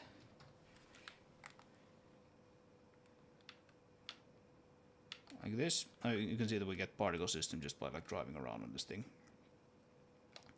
And if I remember correctly, now that we do this, if we actually just start riding this thing around,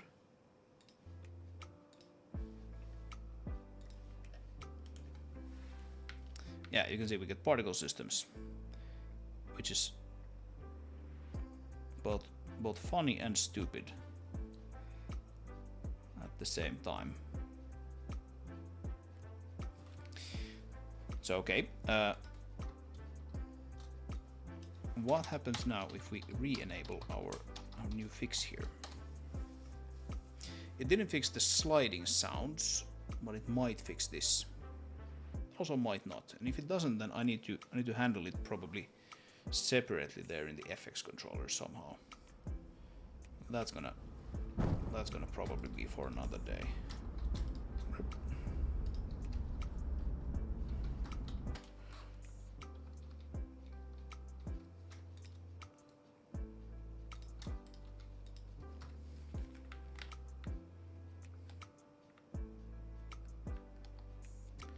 Let's see what happens.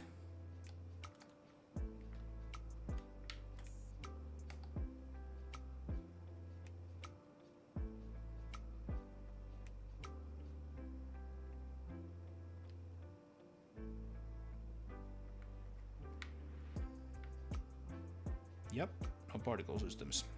Still get them if we drive around though, and they're they're kind of, yeah. There's something that's a little stupid with this because, yeah, I think it's the slip values. The slip values probably trigger both those sliding sounds and actually these particle systems. You can see that they're sort of like they're still calculated in the world space. So it kind of like thinks that the car is actually driving forward quite fast. And of course in world space it is. Okay, but that's better. It doesn't fix the entire problem. I need to figure out both the sliding sound and those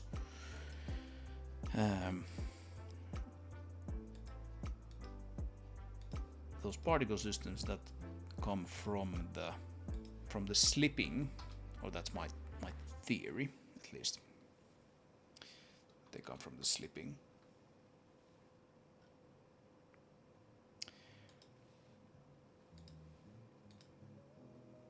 So yeah, a little bit of work still there. Fix that up, but this is better. It's basically what I'm trying to say here.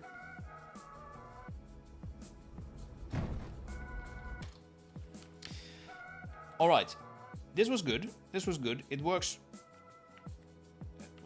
pretty much exactly how I wanted it to. It's just that this problem is kind of complex.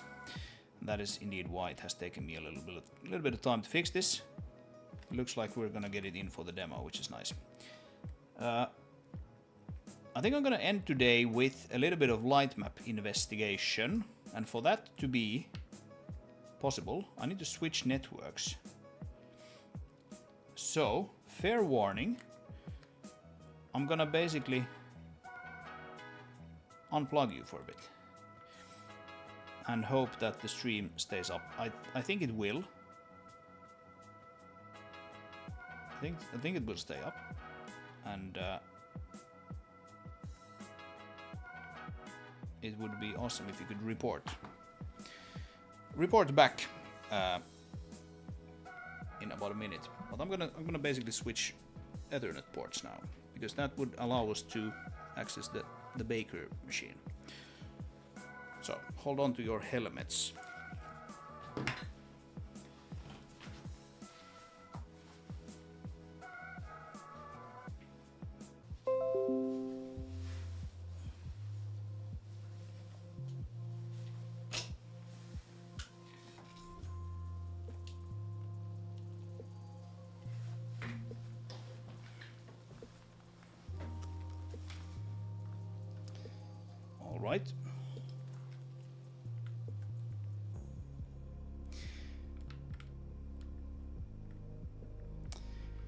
All right. All right, here we are. And Brandon is wondering why I'm not showing it to a publisher, which tells me that the stream is still active. Get some money to hire developers. Make a slightly bigger game. Right. I mean, who's to say I'm not gonna show it to a publisher, first of all? Right? If I want to show it to a publisher, then I need to have a pretty good demo going. Right, and a demo is what you guys will be getting in a week. So for those of you who don't know, there is going to be a limited playable build of this game out next Saturday. Sometime next Saturday. To get your hands on that build, you will have to join the Discord, the Madrigal Games Discord. The reason for that is that it is going to be a pretty rough build. It's a build that you only really should bother playing if you're super excited about playing this game. It will not have a bunch of features that I really would like to have in it. But it will be a playable build, where you can play through the demo mission, which takes place here in this here level.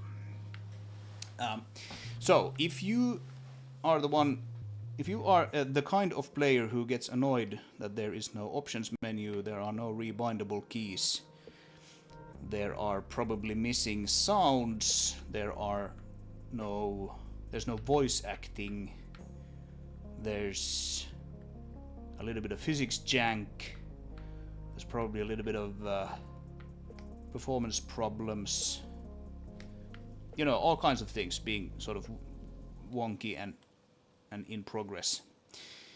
If that bothers you, then you should skip this build. There will be a more polished demo build later in the spring. But if you would like to play the game and hopefully give me some useful feedback on how it runs, how it plays, and you can deal with all of the issues that I just listed, then you'll be able to download a build next Saturday. And yeah, I'm gonna keep the advertising for this particular build kind of light. So if you want to try it out, join the Discord.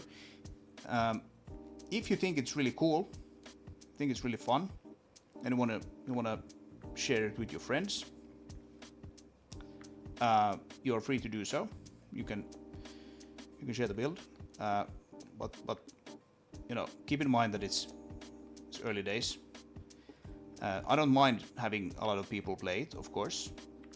The more the merrier and all of that.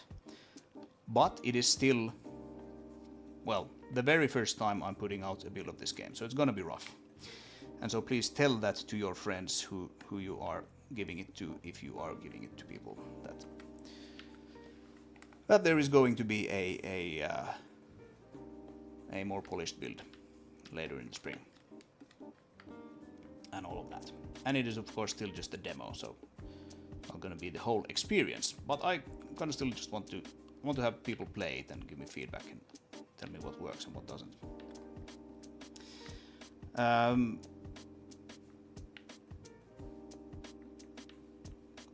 You probably could have got a publisher a long time ago. I think they look for mechanics and promise, not really bugs that much.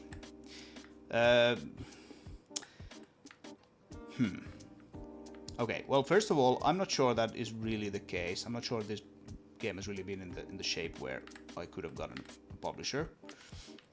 It's nice of you to say that. I appreciate the sentiment. I'm not sure it's really quite been there yet. Second of all, I don't necessarily want a publisher. If I can manage without one, then I'd be happy to do that.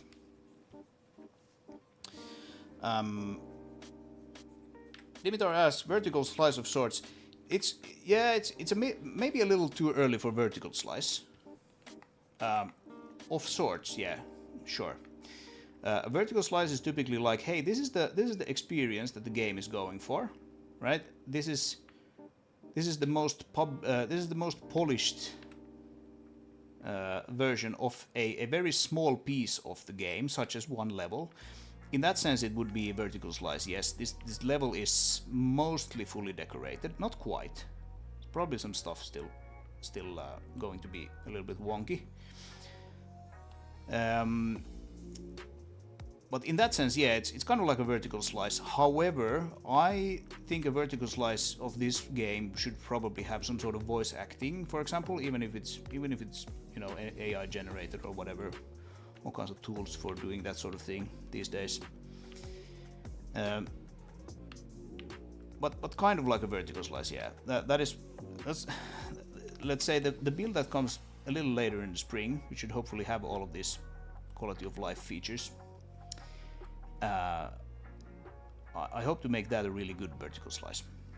Not necessarily for a publisher still, but for you guys, so that you know, people get excited and maybe wishlist it and all of that.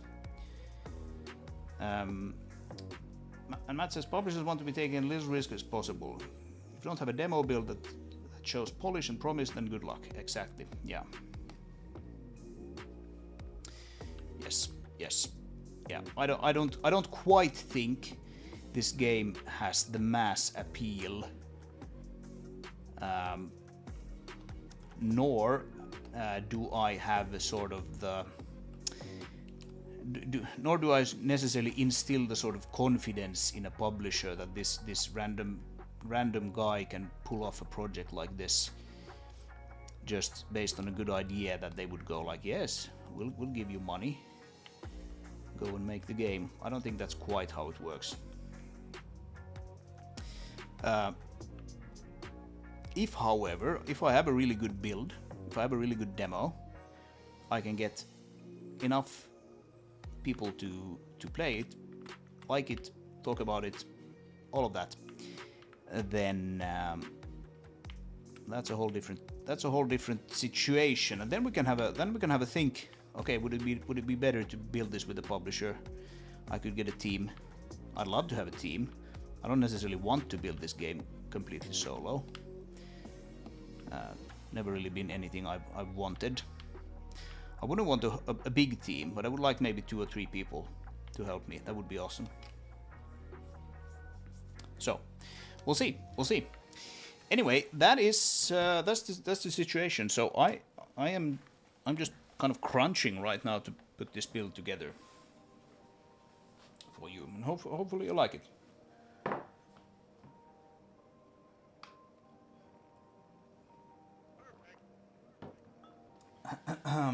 Alrighty then.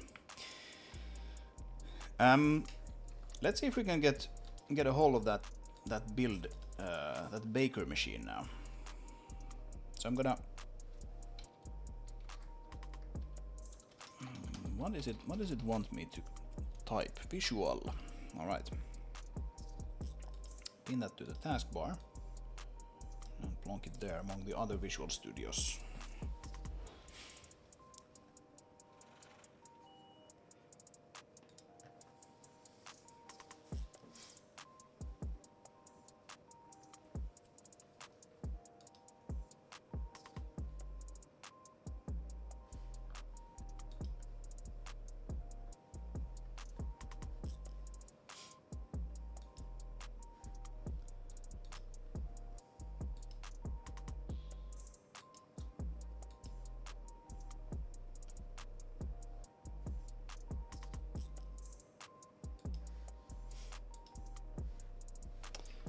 All right, let's see what's up.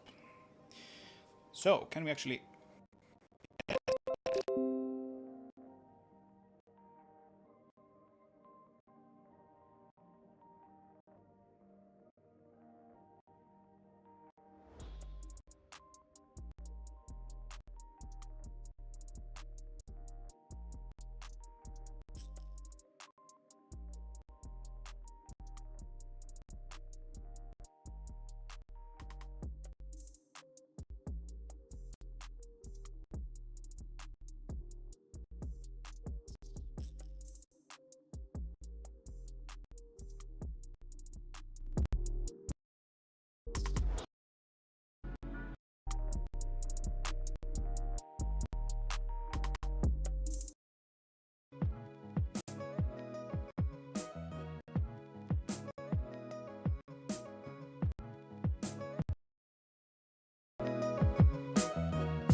All right.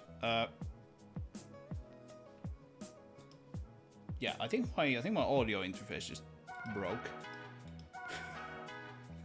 That happens occasionally. If you couldn't hear me just a second ago, I'm not sure if it actually came through or not, my speech, but I just lost all audio for some reason.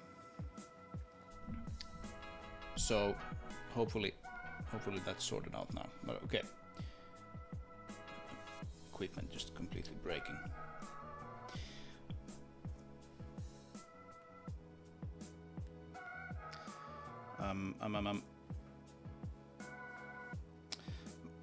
Matt asks, one thing I've been meaning to ask, why did you decide to go with an asset server when it's just you working on the project? Was it just to make it easier to synchronize project assets across PCs? The asset server is not it's not only for syncing across the network.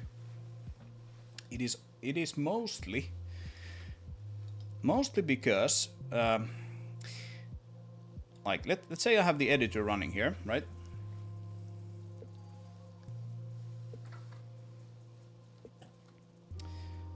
And the editor opens up the file, the basis level file.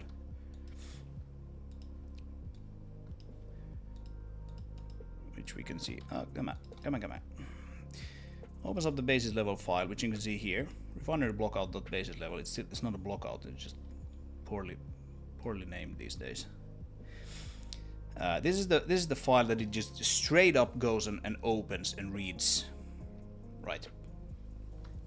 And then we have a bunch of other things in here, right? So we have the monorail. The monorail has some textures. PNGs. So here we have the diffuse for the monorail car, right? That's this thing here. But the editor doesn't open the PNG file here. The editor runs a version of the game, and the game doesn't open any PNG files. The game loads resource packs, and a resource pack then contains, among other things, the textures in a runtime format. And if we convert this guy, you can right click and click basis convert here. You can see that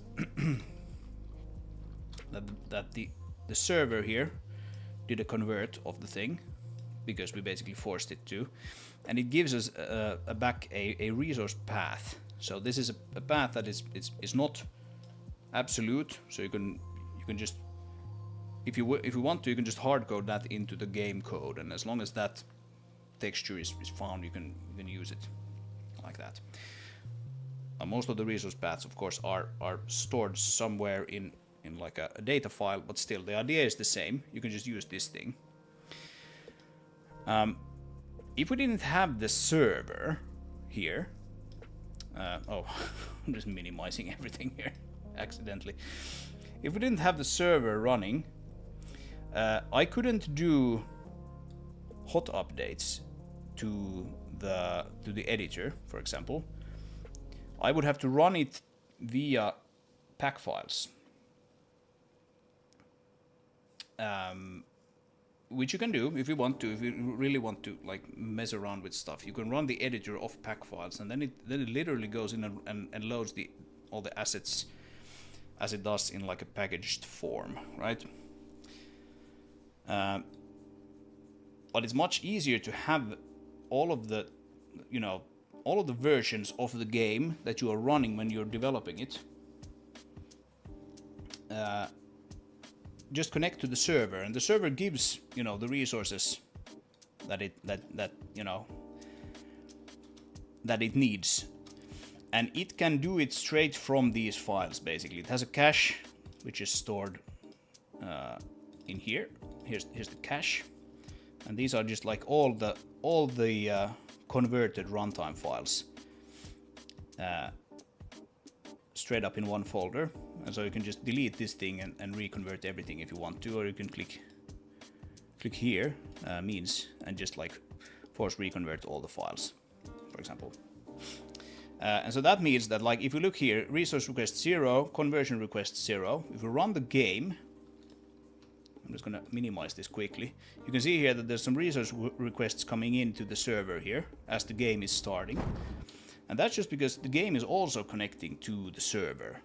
So now if I make a change to like a texture here in one of those PNG files, it will auto update both in the game and here in the editor. And so one thing is that this makes it simple is that you can indeed auto update things, and they will update in all of the running engine instances that you have going. And another is that, like, if we didn't do this, then I would, every time I made a change to like a JSON file or something, like a one character change, I would basically have to go and generate pack files and then load the game from the pack files. And that's obviously like a really cumbersome way to work. So yeah, it is for hot loading, but it is also just for you know, for having some sort of sane sort of work environment, if you will. Now, the added benefit of this is that if you're developing on like a Mac or a Linux, like a Steam Deck or something, well, I don't know what Linux is these days. They tend to run like all kinds of things that you wouldn't expect. But like a Mac version wouldn't necessarily run the texture converter because it's like Microsoft's TextConv exe thing, which means that since I have the server, I can just stream the data over the network if I just point the game at the IP address that runs this asset server. So when I made the Metal backend, for example, I was just developing it on my Apple laptop, but I still had all of the shaders and everything, all of the data on my PC. So I wrote all the Metal shading language conversions and everything on the PC, and it just ran it from there. It's just much easier. It can get a little slow if you're streaming all the data off the network, but it can definitely be done, and especially if you're doing like some shader work and you're doing it in a very small level, and then it's just easier. So that was sort of my roundabout answer to that. The asset server is also just like a way to like you can run this in command line mode, for example, and it can do all kinds of things. Like for example, the baking machine that we looked at here. This guy, or rather the machine that this guy connects to, runs this asset server in command line mode, as does the build server actually, just to create pack files that they can then use to load the levels, all sorts of things. So it's a very handy little thing to have. What was I doing? I was looking at this stuff here. So we have some things that this thing has been doing today. Not actually all that much. We have the monorail track meshes. Those have been generated, so that's kind of nice. And we have a few new monorail supports. Yeah. Okay. But then it's doing some other things here. I wonder which one it is actually doing now. Let's see if we can we actually connect to that guy now.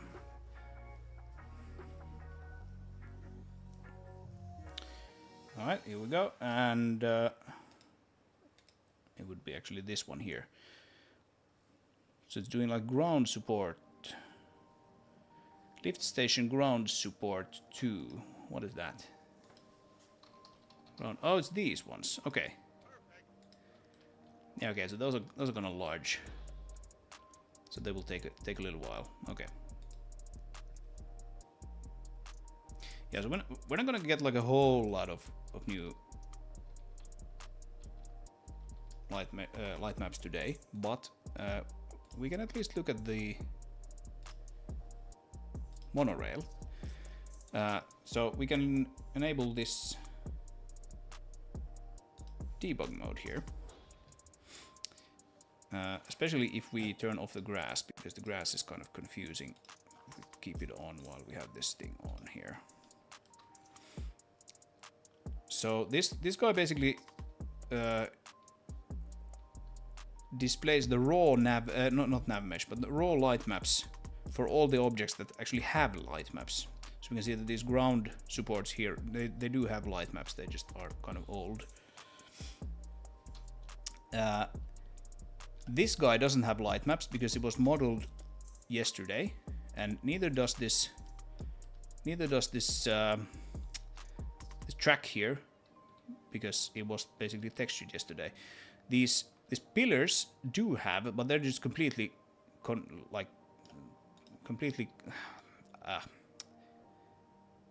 distorted is what I'm trying to say here, because like their UV maps were completely bonkers previously. They weren't properly unwrapped. So all of the pillars here are completely bonkers, except this one new one which I added, and I bet this is actually the one that we're now gonna get. So monorail support 9, and yeah, and then there's a base underneath it. So yeah, monorail support 9 was just baked, and then the base mesh under it. Did you make your own ray tracer or path tracer for light map texture? No, it's just using the normal renderer to render a bunch of small images basically, and that's how it works. It's a big hack. It's a big hack. We have a new tree somewhere, which has gotten baked as well. Cave warehouse. Oh, well, that doesn't even have a proper material yet, so that's stupid. But we have the track. We have this one support here, this guy. Monorail station A1 and B1. Alright, so we should have actually... Yeah, we should have... That's B1. And this is A1. Should actually have light maps for these guys. That's nice. But this weird red glow around it, here on the cliff, will not be actually fixed because the cliff hasn't gone through the crunching yet. Normal renderer. Yes, normal renderer. So basically I just take the normal renderer, you know, the thing that renders everything. I do like a reverse UV unwrapping. So, you know, if you have a building like this, which has a bunch of nooks and crannies and things like that, I mean, it actually looks kind of neat in my opinion, especially considering it's it's kind of a big hack. You do sort of like a reverse UV unwrapping where you iterate over all the texels in the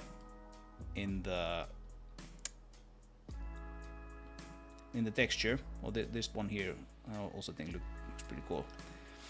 You iterate over all the texels in the texture. You know, normally when you are doing sort of a UV map operation, you go from like a local space in the space of the mesh, and you want to go to a UV coordinate. But you can do it the other way around. You start with the UV coordinate and go like, hey, I want a color for this. I want a light map color for this texel here. And then you end up with a position, which I then turn into a world position and a normal. And then I render, I think it is 3 samples with a camera placed in at the position of the surface, and I render it sort of slightly sort of slanted, randomly rotated, if I remember correctly, around the normal. 3 samples, and it's pretty small. It's like 128 times 128 pixels, or 256 or something like that. And then you do the normal downsampling. So like eventually you get to a 1 pixel value, and then you blend all of those samples together, and you get a texel value. And then I actually do it like super sampling in the UV space. So I actually render it at a much higher resolution, and then downsample it, so you get a little bit of extra sort of smoothing there, and that quite simply gives us this look here. It's kind of like an AO map. Yeah, I guess so. It's not really AO though, because like AO is ambient occlusion, right? Here we actually get bounces. We get light bounces. you can see that there's bounces of orange light here. Like here is, for example, there's a lot of orange or yellowish there. And that is, of course, because this thing is yellow and red, right? And so there's a little bit of sort of natural light bounce going on there, but it's essentially like a single bounce, I guess.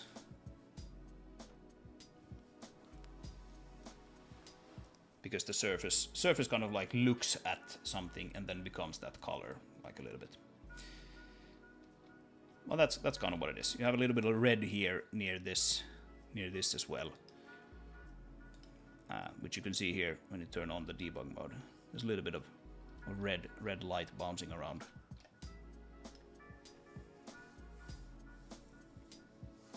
So, yeah, whatever you want to call it,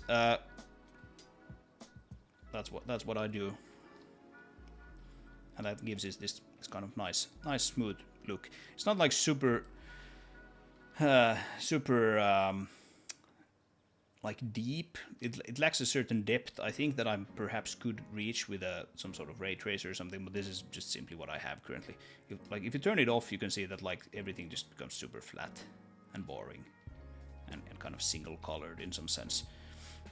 So I just keep it on because I happen to have it already and it's somewhat working, so why not?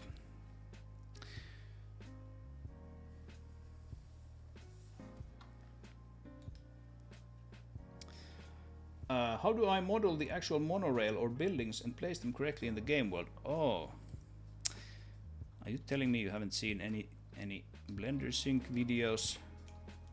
I have a pretty cool system for that, but I'll show you in a little bit if you're still around. Let's see if we can get these light maps into the game.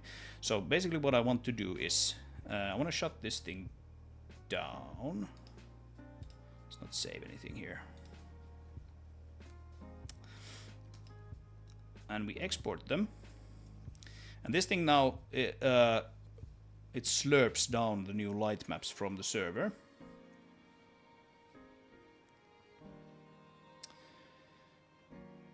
Over gRPC. Which I don't know if it's a good idea or not, but that's what I did. And we quite simply just overwrite a file there. And now if we go back into the level. Thank you.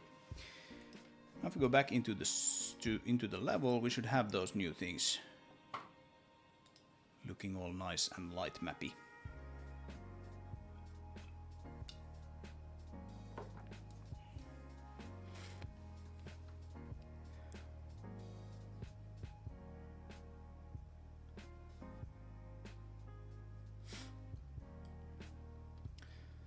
All right, what do we have? Let's maybe let it build its light maps before we start messing with this. Or light probes. Yeah, I don't store the light probe data anywhere. Maybe I should, because it's a little annoying to have to wait for this every time. But I don't know. It takes like 10 seconds. So now if we enable the debug view, let's again turn off the grass for a bit.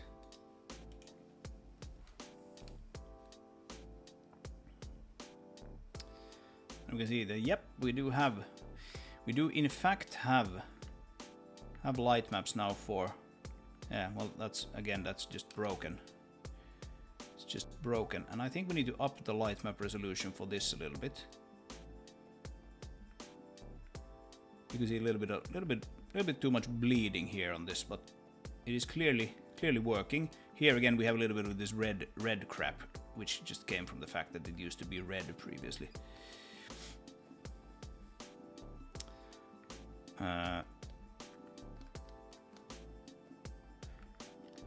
Yeah, maybe a little bit on this one as well.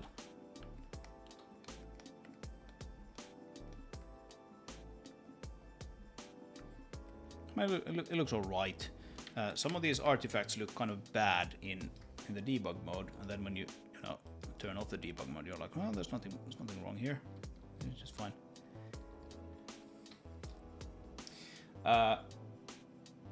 Did I ever show off Level Castle? Level Castle was or is a level that I made when I was kind of thinking of turning this into a racing game. I don't think I've ever told that to anyone. Not that it's super interesting or necessarily shocking. But yeah, there was a time when I was thinking that what would become Traction Point would be a racing game.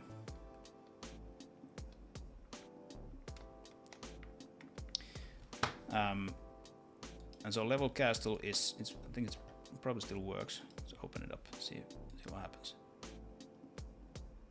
Test levels maybe? No, it's right here. It has its own pack file. Yeah, you can see. It has like a figure 8 thing. This is something that I made in like 3 or 4 hours one day. I think I used like this view for some YouTube thumbnail or something.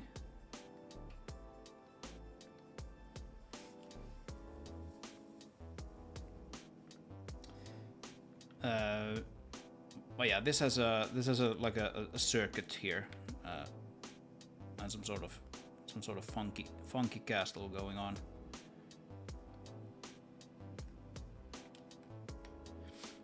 Which kind of interestingly is not made with Blender Sync at all. These are just like primitive geometry objects, all of them. So that's weird. I don't know why. There's even a C here.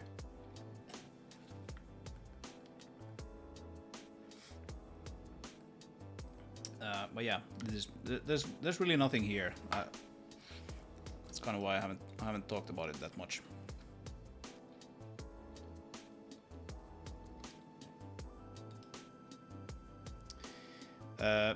Right. Anyway.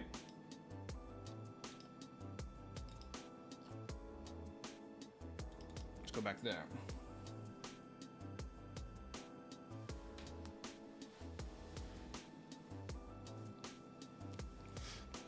Yeah, I've used Level Castle in a few places. I think there's the video where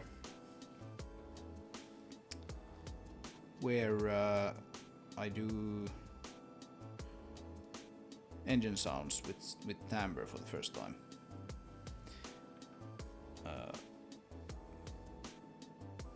I sort of tested out the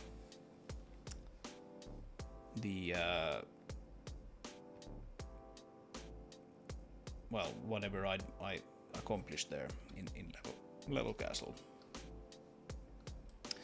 Right. So, is Brandon still on the call or stream or whatever?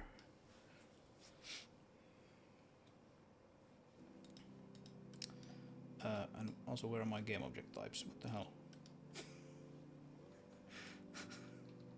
What's going on? Stuff is just breaking on me today.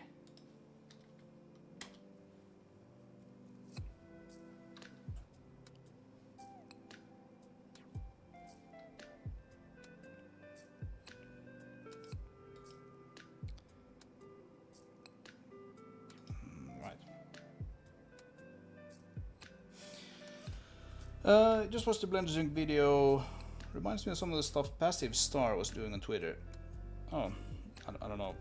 I don't know what or who that is, but well, yeah. I mean, this thing came out of frustration of not having like a Pro Builder system. But with time, I've realized that this is like so much better than Pro Builder, especially something that I didn't know at the time, and that I've spoken with some of my friends and colleagues, that like Pro Builder kind of people.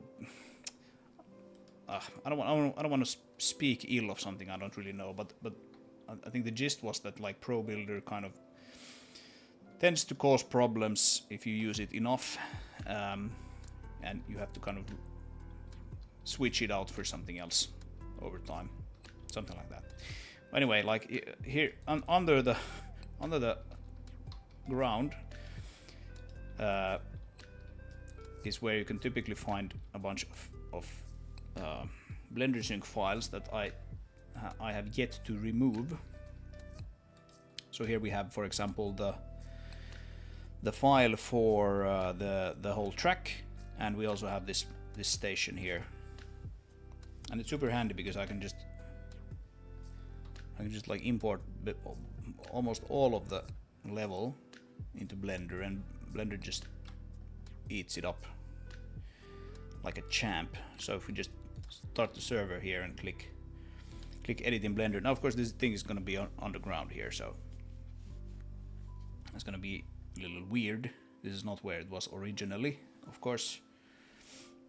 Yeah, it takes a little bit of time to export this because we're exporting like almost all of the level into Blender. But here we go. And the cool thing here is that like if you cancel this edit and then just you add like a mother vehicle here or something here on the road, and then you do this again, like it's all sort of a snapshot of what you were doing. So you never have to work with stale data because you're just getting everything. So here we go, and there's the mother vehicle. This thing is gonna be, yeah, the one issue that I really should have, like these are just like, this is just a triangle soup. So if I do like merge by distance, this is gonna remove like 1.8 million. Yeah, 1.7. But still, it's like a really big thing because it's really just, it's a triangle soup of everything that is in the level within the bounds you want. But yeah, you get the vehicle here exactly how it was, and here of course is now the actual object that we could modify. Now this thing is not a triangle soup. This is exactly how the Blender file was set up, and this thing actually uses, in this particular case, this uses geometry nodes. So we have a little piece of track here, and then I have a geometry node thing which just turns it into this thing. So if we edit this guy, we can just like drag it however we want. It seems to come apart a little bit there because I'm bad with my welding, but still.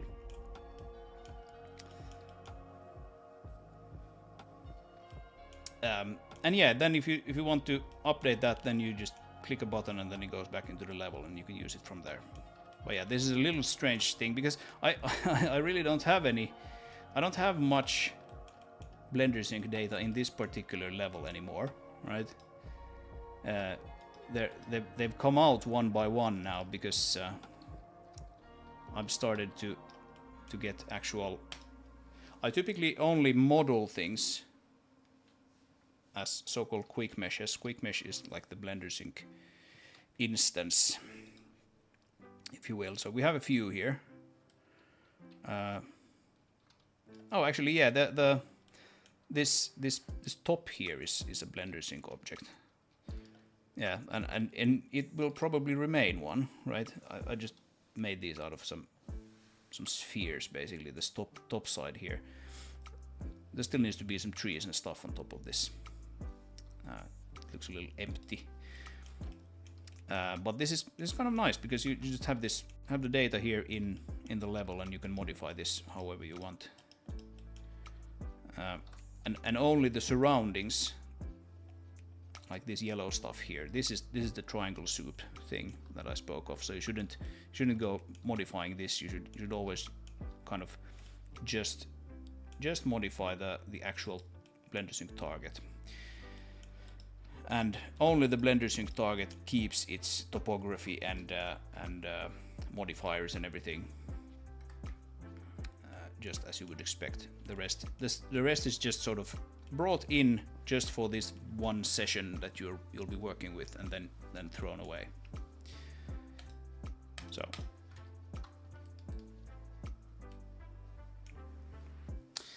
Hey Wookie, welcome back. I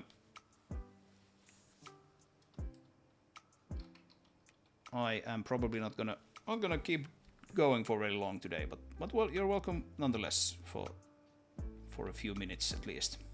But yeah, Blender Sync is cool. I think it's probably one of the things that I'm like. I mean, I could work without it, but I would definitely have to change how I work if I didn't have it. Almost everything here is Blender Sync modeled. And I think like even things that are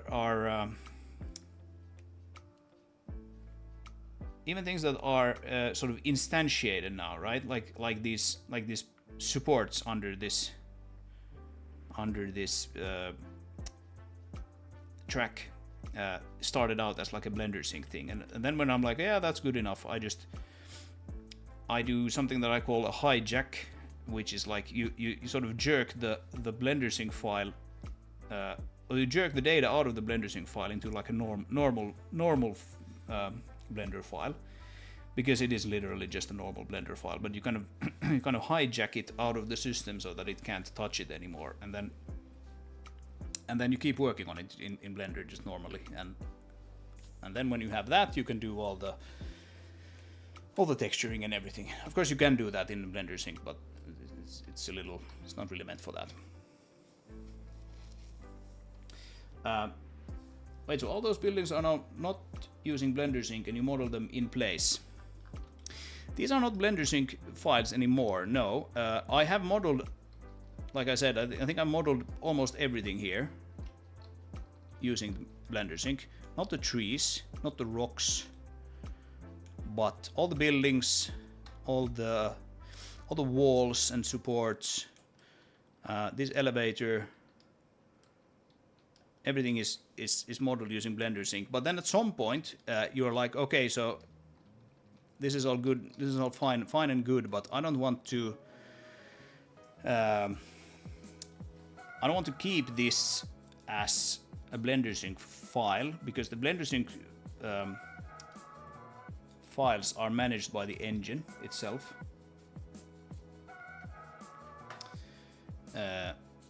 Let's see. I thought having them all in one would have implications for streaming. Yeah. Nothing is in one file. Like if you create, okay, I'm gonna show you here. Just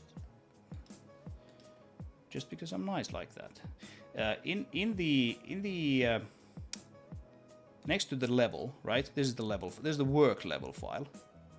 It's kind of like your Microsoft docx if you're working with bases. And then bin level this is the thing that gets exported into the game. Next to this basis level file, there is a folder called basically the same name as the level _ binary data. And this is a JSON file, this work file here. So that's what you open. But the stuff that you don't want to put in JSON goes into this binary data folder. This is automatically created for you. And here we have, for example, the light maps, the stuff that we just slurped down from the server. So we have like, how many slices do we have now? 7. So all the light map stuff. We have like nav meshes, we have terrains, and then we have the quick mesh stuff. So we have a bin. This is like the engine's own format, and then we have work. And look what happens here if I copy this guy, and then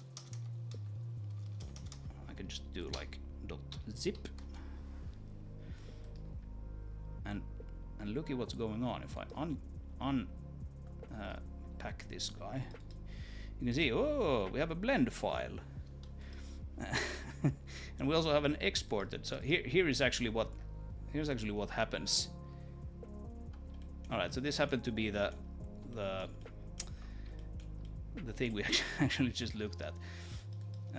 There's also an exported version of that, because my engine can't open .blend files. So we keep a blend file. I need to shut that down. We keep a blend file around. It's just kind of hidden from you because you're not really supposed to mess with that yourself. Let's see. There's a. Oh, here's some really old ones. I wonder what those are.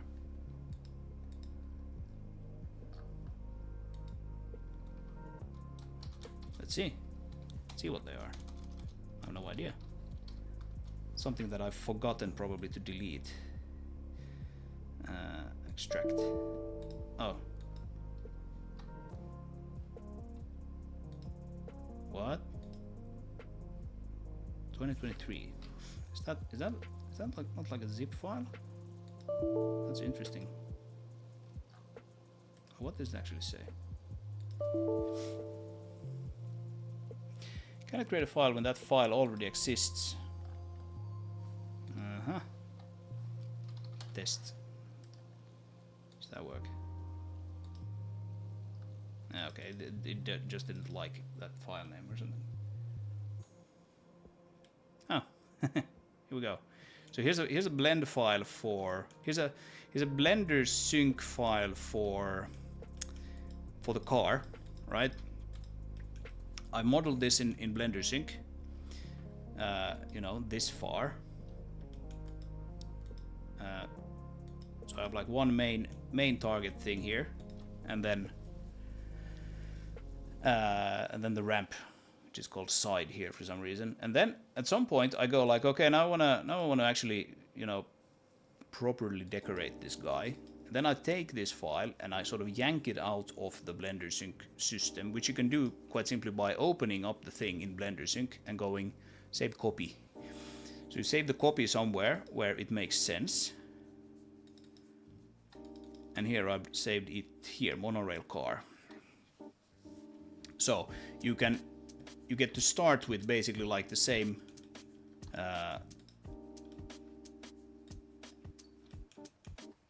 the exact same object, so you know it's like the correct size and everything.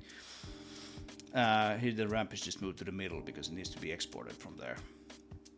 And then there's also like collision meshes and things like that in here.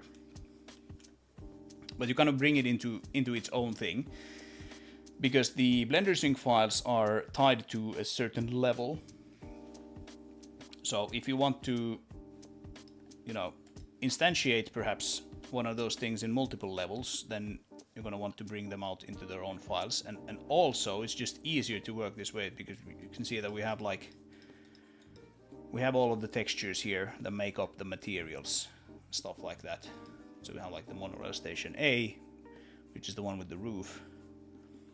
Here we have that. And like you don't really want to texture and mess with these things when they're sort of controlled by the Blender sync stuff.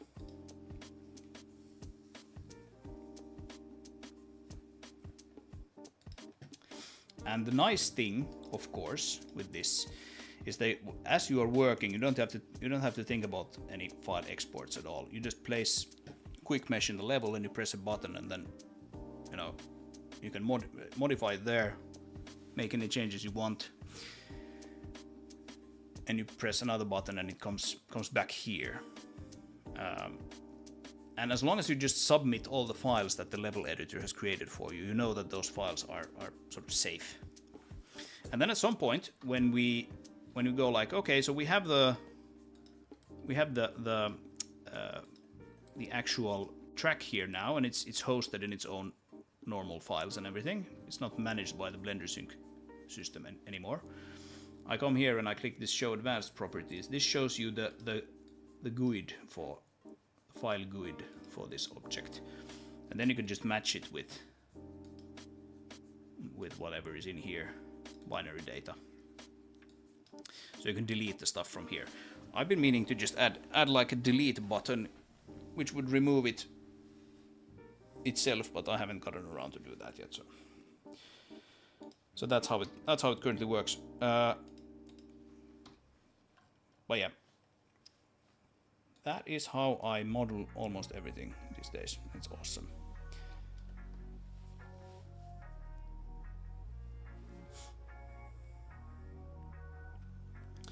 thought having them all in one would have implications for streaming. Yeah, and nothing is in like one object. Everything is in different objects here.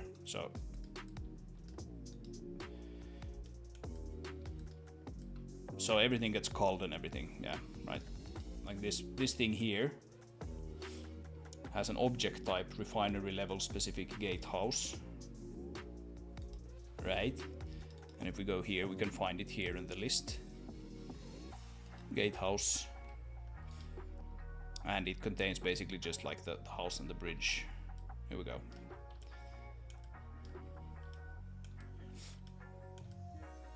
And actually, even this is made up of different parts. We have the bridge, we have the display, we have the bridge, even the windows, just as separate things. So you can just toggle things off here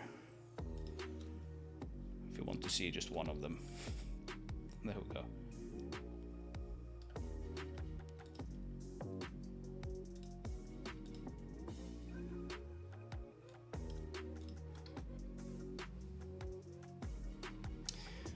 Do you use occlusion queries or some sort of space partitioning system? I don't use occlusion queries. I have heard some bad things about occlusion queries. I've also heard some very good things about occlusion queries, but I've heard some horror stories that, like, if you don't know exactly what you're doing, which I don't when it comes to GPUs, then you can really hurt your rendering performance. So I don't use those. I don't actually do occlusion culling currently at all. I should, and I have a spec for it. I have a specification written, but I don't do that currently. You can see here there are certain things that depend on whether or not something is marked as dynamic. So none of these are dynamic. They're all static.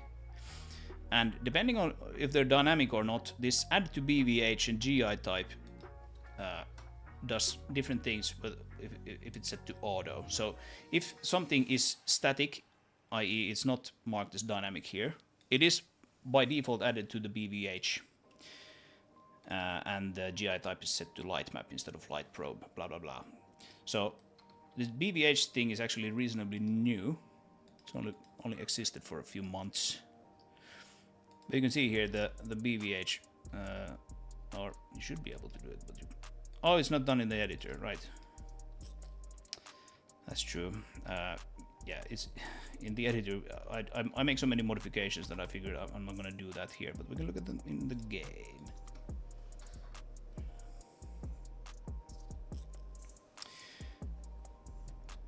Is this using the PhysX BVH? I don't know what the PhysX BVH is, but that is not something that I'm familiar with.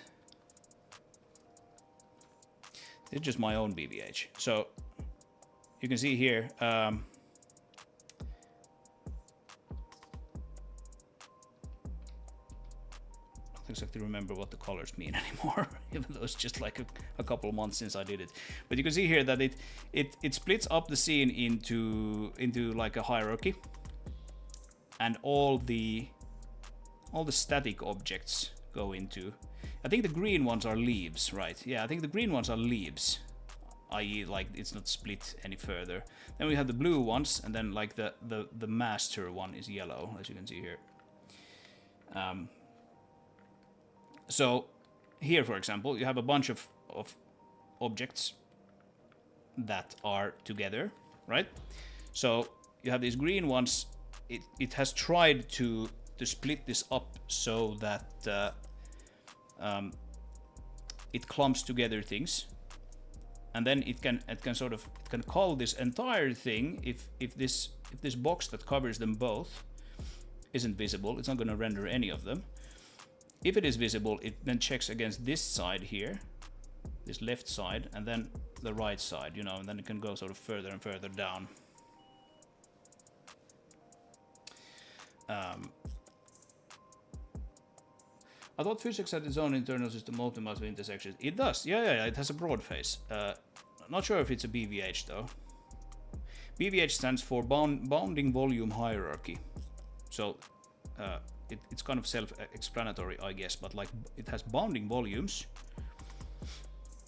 In this case, axis-aligned bounding boxes, and they're just placed in a hierarchy, right? So if you take the whole scene like this, you can sort of see where it has tried to split it in roughly two, except they're so big that my draw distance doesn't cover it. But you can kind of consider like, okay, so we have this large thing which is shown here in yellow, and if you're looking at this part here, like nothing on the left side is visible because it's outside of the screen, and if we're looking at here, then nothing on the right side is visible. So if you split the whole thing like right in the middle, even though it's not exactly done here, but it's done here apparently. If you split it here, then you can have like basically everything that is inside of this box can be called away if that box is not even in the frustum of the camera, right? That's how it goes. And then if it is in the frustum of the camera, it looks at like, okay, so how is that box split up into typically two parts or more? And then it checks each one. And I go to like, I think it's like 6 levels or something, 7 levels. I don't remember. I think it's 6. Maybe it's more. And then every single one is split until it reaches that maximum level, and then it goes like, okay, that's good enough. So here, for example, it has you have these things here, these trees and rocks and whatever here. It has reached like the split that I set as the maximum one, and then it just creates one of these green boxes, which means that it's a leaf. It's not going to be split anymore, but you could kind of consider it. Okay, it could be split here along the middle, for example, or that way.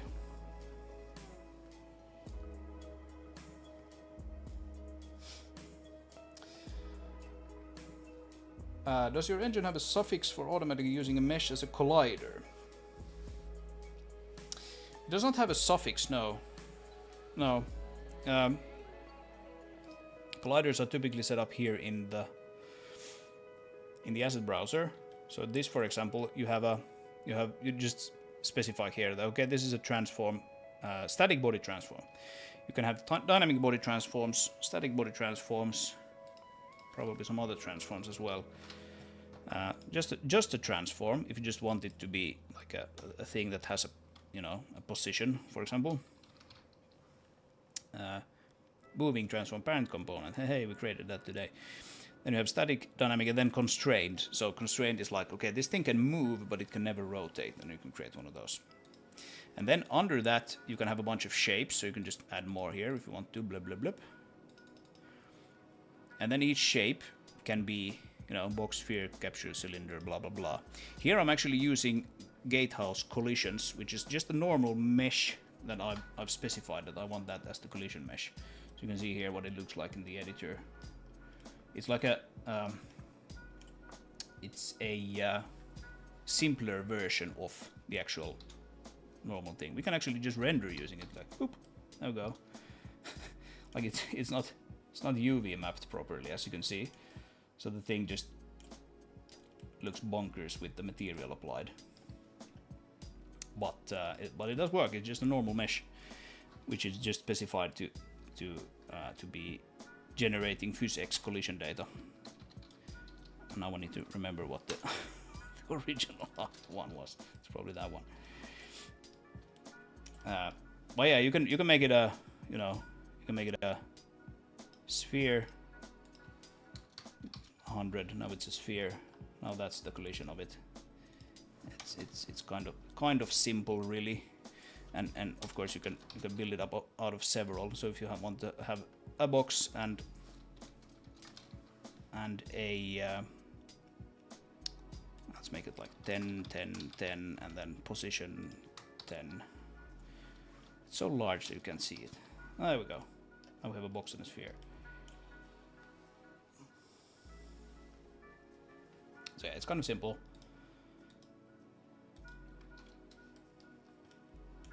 And then of course PhysX doesn't allow you to use tri-meshes as try meshes on dynamic objects, right? That's not a supported thing in physics. So for something like the mother vehicle, which is a movable object, it's a dynamic object, and it needs to kind of hold things inside of it. So it has these edges. This is just made up of convex hulls. So you can see here convex hull. You can actually just specify the points here directly. And it has a bunch of those convex hulls that make up the thing. Same thing with the monorail car, actually. It's perhaps even the more obvious example. You can see these just made up of boxes, essentially. Because you can't put a triangle mesh on a dynamic object.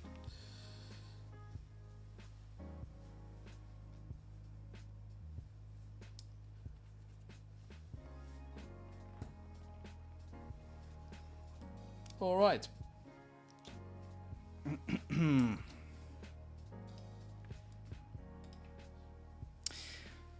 Yeah.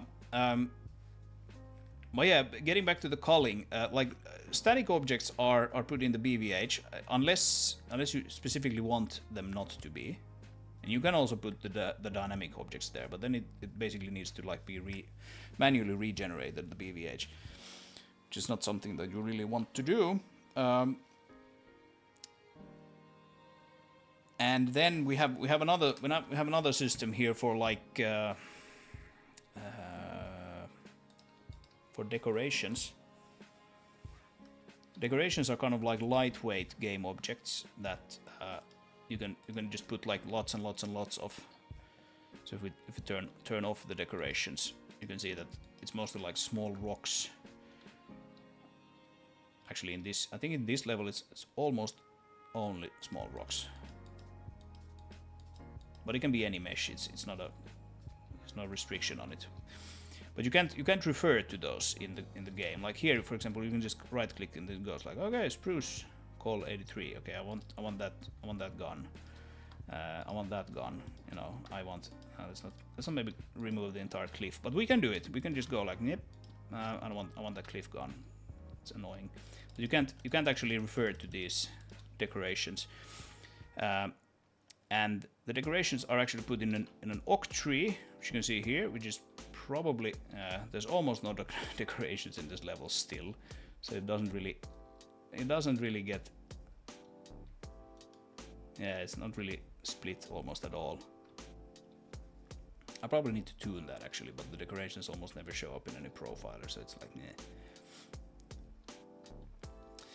nah.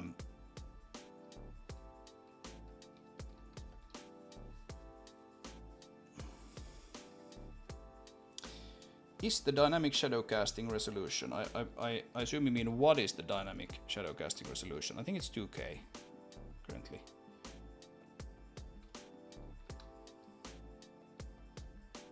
It's not terribly high. I think it's 2K. Could maybe be higher.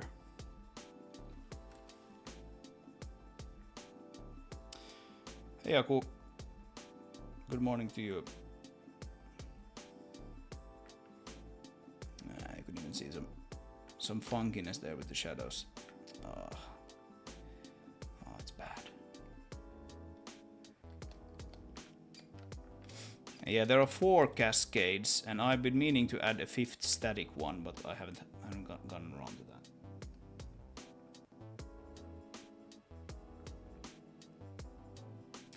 that. It is using cascades. You can see it here, for example. That it doesn't necessarily reach the entire way through, and that's why you can see it even better if I turn off the fog. Bloop. Fog away. You can see that it doesn't reach everywhere, and that is why I'd like to have that last static cascade, which you could just like render on demand, and it would cover basically the entire level. Or you would have to like specifically tell the system where to actually render it, and then it could also it could always fall back to that. But yeah, it's not done yet. But yeah, it works pretty alright. We even have shadows out here on the plane.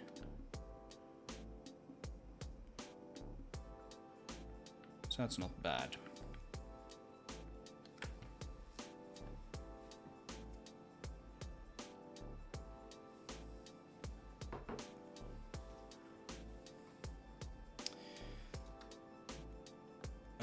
Right.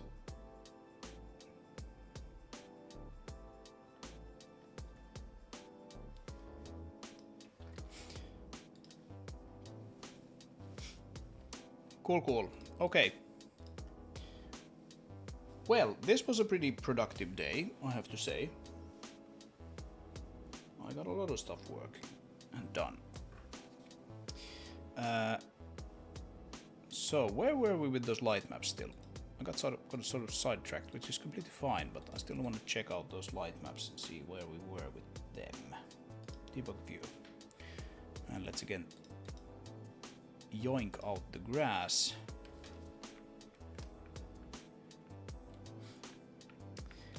You can see this just completely green here under this. And there is the UV seam. We have a few of them now here.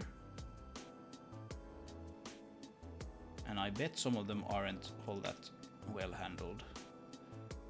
It's not too bad. Not too bad actually. But yeah, I'm gonna want to up the resolution for the light mapping resolution for some of these objects. And yeah, these pillars just need to be light mapped properly. They just look like something is broken, but it's just that they didn't used to be UV mapped properly, so they got some sort of very strange just green crap here in the middle.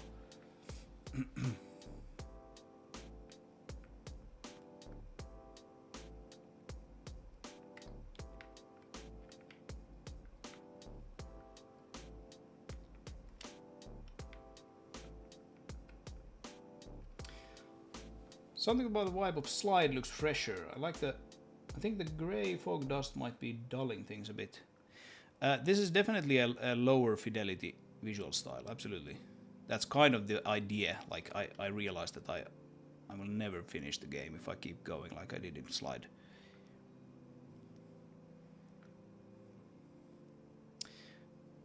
So I don't disagree with you at all.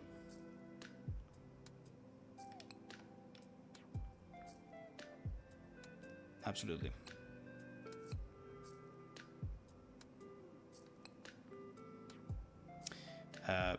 It is just like an art style / asset thing though, because we can literally play slide with this exact same DLL file, which is now powering this. What do you mean? Well, I was basically spent 2 years working on that slide level, just the level, getting it looking as nice as it does. Mostly creating assets. It wasn't only a visual thing though. There were also issues with the combat, just like the general gameplay of the game, which made me sort of switch gears a little bit when it comes to that. But at the same time, I was like, okay, I'm never gonna ship anything if I keep working on a single level for a couple of years. Now, granted, I've almost worked for a couple of years on this level, but I've also done almost all of the game from scratch again in Zig. Not to mention, I have a somewhat working core loop now, a core loop that makes sense, and all kinds of like physics work and whatnot done. So I'm more optimistic about actually finishing this thing. I'm gonna write some notes here. That I'm just flying around and looking at things and realizing what I actually need to bump here.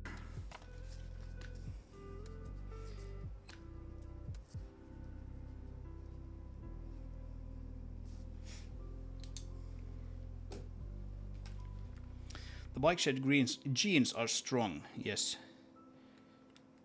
Indeed. Yeah, I probably need to bump the track at least. At least a little.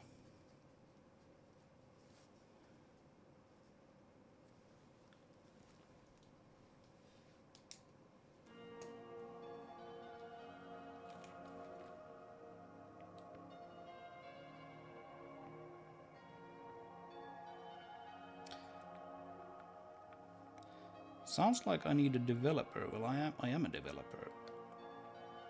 If you mean a team, then sure, yeah, I wouldn't mind a team.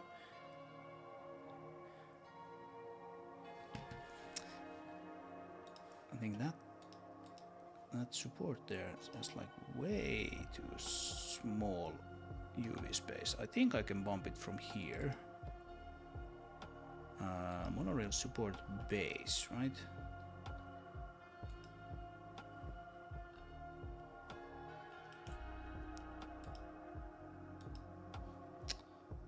Can I bump it from here?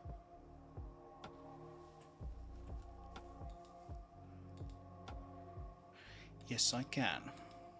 Nice. Oh, but I need to check that to see it. Okay, this needs to be like 2 times what it currently has.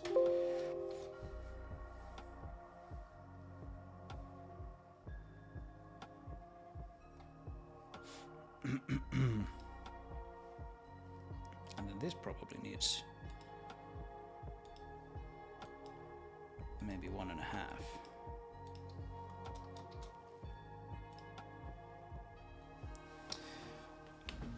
We've already done 90% of the dev workflow process work. I don't know what that means, but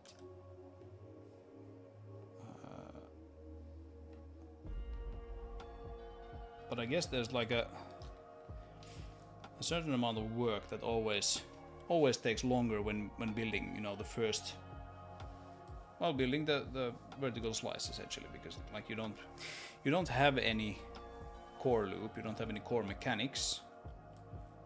Building things after that isn't gonna take as long, just because, you know, you already have, you know, your locomotion, which in this case is just like the robust vehicle system. You already have the core mechanics, such as switching vehicles, having like the mission structure, which is basically mostly based on like plugging objects into other objects and reaching places. All of that stuff kind of works. So then building more levels and content is, at least in theory, faster. Right? At least that's my hope.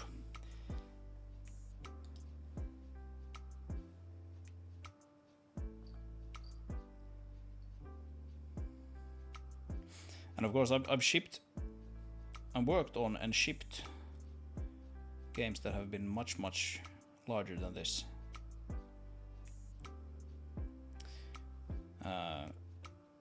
In teams that have been several hundred people large. But that doesn't necessarily mean that I'm like prepared for all kinds of, you know. Well, first of all of the disciplines that I need to actually, like audio design in particular, is something that like kind of eludes me a little bit.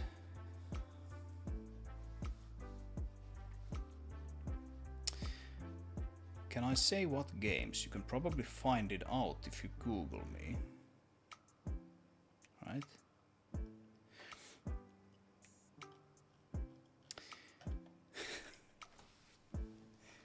I don't think it's secret information, let's just say. I think you can probably find me on Moby Games and other similar places.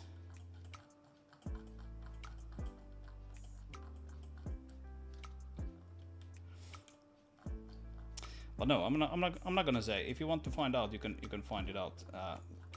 It's not really Madrigal related, so I prefer to keep that separate.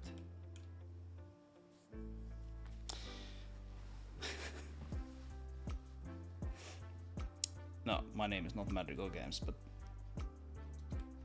if you really want to, you can find out my name as well.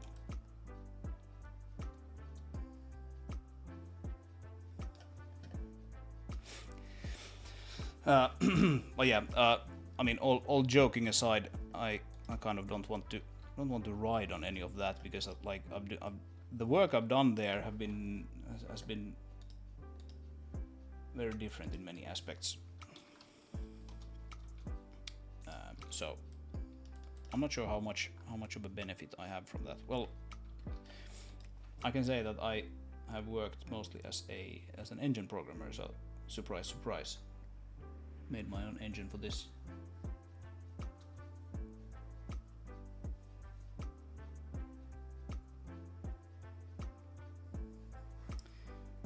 Where is my... Oh, there we go. I just need to override them.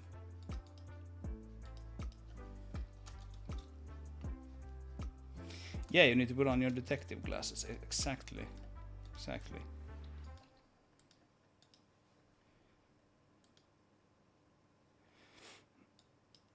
That is how it goes.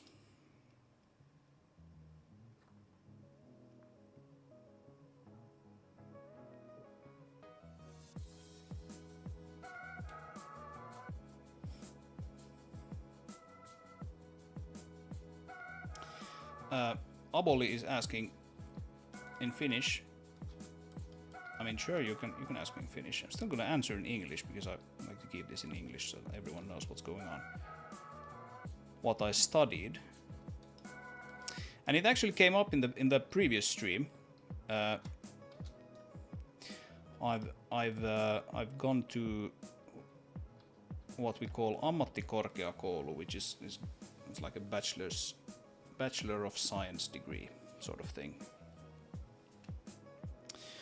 That said, I don't think you necessarily need any formal education at all to build stuff like this. Just start building. Start building, because there's just so much stuff on the internet now. You can get almost all the information you need from just like being active and looking it up.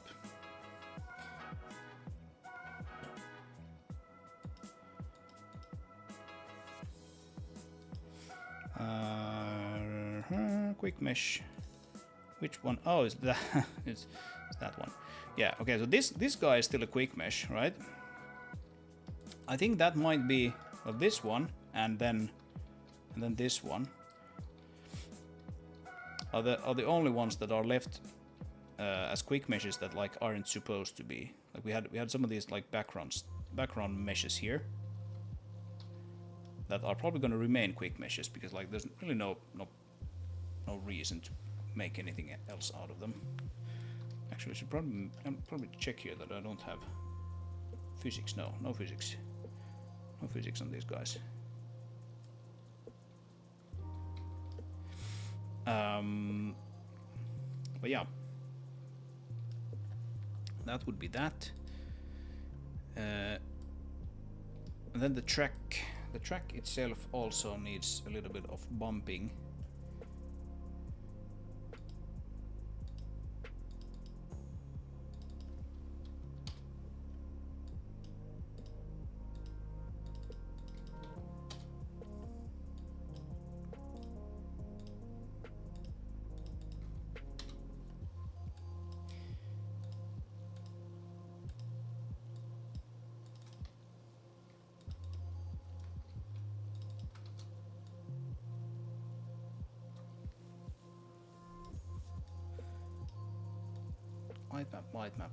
Light map, that's good. Bump that up a little bit. And I think we're approaching a fully light mapped version here. It's basically just these two houses here. Like this one, I don't know at all what I'm gonna do with it. It's mainly just here to like make this a slight kind of almost like a courtyard sort of thing. Which I guess it succeeds in creating, but it's not really very important in any other sense.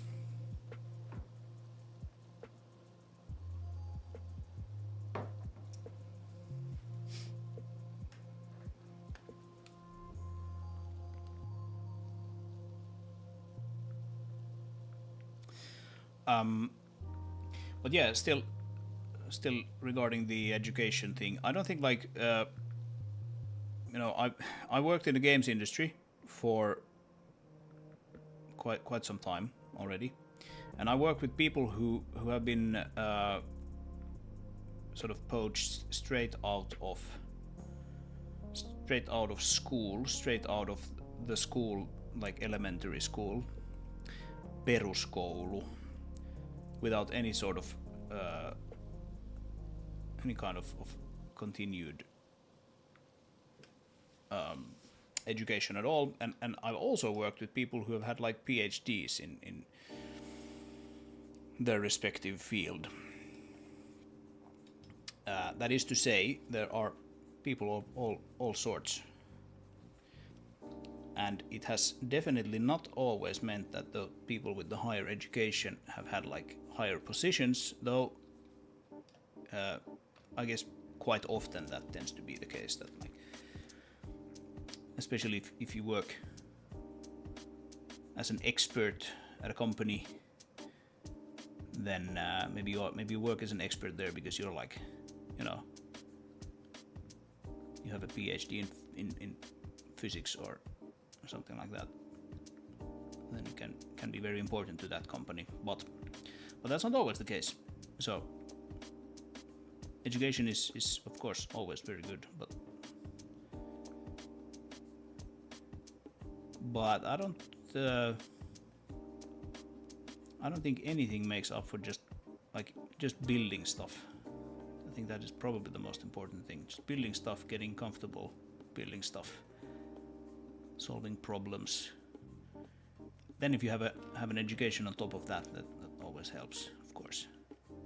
Never hurts, at least.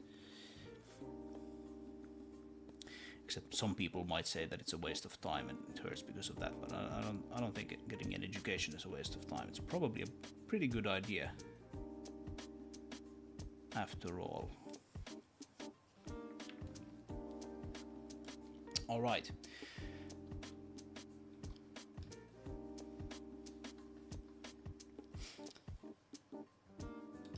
So where are we with the light map patch?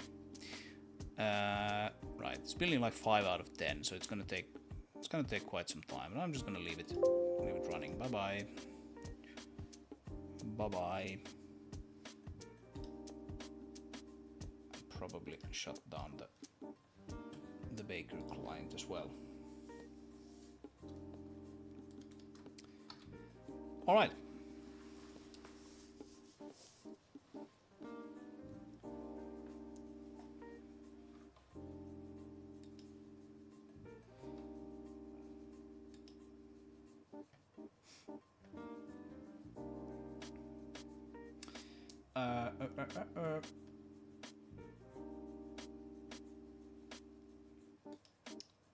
Yeah, I think we're probably approaching the end here. It's getting kind of late and my brain is kind of fried.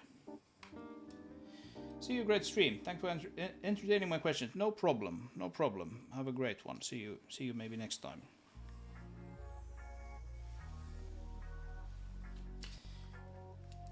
Let's have a look at the to-do for the demo.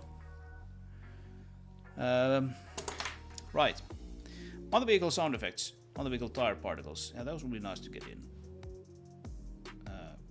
Those are the kind of things that I kind of don't really know what I want. Some of these things I kind of do. So I've been concentrating on the ones that I do.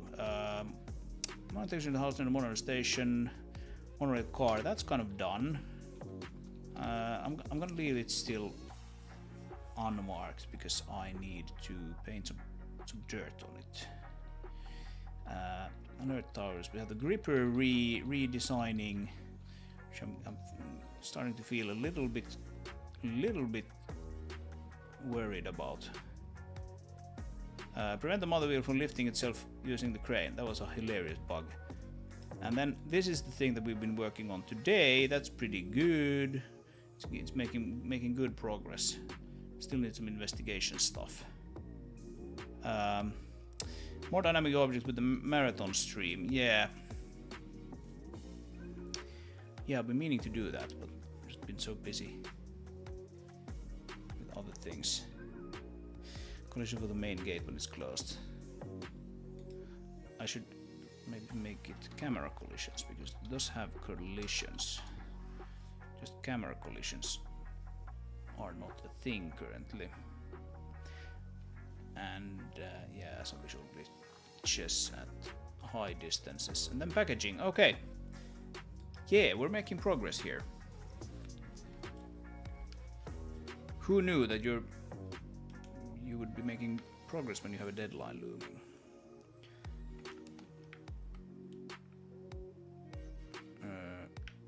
I was thinking about something, but I kind of lost my train of thought. Anyway, I think I'm gonna wrap it up for today. Thanks to everyone who came to hang out.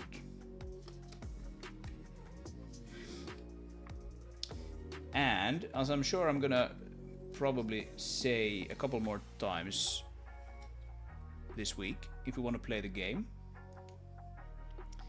there will be a first test even playable build available next week's Saturday. That would be the 1st of February. If you want to get your hands on that build, you will have to join the Discord. This build is gonna be like a slightly more limited release in that sense. So I'm not gonna distribute it outside of the Discord for now. Mostly just to get the most eager people playing the game, telling me what they feel about it. So if you want to be among the first, do check out the Discord. If you want to wait a little bit to get a more polished build, then do that, by all means. This one will be kind of rough, lacking things like rewindable keys, option menus, probably. It will have some untextured stuff and some particle systems and sound effects missing, that sort of thing. So, if you want to play a more polished, full experience, you're gonna have to wait a little bit longer. Otherwise, check out the Discord. Other than that, have a good one. See you next stream.